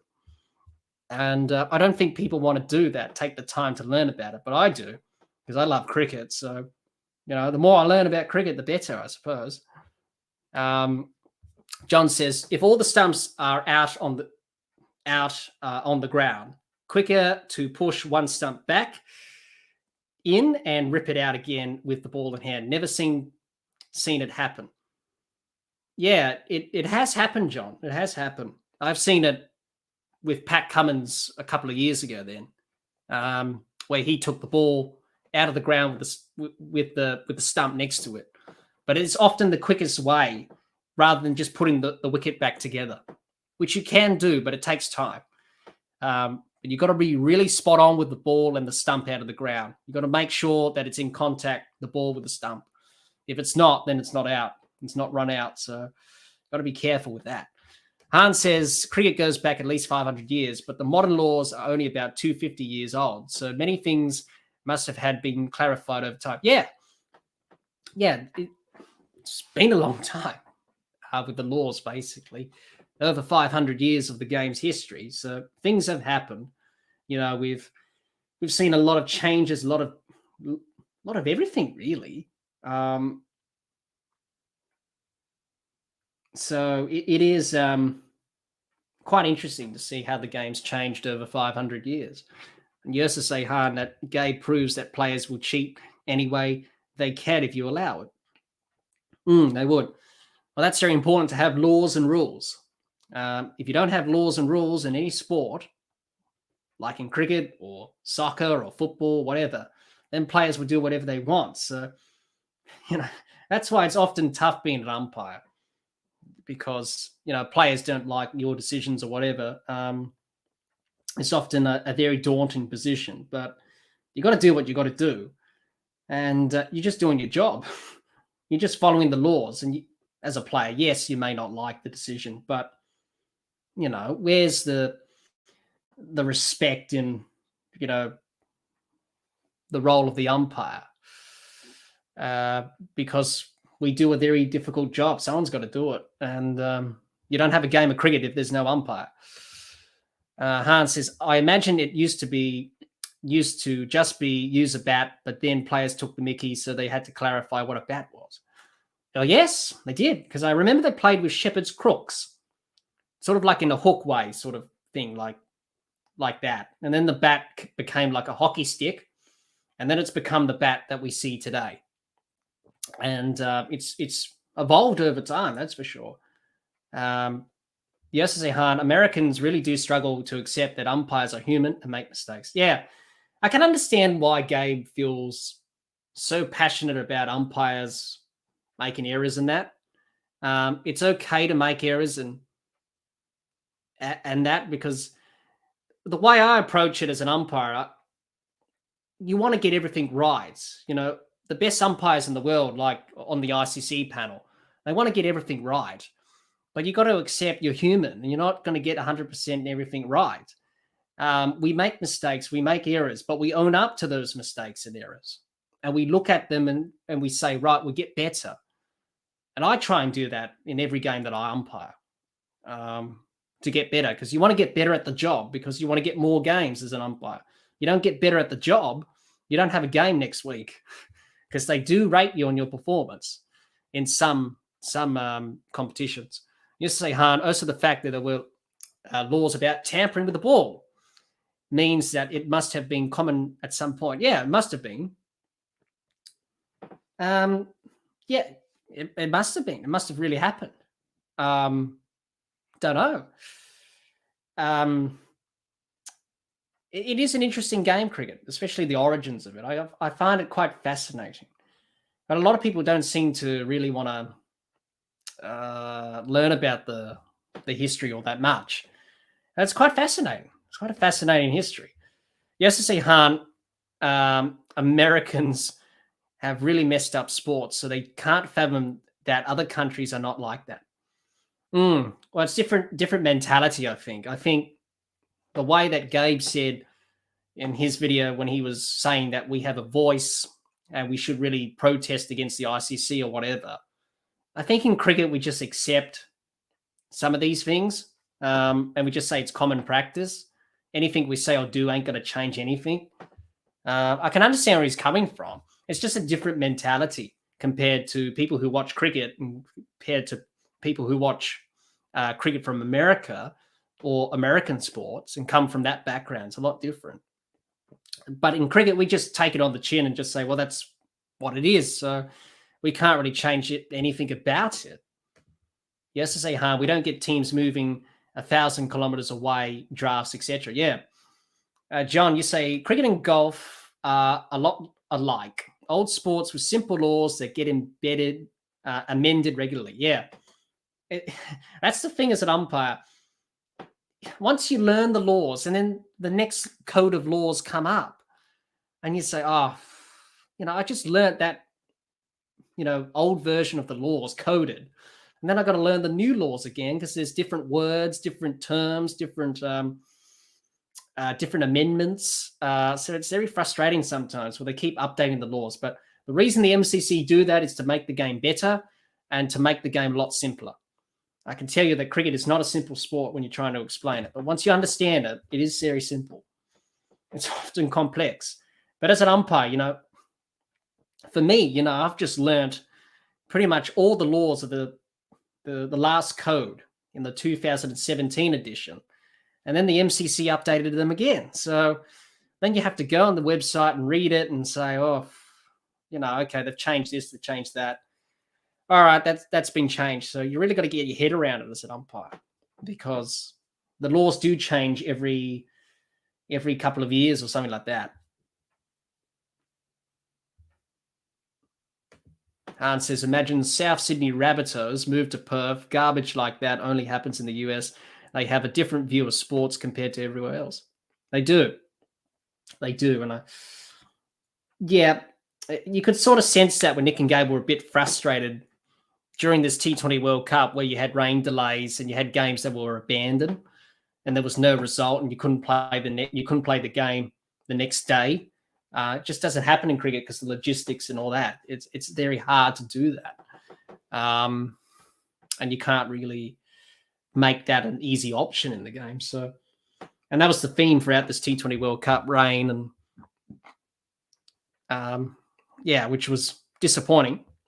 Yes, to say, Nick and Gabe view everything from a TV viewer's point of view, not a let's make the game as fair as we can perspective. No, they're looking at it from as you said, from a TV viewer's point of view. I guess we're looking at it at a different sort of perspective in cricket as cricket fans. You got to sum up safety, logistics, the length of the tournament, all these things. So yeah, it's a simple solution, but it's nothing in cricket is ever simple, isn't it? We always have to make it complicated for some reason. I just don't know why. But cricket's always been like that. We always have simple solutions to problems, but we make it more complicated than it is, which frustrates a lot of cricket fans, that's for sure. Going about this book, as I said, about umpiring, this book, it's called You Are the Umpire, and it's written by Paul Trevelyan and John Holder. An interesting book, 300 conundrums about umpiring. I'll type the name in the chat for everyone to know about this. You Are the Umpire. So you can search it up at home. You Are the Umpire by Paul Trevelyan and John Holder. Now, I'm guessing that I think one of the people in the book was actually an umpire himself. So I'll just leave that in the link for, in the chat for everyone. You Are the Umpire. That's what it's called. That's the book. That's the name of the book. And I'll leave that in the chat then. Just try to find out a bit about the book here so people can. Yes, I think it does, Han. Hang on, I have to go back. I'm just looking at the cover now. But yes, it does.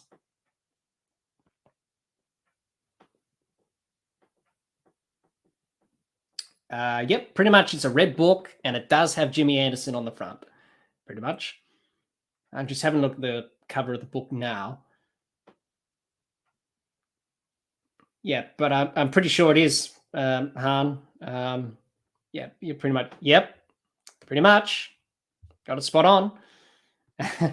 So I'm guessing you probably heard of the book before. It's a very good book. That's where I get most of the questions from. It's got brilliant tips about umpiring, learning about the signals, how you do them, the changes to the laws, of course. Now, obviously, this book has been written a few years ago, so the changes to the laws are a bit out of date. It gives you tips about how to give LBWs out, how to go through the process. Was it a legal delivery? What if the ball hit the wicket? Where did the ball pitch?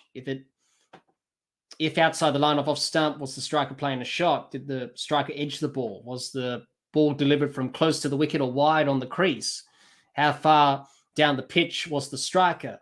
How tall was the striker? How far did the ball have to travel to hit wicket?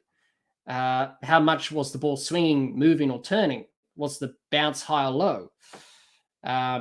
Gives you many tips on how to stand behind the stumps in terms of how far back you stand. It's a very good book. Very good book. It also tells you about angle of delivery. So if you're bowling wider of the crease, closer stump to stump, which will help with LBWs, of course. Tells you about no balls, fair deliveries, DRS as well. Then questions.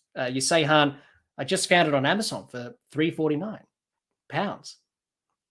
Yeah, I got this book. I downloaded this book, Han. I didn't buy it off Amazon. I downloaded it off Apple. And you can download it off your Apple device or whatever on books. I tend to do that. I tend to learn from other sources. It's a very good book. I can highly recommend it if you want to learn more about the laws and test your knowledge like we've been doing on the streams, which is pretty good. It covers all the laws. It covers appeals, covers ball tampering, boundaries, bowled out, bowler delivery issue, deflections, collisions, dead ball situations, clothing and equipment, catches, distraction, drinks, fitness of playing conditions, follow on, complaints, game traditions, hit wicket, hit the ball twice, illegal fielding and play, LBWs, no balls, number of eligibility of players, obstructing the field, offering no stroke, penalty runs, what else? Practicing batting and catching, refusal to leave the field of play, runouts, runners, short runs, sporting behaviour, start of innings, stumped, wide, umpires, tricky decisions or discussions, unfair play, the toss, time wasting, timeout, substitutes. Very good book. You say, Han, can you send a copy to Nick and Gabe? I can send a link, I think. I can send a link. I'll try that. That's a very good book. They'll learn a lot. But some of the questions will be like, what's just happened there? So you have to read them carefully. Now, apparently, the author of the book, John Holder, apparently he was a internationally respected umpire. He was born in Barbados and started his cricketing career there. And he moved to the UK in 1960s. He trained as a guard on the London Underground team. I'm guessing that's football. He joined Hampshire County Cricket Club as a fast bowler in '66 and retired in '72 due to injury. It also says he moved from the north of England to play league cricket in Lancashire and Yorkshire, and he was appointed to the first-class umpires panel in 1983 and umpired for the next 27 years. He made his Test match debut as an umpire in 1988 in Lords and stood in his last Test match there in an Ashes Test in 2001. It also says here, John and the late John Hampshire were the first pair of neutral umpires when they stood in a Test series between Pakistan and India in 1989. He umpired 11 Tests, 23 one-day internationals, and 7 domestic finals. And he retired in 2009. And he was employed by the ICC as a regional umpires performance manager with responsibility for Europe and the Americans and the Caribbean. He stood down from that role in 2010. And he wrote this book, co-authored it with Paul Trevelyan in 2008,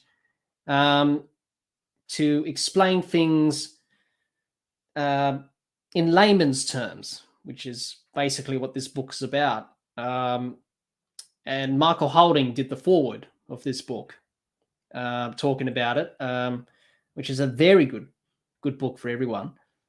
So Michael Holding did the foreword of it, just talking about it and putting things into layman's terms with the laws and making people understand the laws. I think that's the one thing in cricket that we have to try and get fans to be engaged on, is how to understand the game in terms of the laws, the intricacies, all that stuff, because a lot of people just don't know.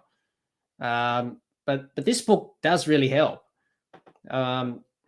So yeah, I could send a link to them, Han.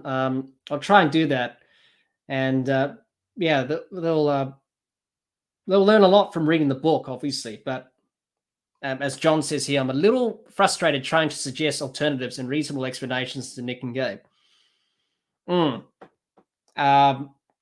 Yeah, it does happen when you're trying to explain something to someone and you're trying to put it into words and it doesn't really come out right. Cricket is a game where you have to explain a lot to someone about the laws and that, which is often a bit difficult there. Yeah, with Nick and Gabe, they're learning the game. They're still learning the game. They want to keep learning about it, and yeah, it's often difficult trying to explain some parts of cricket to them. It's often difficult when it comes to that. But as I mentioned before, it's about, trying to, make cricket accessible, I think. Which is often the case, really. So they're a good book. I would suggest it to everyone. You Are the Umpire by Paul Trevelyan and John Holder. They're a good book. We'll definitely send a link to Nick and Gabe. That's for sure, Han. We'll definitely send a link there to this book. Yeah, definitely a good book. I often tend to read other books, of course, about umpiring. Download a lot of stuff from the ICC and that, which is it's a real shame that the ICC don't do that anymore. Most of the umpiring resources I've got are from other state organizations in Australia. And I've got a long folder of resources that are pretty full on in terms of umpiring. But you learn so much from that. And a lot of people don't understand a lot of stuff that comes with umpiring. Processes, what are the other things? Technique. Technique's important. Understanding the game, being a good listener, being a good person when it comes to man management and player management, learning those skills, how to diffuse tension and how to stop conflict, which is often a hard one. So there's a lot of things. And yeah, I would suggest to anyone, go and do umpiring, do a course or something like that. I think you can do a course in any part of the world that you come from. I think it's different in all countries, but do a course. I did a course. You only needed to get 80%. I got well over 80%. I got nearly 90% to get you started in umpiring. So I did that and went down to Adelaide Oval for a sort of a course, which is pretty basic, really. They just give you a pack and they give you a shirt and you get your certificate in the mail or something like that, which I got. And you're on your way from umpiring from then on in. So anyone can do it. Anyone can just, sign up and do it. It's that perception that people have when it comes to umpiring. A lot of people don't seem want to do it because they think, it's difficult, too hard. In reality, it's quite easy when you understand everything. But when you're just starting to learn it, it's quite overwhelming. And I would suggest to people, hey, do it. Do it. These international umpires have started somewhere. They've started at club cricket and they've made their way up to international levels. So that could be you one day. You could be an international umpire. It takes a lot of hard work to get there. And I can tell you, it's not easy. It's quite rewarding, umpiring. So I would suggest that book to everyone because it's a very good book. You Are the Umpire. And you can get that from any sort of bookshop or online bookshop or whatever. You can get that. So it's quite good to test your knowledge as upcoming umpires if you want to learn more about the laws and that. You can also check out the videos that we did on the podcast with Daryl Harper and Mary Walden about umpiring, which is good. You can learn more about their journey, learn more about umpiring, tips of the trade. I can tell you I learned a lot from just watching and listening to every word that they said. And also you got other books and resources that you can learn from umpiring as well. Videos as well on YouTube, podcasts, anything really, to learn about the other side of the game, which is umpiring rather than playing it, which many people do. But going back to this game, Australia won by 221 runs. Duckworth-Lewis. Australia won the series 3-0 in the end. What have I made of the series? I think a pretty dominant series to Australia. Very one-sided. England didn't look in it at all. They were pretty much out of it, really, in the first, pretty much 3 games of the series. I think Australia will be very happy with how they performed. I think the way they batted, the way they bowled, I think it's good to see consistency. It's good to see the team finally getting the results that they need. I think throughout this series, they got scores of 291, 280, and 355. So I think they'll be very happy when looking back on this series. John, you say, be interesting to see how CFA goes when US hosts the next T20 World Cup. Wonder if their attitudes might change. Yeah, it'd be interesting to see how they'll go in the T20 World Cup. That's for sure. Be interesting to see how they'll go about it. Different perspective, of course, when you're hosting a major tournament like the T20 World Cup. It's going to be a different format, more teams in 2024, unlike 2022. So, yeah, it's definitely going to be a very interesting tournament in the Caribbean and in the USA. Be interesting to see how Nick and Gabe will go. Obviously, if they're going to watch some games and hopefully document that for us to see, which will be good. So yeah, that'll be good to see what they do in that T20 World Cup in 2 years' time, which is not far away. I think some of the things that they think about cricket, they may change some of their views on. So yeah, we'll have to see on that, John. But going back on to this series, just my initial thoughts and that. Very dominant series from Australia. They deserve to win 3-0. And just underwhelming from England throughout this series. You can't blame England for their performances. Look, coming off the T20 World Cup, they were always going to struggle like this. And scores of 287, 208, 142. Yeah, very underwhelming performance with the bat and with the ball in this whole series across the board. So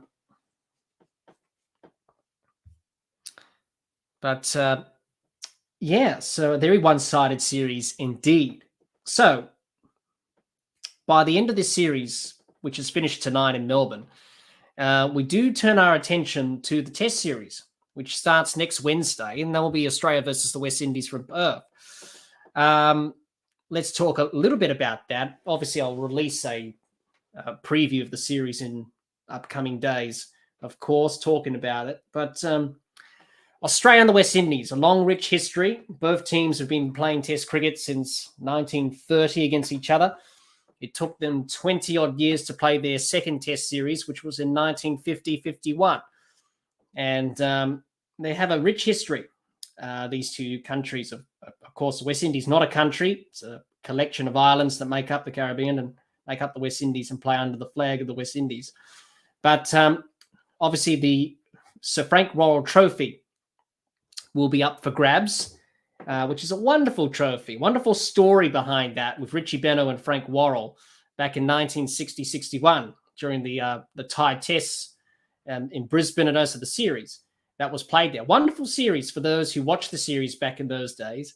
A bit out of my time frame as a cricket watcher, but watching the highlights and watching how Sir Frank Worrell spoke, you can tell that he was a very kind person.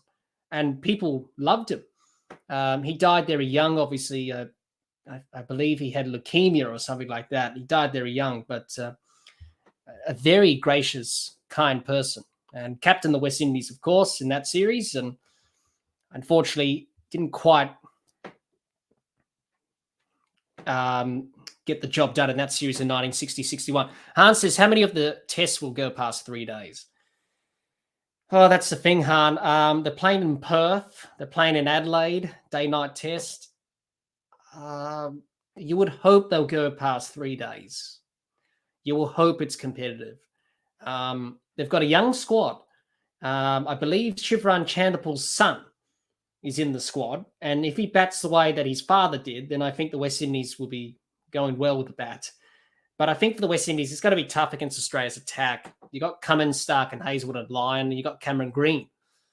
So their batters really need to grind it out. They really need to find a way to get through the Australian bowlers. Their batting's going to be tested, no doubt about that. Their bowling is going to be tested as well. How are they going to go about bowling to Smith? How are they going to bowl to Labuschagne? How are they going to bowl to Warner? They've got Azari Joseph, who's quick. They've got Kemar Roach, who's the veteran. He's played a lot of times in Australia.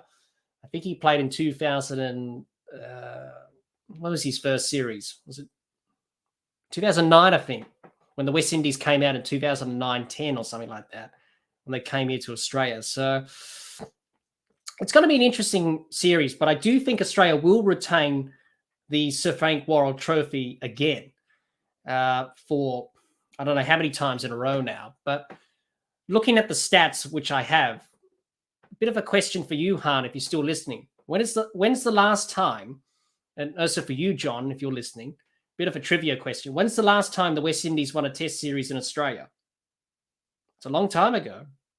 What year? What series? What year? So this is Australia Test series against the West Indies. When's the last time they won a Test series in Australia? It's a long time ago. I'll give you that as a bit of a trivia there, Han and John, if you know the answer to that. It's been a long time looking at the stats in preparation for this series. So when's the last time the West Indies won a Test series in Australia? It's a long time ago. What year? Bit of a question there for everyone. It's a long time. So what year was it? John says, all said and done, it's been a good day when we smack the old enemy. Can't help but smile. Yeah, it's always good, John. But you want to see a competitive series. It's just like the Ashes last year. That was a horrible, horrible series last year in the Ashes. Hans says, Gabe, Chandapal's son is playing. Is it Hayden Walsh Jr.? Han, you see, I'm guessing late 1990s, 98. Ooh. You're in the ballpark there, Han. You're close. You're close. So the last time they won a series, they've won many series in Australia. Their first series win was back in, was it 75, I think? Going back on the stats there, as I do, tend to look back. No, that's when they lost badly to Australia, and then they started their resurgence after that. Yeah, well, they won their first series in the 70s in Australia. Was it 75, 76, 77, I think, in there somewhere. John says late 80s, early 90s, I guess, without looking it up. Okay, so the answer to it is 1992, 93. So that's nearly 30 years ago. So you weren't far away, Han. 92, 93 was the last time they won a series in Australia. Now, that series they won. It's where Brian Lara scored his first Test century. That was in Sydney. He named his daughter after Sydney, got 277. It's also where Shane Warne bowled that wonderful delivery to Richie Richardson at the MCG and got 7th, and really announced himself on the world stage, the late Shane Warne, in that series. So 92, 93 is the last time they won a series in Australia. Another question, when's the last time the West Indies won a Test against Australia? What year? It's a long time ago too. So another question there. When was the last ever Test win that the West Indies won against Australia? So it's not that long ago. Hans says there was a brief transition period in the 1990s where Australia transitioned to the Ponting era and had a few hiccups, and Windies still had Lara, Ambrose, etc. Yep, they did. They did. Yeah, the West Indies were just declining then. That 95 series was pretty much the end when Australia won in the Caribbean under Mark Taylor and Bob Simpson as coach. That was sort of the changing of the guard in international cricket, and Australia became the undisputed world champions, and the West Indies were just falling away a little bit there. Han, you say, I remember seeing West Indies destroy Atherton's England in that time period. Of course they did. Especially facing those guys like Lara, Walsh, and Ambrose. Like, that was a pretty good bowling attack in the 90s that they had. Ian Bishop, I think some other bowlers as well that they had. You say, Han, 1998 will be when they last won a Test against Australia. Okay, so the answer to this is 2003, actually. Now, what happened in 2003? If you go back to that, a bit of another question. So they won a Test at the West Indies. The last time they won a Test was back in 2003. That was against Australia. So what was special about that Test match in 2003? It was in the West Indies. I'll give you that. It wasn't in Australia. West Indies, they won a Test. What was special about that Test? If you go back to the stats in that in Test cricket. Hans says, was that the year the crowd invasion in the West Indies with Steve Waugh at the crease? I think it was, Han. 98, 99 was when that happened, where apparently one of the West Indian batters got run out, and they didn't like that. So they ran onto the field to really make their thoughts known about that disapproval of that run out. So in the end, Steve Waugh had to recall the batter. I can't remember his name. I have seen it on YouTube. Nick and Gabe have reacted to it on CFA. They just ran onto the field. So that was 98, 99. Hans says, when was Warne banned? He did get banned in 2003, Han, before the World Cup. But the Test match that the West Indies won, this is the last Test match they won against Australia. What was special about that Test match that they won? So if you go back in time, that test match in the Caribbean that they won against Australia, the last time they won, what was special about that test? Many people know about it. Think about it in stats. What was special about that test? What happened? Something happened in that test match that has never happened again. I'll give you that clue. John says 98-99 was a drawn series. I think it was. I have to look at the table for that. No, it wasn't Lara's last test. I'll give you another clue, Han. Okay. Think about it in terms of records. Okay. So what happened in that test when they won that test in the Caribbean? Okay, so they won that test in 2003. What was special about that test match? Something historical happened that has never happened again. No other team has even come close. What happened? No, it wasn't Lara's world record score. Brian Lara got that in 2004. And that was against England in the same ground that he got the record before when he got 375, which was at the recreational ground in Antigua. You're getting close, huh? But it wasn't Lara's record score. That was against England. John says 2 scores of 400 plus in the second innings. No. Something statistical. When we think about Test cricket, and we think about, you meant Gabe. No, it wasn't. No, it wasn't. Han. You used to say Gabe was still in the Caribbean. No. What was special about that test? So when we look at Test cricket, what is often the biggest thing where we often look at when teams are looking for a victory? I'll put it that way.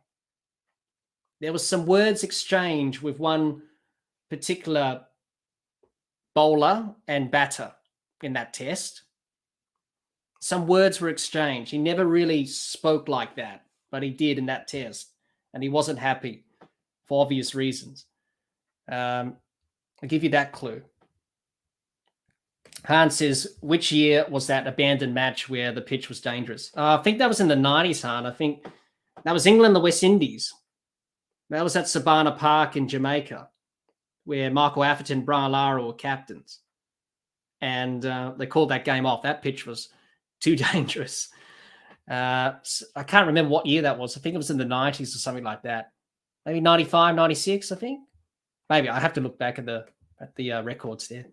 You say, Han, someone got to 10,000 runs. Nope. Han says the highest run chase. Could be. Yes, to say, Han, is that the McGrath incident? John says McGrath gave someone a gobful. Well, you're right. Yep. So it was when the West Indies chased down 418 for 7. The highest ever run chase in a 4th innings in Test cricket. That's the last time they've won a test against Australia in any series since. And looking at the stats, Australia have just won 2-0, 3-0. It's been one-sided. And that was that famous test in Antigua, 2003. They chased down 418. McGrath said a few words with Rampal. He wasn't happy, as we know. And Shane Warne, did he play in that test match? I don't think he did. Stuart McGill did, actually. He played in that test because I remember looking at the photo of where the West Indies were celebrating and he was in the background. I don't think he... Yeah, you're right about that, Han. Yeah, he did say something about McGrath's wife at the time, Jane. A few words that McGrath didn't like. And you didn't see that from Glenn McGrath. He was always quiet and went about his business. But on that occasion... it was, John. Yeah, it was.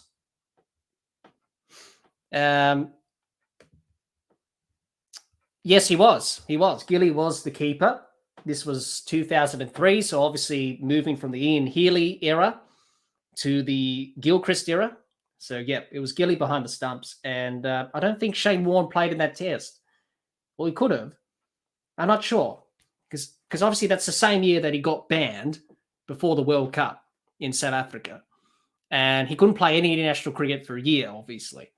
I'm just guessing if he didn't play. I know Stuart McGill did. He was the spinner. I'm not sure if Shane Warne did. I have to look back at the old scorecard. But that's the last test they won. So it's been 19 years or something like that. So going back on to the West Indies series against Australia, I think that this series will be a series that they will struggle and Australia will probably win 2-0. I think for Australia, for them, what we want to see from this series with Australia is consistency. I want to see big scores being posted. I want to see batters getting in and scoring centuries. I want to see bowlers getting wickets and fielders doing their job and taking catches. So I think for Australia, this is sort of a precursor to what's going to happen against South Africa in December. And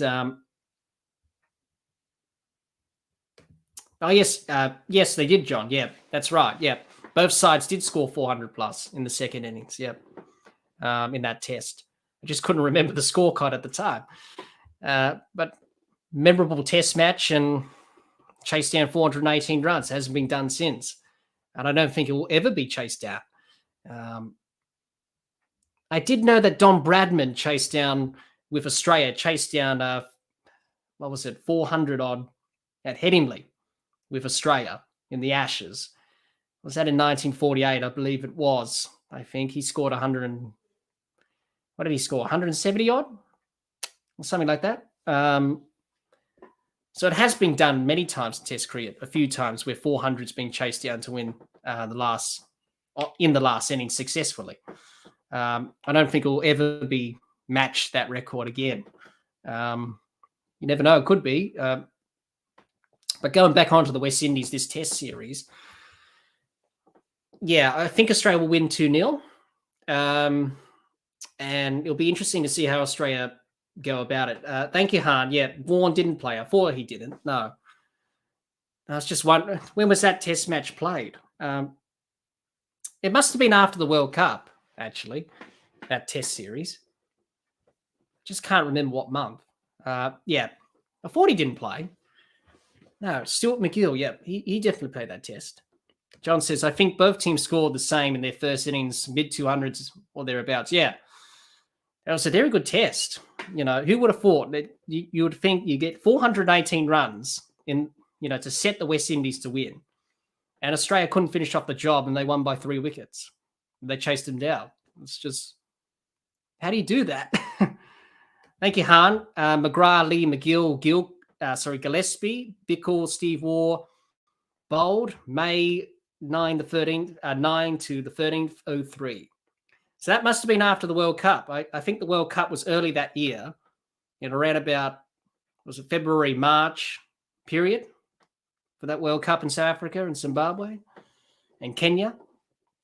So definitely, when Warne was banned, obviously didn't play that Test. But yeah, what a Test it was. So I really hope that it's a competitive series in this Australian series. But the West Indies are going to face a lot of challenges, but you want to see them be competitive, I think. And you want to see that from every one of them. And it's a good experience for them to go out and play well here in Australia, because you want to really do well in Australia. Most of them haven't toured Australia before. I think Jason Holder, Craig Braithwaite have toured before. Kemar Roach has. The rest of them haven't even played a game in Australia up until this series. So, yes, they did hard. They did. Australia did have a player called Martin Love in that Test series. Yep. He didn't play long, I don't think. He only played a few tests, and that was it. I think he played in the Ashes in 2002-03, I think, when Nasser Hussain lost the Ashes in 11 days or something like that, where he won the toss in Brisbane and said, we'll have a bowl first. And Australia made 400 plus, which wasn't a good toss for Nasser Hussain to win, actually. But I think he played in that series in the Ashes in 2002-03, Martin Love. Didn't play many tests, I don't think, but he got that opportunity. Yeah, he didn't play much. I think he did play in the 2002-3 Ashes here in Australia, I think. I think he played in Melbourne in one of the tests, I think, looking at the highlights and the scorecards. John says, I think the Windies will showboat too much, but I hope they take it seriously. Yeah, I hope so too, John. You just want to see them be competitive. You don't want to see games being one-sided. You want to see them fight a bit.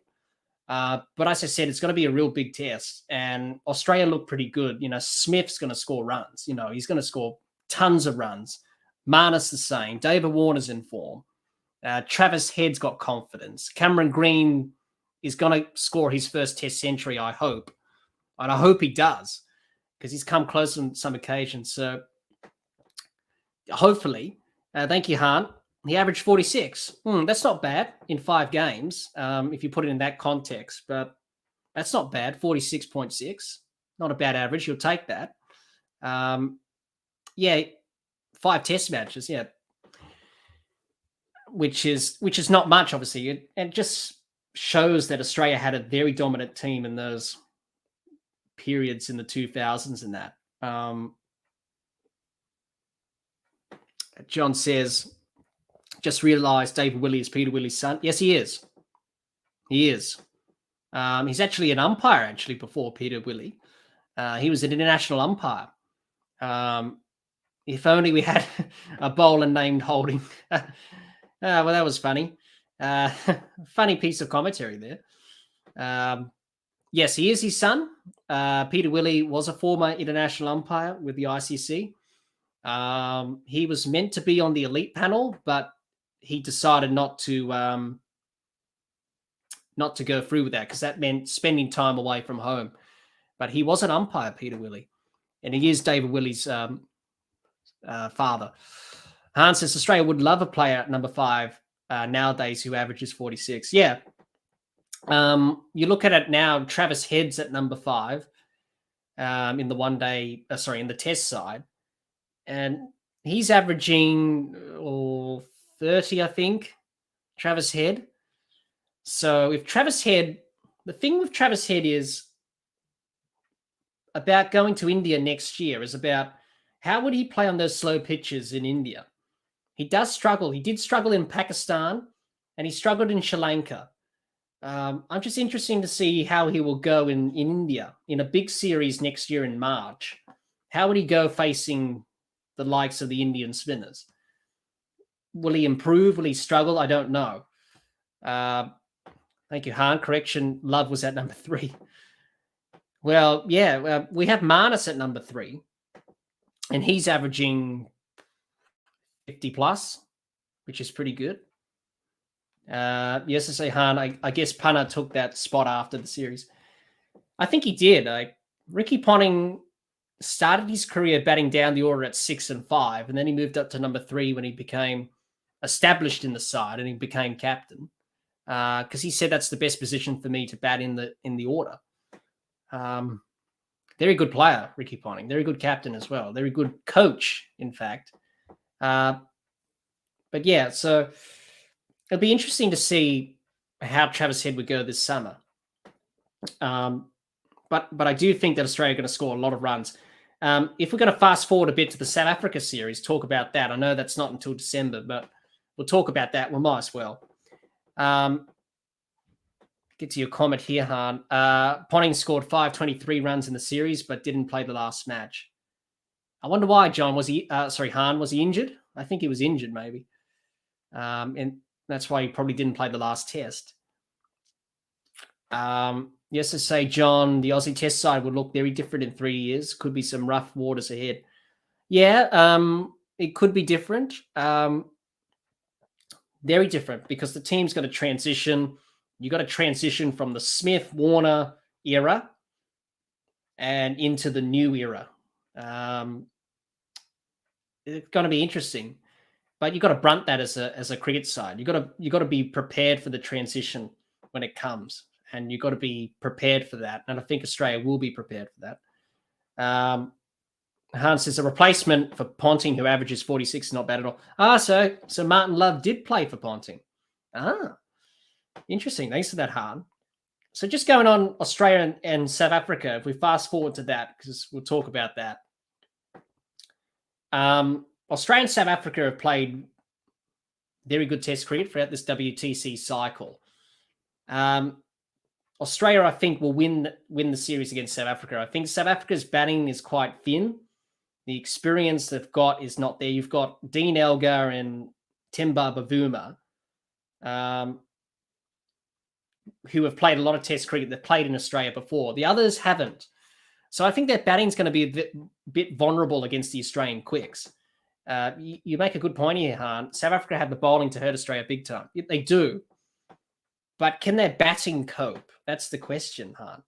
Can their batting cope with Cummins, Stark, Hazelwood, and Lyon, and not Adam Zampa, Nathan Lyon and Cameron Green? I don't think they can, because what I saw in England was that they batted poorly in England, and they had batting collapses, didn't really do well in that series. They won the first test at Lord's, and then they lost the next two test matches at Old Trafford and at the Oval, didn't they? So their batting was quite the weak link there. Their bowling's always going to be good.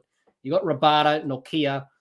You got Ngidi, as Gabe says, Ngidi. You've got them. You've got Janssen. You've got very good bowlers. You've got Maharaj, who can be the spinner, but their batting is fragile.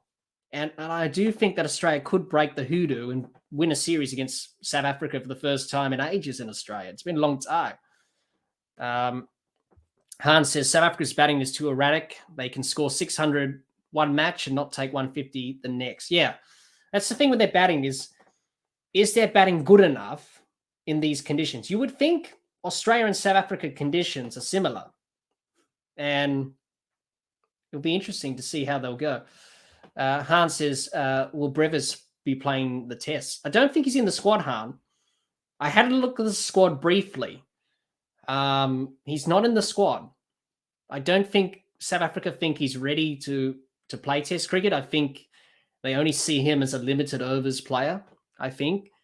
And maybe his game is best suited to playing test cricket. Playing ODIs or T20s. Not so much in the longer format. And you see that with many players. They're just not suited. He's very talented. You know, wasn't that innings he played and he got 170 odd or something in a T20? You know, he's very good. I don't think he's quite ready for that step up to the next level yet in Test cricket, but I think Australia will win. Another trivia question for everyone. When was the last time Australia won a Test series in Australia against South Africa back in Test cricket? So when's the last time that South Africa... let me try and say that again. A bit of a trivia question for everyone here. Australia, when's the last time they won a Test series against South Africa in Australia? It's been a while. Bit of a question here. So what year did Australia win the Test series against South Africa at home? It's been a long time. When you think about it, when you look at it, and you'll be quite surprised by the answer, because you think, wow, is it that long? And it is. Hans says, I would always want an X Factor player like that in the squad. You would like that X Factor in the squad. Hans says, I'm guessing a lot of draw series rather than Aussie losses. You would say that, Han. You would say that. But the series that Australia and South Africa have played from the last time that Australia won against South Africa at home to now have been very interesting. Good answer there, John. Early 2000s. You're getting close. It's something in the 2000s. You're not far away from it. So when's the last time Australia won a Test series against South Africa? If you're looking at the poster behind me of Ricky Ponting, it will give you a bit of an indication what year. And also, that series that Ricky Ponting played in, which was the last time that Australia won against South Africa, something quite special happened to Ricky Ponting. He's the only guy to do this in Test cricket. And that photo, that poster behind me in the frame, is from that Test match, actually. So if you know the year, you would know sort of that photo. You're getting close, Han. You're getting close. I'm guessing just before the 05 Ashes. Yes, you're right. I think it was probably before it, I think, as well. Or just after it, as you say, Han. Just after it, I think. I think it was, I think. You're getting close. Very close, actually. All right, the answer to it is 2005-06. Okay, so 2005-06 was the last time Australia won a series against South Africa at home. Since then, when South Africa toured in 2008-09, they won that series 2-1. Everyone remembers that Test series because of what happened in the last Test where Graham Smith batted with a broken hand. You also remember the first Test where South Africa chased down 400 runs to win at the Wacker. And I believe Amla, de Villiers, JP Duminy made centuries. So they won that series. That was their first ever series win, South Africa and Australia, 2008-09. 2012-13, they won that series 1-0. That's where Ricky Ponting retired at the Wacker in his last Test. And then the last series, which was 2016-17, South Africa won 2-1. So really, it's been really South Africa that's really dominated. Because Australia were going through transition and a lot of players were being tried and tested. I remember the last series, the game in Hobart was a disaster. Got bowled out on a green top. Kyle Abbott took 6 wickets. Vernon Philander took 5. South Africa just really took us apart in that Test. You're right there, Han. They don't visit very often, South Africa. And going back to what happened in that Test with Ricky Ponting, in that Test match in Sydney, which Australia won chasing 200 in the last innings, that game was affected by rain. Ricky Ponting did something that no other cricketer has ever done in Test cricket. And he scored back-to-back hundreds in his 100th Test match. So he's the only cricketer, the only batter in Test cricket history to score back-to-back hundreds in their 100th Test. And that was in that Test in Sydney. And that poster is him celebrating one of the centuries. I think it's the second one or the first one. I'm not sure, but it's from that Test match. I could tell by the way that the kit that they had back in that series, the helmet and the bat as well, sort of that 2005 period. John says 2013, Ponting was out of form and should have retired the year before. Well, he retired in 2012-13 in that summer. And retired at the Wacker against South Africa, which Australia lost. And Ricky Ponting did say himself, I did play on a little bit too long, but a very good player, when he was in form, that's for sure. One of my childhood heroes growing up, really. And that's why I got the poster in the back there. So from the year he actually retired, that poster. Got it framed up and sitting next to my poster of Shane Warne, of course, which is a very special poster that I have, obviously signed by the great man himself. And I met him, had a photo with him. Very good person, Shane Warne was. But going back to the Australian-South Africa series, I do see South Africa probably struggling a bit with the batting there. Their bowling will hold up quite well. I think Australia will definitely break the drought and win their first Test series against South Africa since 2005-06 in Australia, which is a long time. And I think they'll break that drought. So Han says, you mean hundreds across all formats? No, Han, in the same Test. So Ricky Ponting's the only person in Test cricket history to score 100 and 100 in both innings of a Test match playing their 100th Test. So that Test match that he played against South Africa in Sydney was his 100th Test match. So he was the only person to score 100 in both innings of his 100th Test. basically. Yeah, pretty much. 100 runs in his 100th test. 2 innings. He did it in 2 innings in that test match. 200s.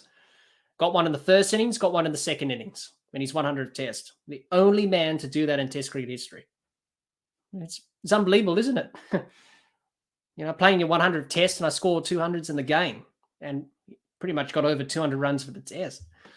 Player of the match, of course, and Australia won the test chasing 200 runs in the second innings.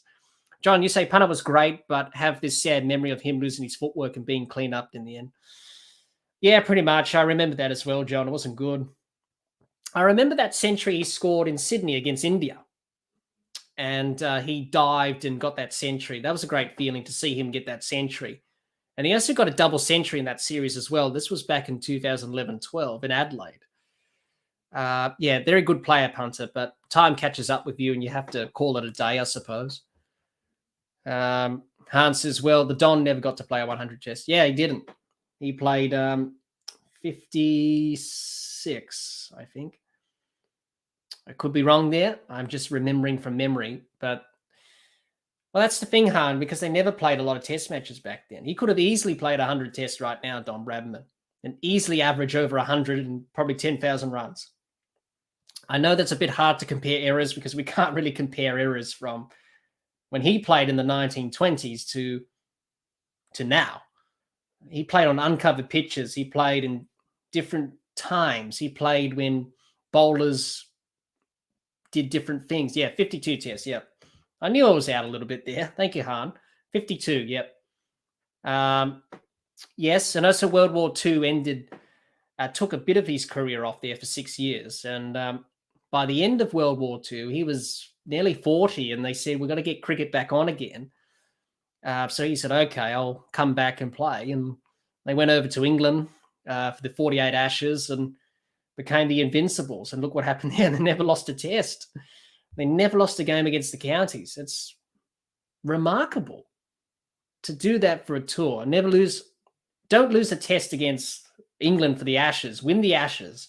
And you go and tour the counties, 18 counties, and you win just about all of those games. There were a few draws in that, run as well, but still, it's pretty good. I don't think that'll ever happen again because times have changed in the game, really, where you're not really touring that long. They were on a tour for like nearly half the year. It took them a long time to get to England by boat, and took them nearly half of the year to play the series and play the tour. John says the 48 Invincibles says it all. Yep. And Neil Harvey's the only one left. And he made his, he was only 19 on that tour, Neil Harvey. He's the only surviving member left of the Invincibles. He's still going strong. He's nearly 100. I hope he gets to the century because they're a good player, Neil Harvey, for Australia. Captain Australia once, and that was at Lords during the 61 Ashes, where Richie Beno was out because he had a shoulder injury, and he said to Neil Harvey, you got the job. And he captained a test. Hans says he probably lost 40 test matches in that 6-year period. He probably did. Could have easily played over 100, Don Bradman. 52 tests, 6,996 runs, averaging 99.94 says it all.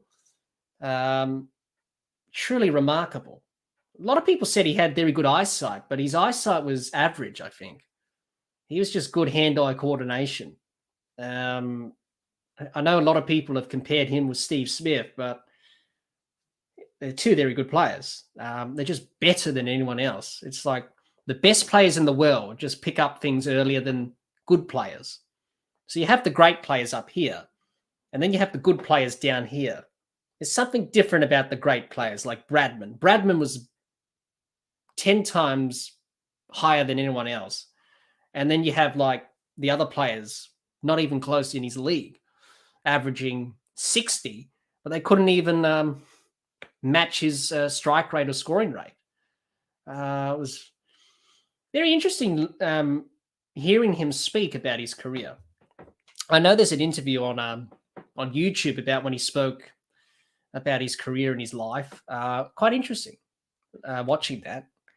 Han says, I reckon if he was 90-odd by 1948, he would have played the 48-49 summer to get to 100. He probably would. But, you know, he was touching 40 then, and he decided, well, I didn't really want to really make a career out of cricket to make money. So he decided to be a stockbroker and go to Adelaide. That's how he moved to Adelaide from New South Wales, because someone offered him a job and he said, okay, I'll go to South Australia and play in Adelaide. Many people think he's from Adelaide, but he's not. He's from Bowral. He's from New South Wales. But he came down to Adelaide for the job opportunity and played for the Saka. And he lived here up until he passed in 2001. A funny story, I've actually been to his house, where he lived. I drove past it.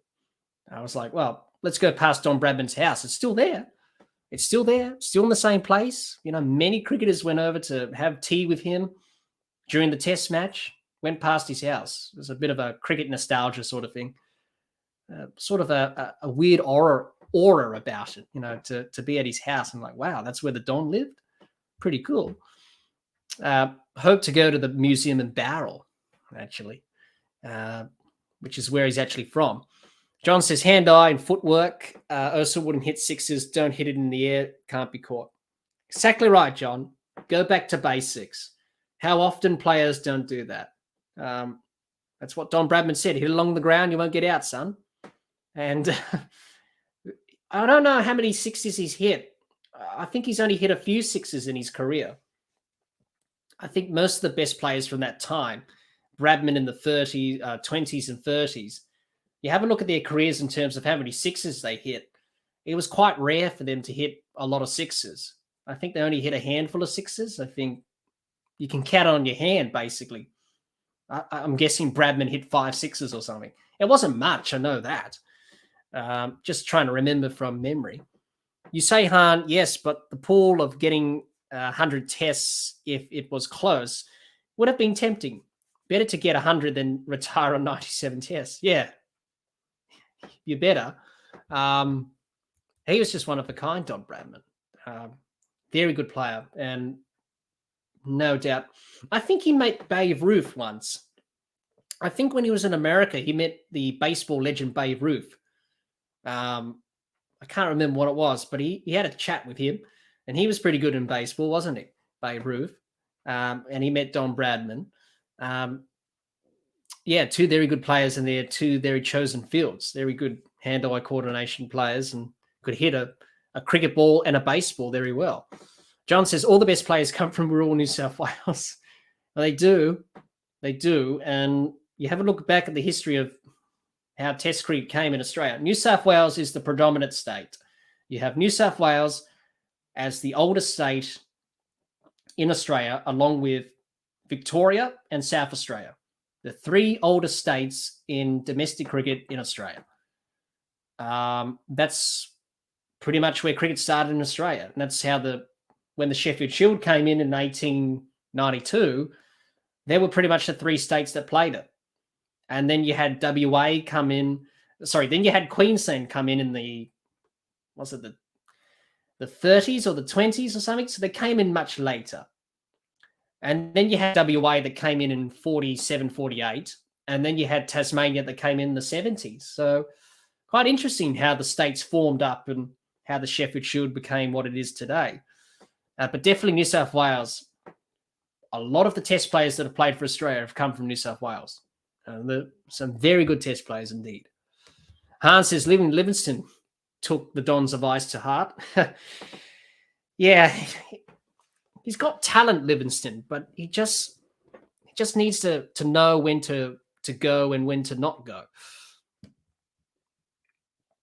Hans says Roof is the perfect example of hanging around too long. By the end, he was fat and out of shape. All he had was name value. I didn't know that. Thanks for that, Han. Yes, I say, Han, he hit 3 home runs in his second to last game, but he didn't have the brains to retire then, so he played one last game where he struck out. Yeah, that's the thing, really. You just got to know when to retire. I think Don Bradman knew when to retire. You know, I'm on a high. You know, I got out for a duck bowled by Eric Hollies at the Oval in 1948. The thing about that test match is that people remember Don Bradman's duck, but they don't remember what happened at the other end with Arthur Morris. He made 170 odd and got run out. A lot of people remember Don Bradman's duck, but they don't remember Arthur Morris's brilliant batting opening the bat. He made 170 odd. They don't remember that, which is quite interesting. Yeah, you got to know when to retire. I think it's like what we talked about with Ponting before and what we talked about with Aaron Finch, obviously. You got to know when's the right time to pull up stumps and say, you know what, that's it. You know, retire on a high. You always got to retire when you're on a high, never when you're low, because people will remember that. And especially in cricket, a lot of cricketers retired when they're pretty much low in a form slump. You just want to retire on a good note, I should say. And you say, instead of Babe bows out with 3 home runs, they only talk about him doing nothing in his last game. That's the thing. It's just like, yes, I say, Han, Dom Bess should have retired before he even played his first match. Well, probably. No, cricket's always a tough game. It's always tough. But there have been a lot of great players in the game's history. Certainly a lot from Australia, really. And certainly from England as well. A lot of great batters and bowlers that many people don't even know about. So many that their story hasn't been told in the game's history. It's quite fascinating reading up about old players, what they did back then, especially from England, especially from Australia, and how they went about things, really, because there's not much footage of them, isn't there? There's not much footage of, let's say a Victor Trumper or a W.G. Grace. Not much footage of them. We can only see photos of them. There's not even much photos of them either. So, yeah, the game of cricket is a definitely interesting game to learn and understand. And if you want to dig deep and learn about the history of it. But we could definitely do that. Do an episode about the laws and how they came to be. I think it's quite interesting to read up about that. So I know you said that earlier, Han. Gave me a great idea for an episode. Yes, to say, Han, it is all because of the footage. Modern footage is better, so we see more Sachin, Curley, etc., and see nothing of Larwood, Spofford, etc. Exactly right. And we don't see a lot of those great players, obviously, which is a shame. It's a shame because we only have to go back on history books and say, right, okay, Fred the Spofford Demon, who took 7 wickets at the Oval, where the Ashes were born in 1882.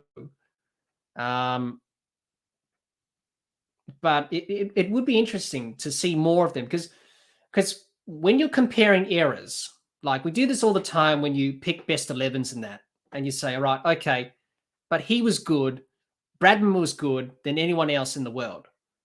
Well, people will say that, but he was good in his era. Will he be good in this era?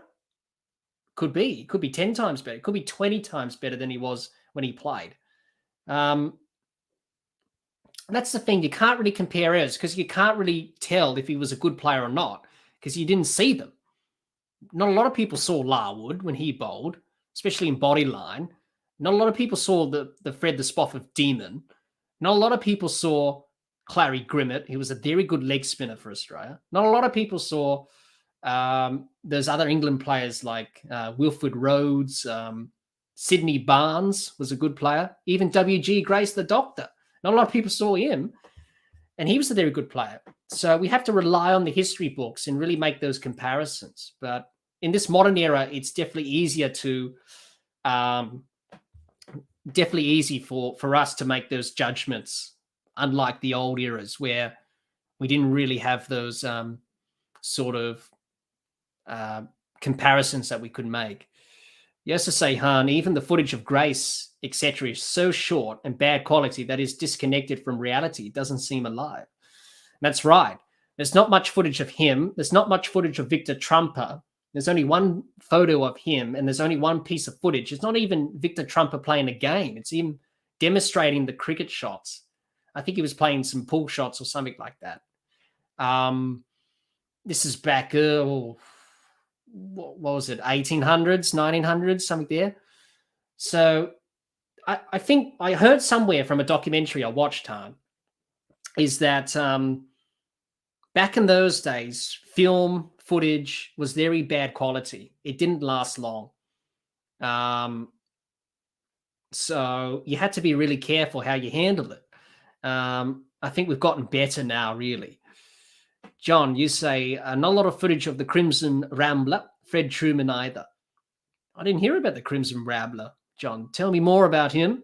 I've heard of Fred Truman, of course.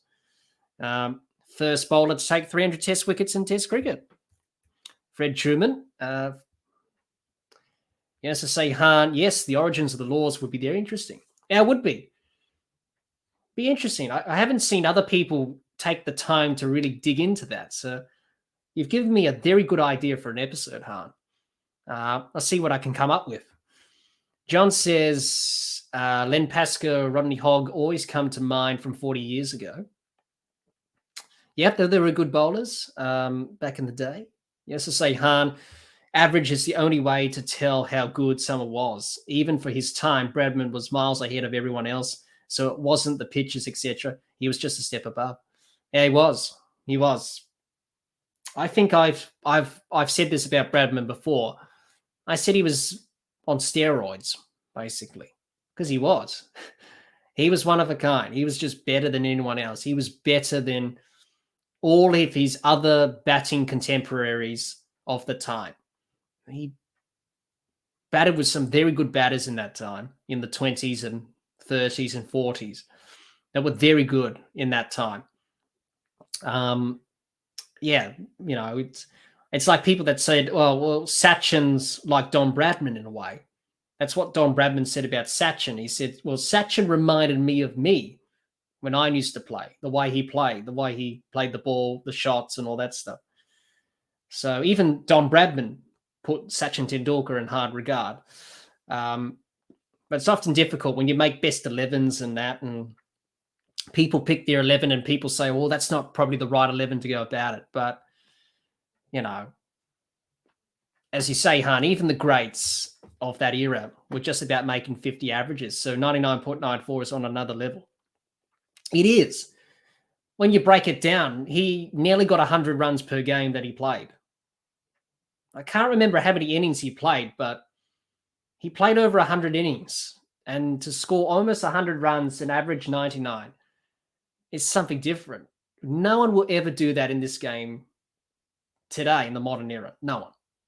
No one will even come close. Thank you, John. You say the Crimson Rambler was a joke referring to Truman, but I can't find a source. Okay. Thank you for that, John.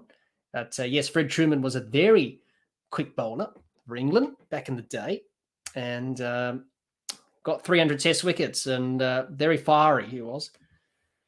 Yeah, so he's just one of a kind. Bradman just miles ahead of everyone else. And yeah, it's just interesting just to marvel at the numbers and say, wow, anyone who played cricket, anyone who's a batter and did that in their career, you know, unbelievable. You know, like even him playing with a golf ball and a stump on a tank, basically, is it's unbelievable. How on earth did he? I tried it myself, where you get a golf ball and a stump and hit it back to yourself. And that was on a brick wall. He did it on a corrugated tank. It just showed how good he was with his hand-eye coordination, training the mind to be able to pick the line of the ball, where to play the ball. Very good player. Yes, I say Han. Sachin is vastly overrated. Great player, no question, but Callis is a better average and a much better bowler. You could say that, but then you'll probably have to say, Han, if you're going to compare Callis and Sachin as batsmen only and put the bowling side to one side, definitely Callis as an all-rounder, he's definitely up there with Sobers and Botham and Khan and all those guys. He's definitely up there. So it's sort of this thing, really, where you have to make comparisons where, okay, was he a better batter? Was he a better batter, bowler or fielder or whatever? Everyone's different. Everyone's different. Sachin was different for Callis, but Callis was definitely a handy cricketer. Very good record with the bat. He averaged 50 plus, but with the ball as well, he can come on first change for South Africa and get, bowl with a new ball. So it's like comparing him with Sobers. Cigarfoot Sobers, in my opinion, is arguably the best all-rounder that ever played. I didn't see much of him play, but watching the highlights, my word, he was a very good cricketer. No wonder the West Indies were very happy to have him on their side. John says Sachin is a little defined by the Indians, also has his detractors. Hans says, let me put it this way. There are a dozen batsmen I would pick ahead of Sachin. Yeah, it's just personal preference, really. The way that you've been watching the game, you see, okay, I think he's a good player or he's not a good player. You just have those different opinions. Everyone has those, favorite players or whatever, comparing eras and generations and that. But there's been a lot of good players that have played the game of cricket, that's for sure. And, very, very good players. Hans says, people don't realise how good Callis was. Even without his bowling, he's still a great batsman. 55.37 his average. Yeah, it's pretty good. Over 13,000 runs. Over 100 tests. I think he played 140-odd, 50 nearly test matches for South Africa. He's arguably South Africa's greatest player that ever played. Before him, it was Graham Pollock. But he didn't play much because of what happened back in those days, of course. He didn't play much test cricket. It was when South Africa were isolated. He was a very good player. He averaged 60 plus. And you could say that back then he was South Africa's best player in the short time that they played test cricket, up until they got isolated. But you would say that Callis now is definitely one of their greats. That's for sure. Very good player, good fielder, good bowler, just a good cricketer. Yes, see, Han, Callis is 16th on the highest batting averages of all time. Yeah, he would be. Obviously, Bradman's number one, and then you have Smith. He's up there with Pollock, and he's up there with Headley, George Headley from the West Indies, averaged 60 plus, I think. He didn't play many test matches for the West Indies.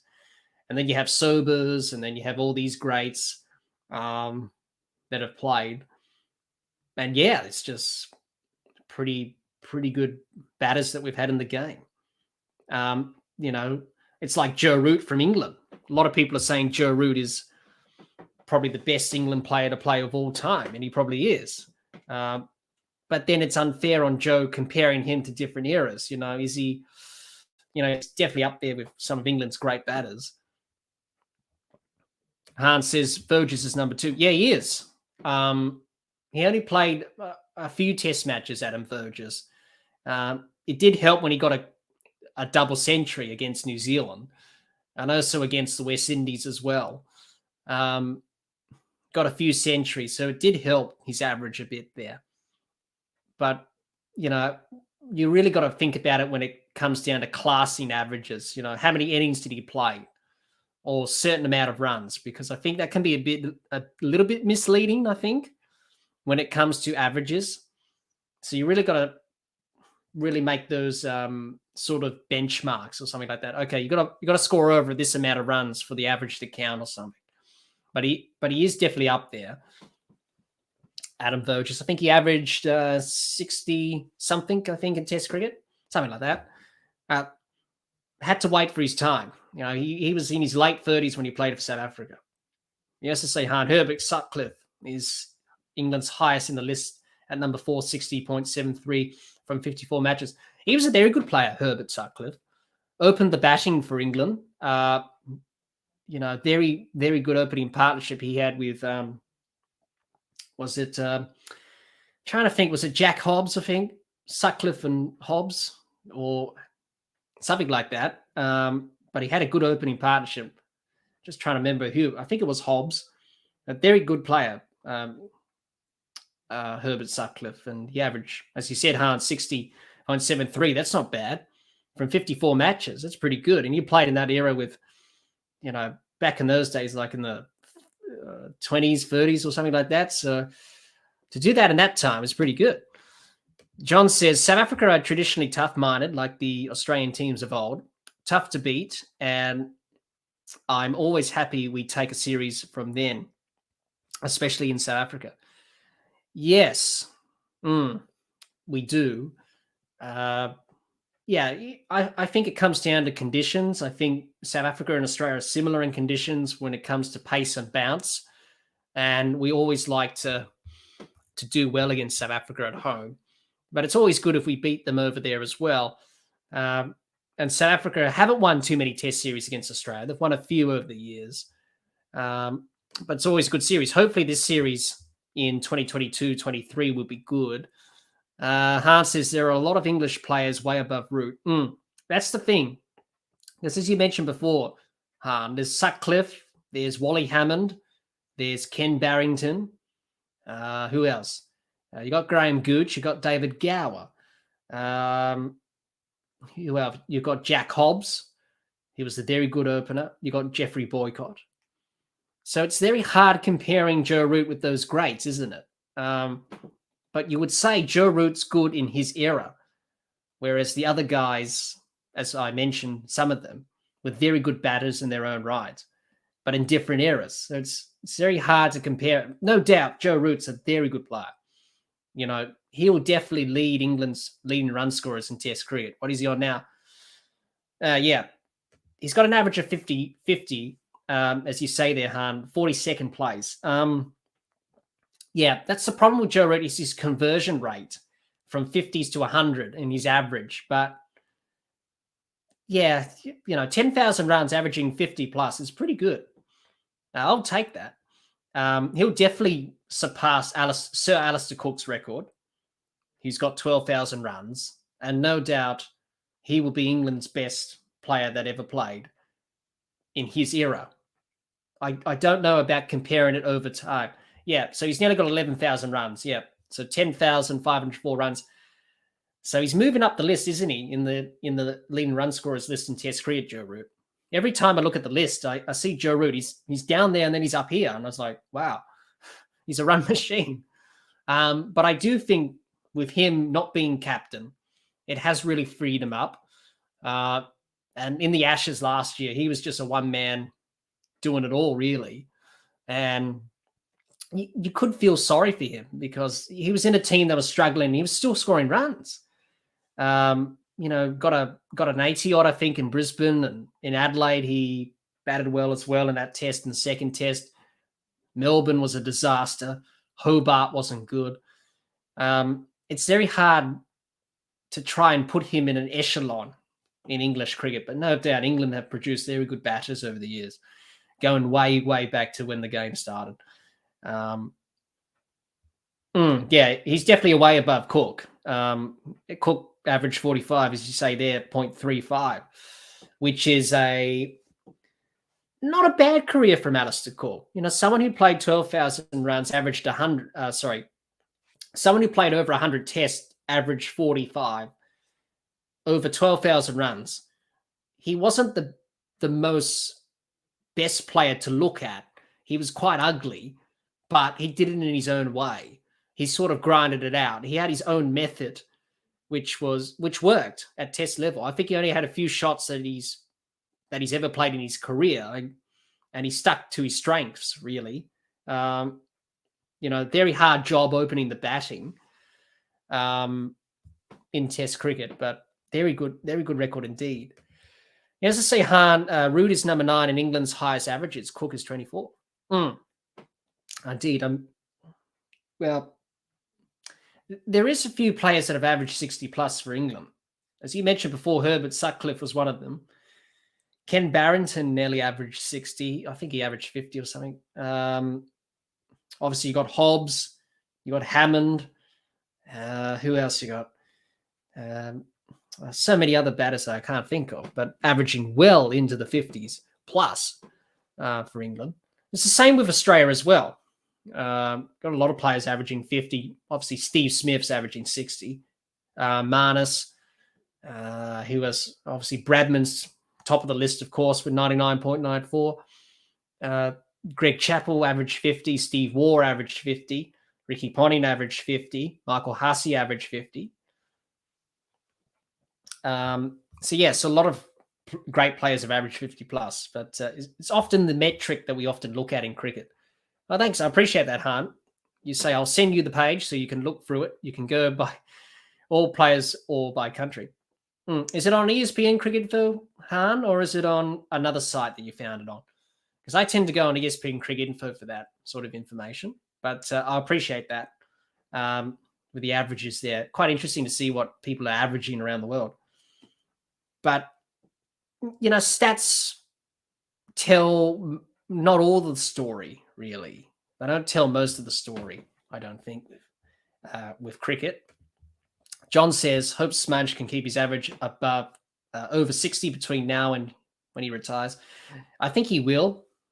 I think he can. I think he's capable of doing that. He's such a good player. I think he's going to average 60 plus. Definitely 60 plus. I think, John, his average will be fine for this summer, at least.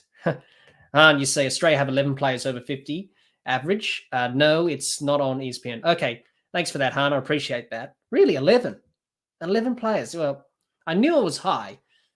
I mentioned some of them before. But, yeah. Thank you, Han. Thanks for dropping by. Wow, we've streamed for over 5 hours. The time has slipped me by. Wow, geez, 5 hours. Whoa. Didn't even know we were streaming for that long. But thank you, Han. You say I have to go now. Have to run now. It's been a great stream and some great discussions. No worries, Han. Thanks for joining us. I didn't even see the time. Geez, we've gone past 5 hours. But thank you, Han. And thank you, everyone, for joining us. I didn't even mention that the time slipped us by. Been streaming for nearly 5 hours now. Whoa. Thank you so much, everyone. As I said, this is going to be a last live stream for a while. We're not going to be live streaming for a while now. We've got the test series between Australia and the West Indies, which is coming up next week. So we may stream one of the days of the test match. We'll see how we go. But it's been an interesting ODI series between Australia and England. Very one-sided. Australia deserved their 3-0 victory. Tonight's game was a result of that one-sidedness. But thank you, everyone, for joining us. It's been quite a long time of streaming. The time passed me by. But thanks, everyone, for joining us. A reminder of what happened in tonight's game. Australia won by 221 runs on Duckworth-Lewis. They won the series 3-0. A very comprehensive victory, if you say that. If you're an Australian supporter, for an England supporter, you'll be disappointed by the performance. Very, very poor from the England team. All right, then. As I mentioned before, we could be streaming one of the days of the test match for the West Indies. We'll have to wait and see what we do there. But we'll definitely keep you posted. But thanks, everyone, for joining us. Before we go, remember to like, share, comment, and subscribe, and click the bell to make sure you get the latest episodes of the podcast. Be sure to like and share our Facebook page and follow us on Twitter and on Instagram. Also, the podcast is now available on Anchor, Spotify, and on Apple Podcasts. John says, I'll leave a quote in the comments to give you a giggle. When opportunity arises, I'll put in CFA too. See you next time, Jack. Thank you, John. Thank you for those words, and thanks for joining us again. And thanks for that quote. I'll read it again. When opportunity arises, I'll put in CFA too. Appreciate that, John. Thank you very much for that. And thanks, everyone, for joining us. I hope you have a great day, great evening, good morning, or good afternoon, wherever you may be around the world. Until next time, keep safe and bye for now.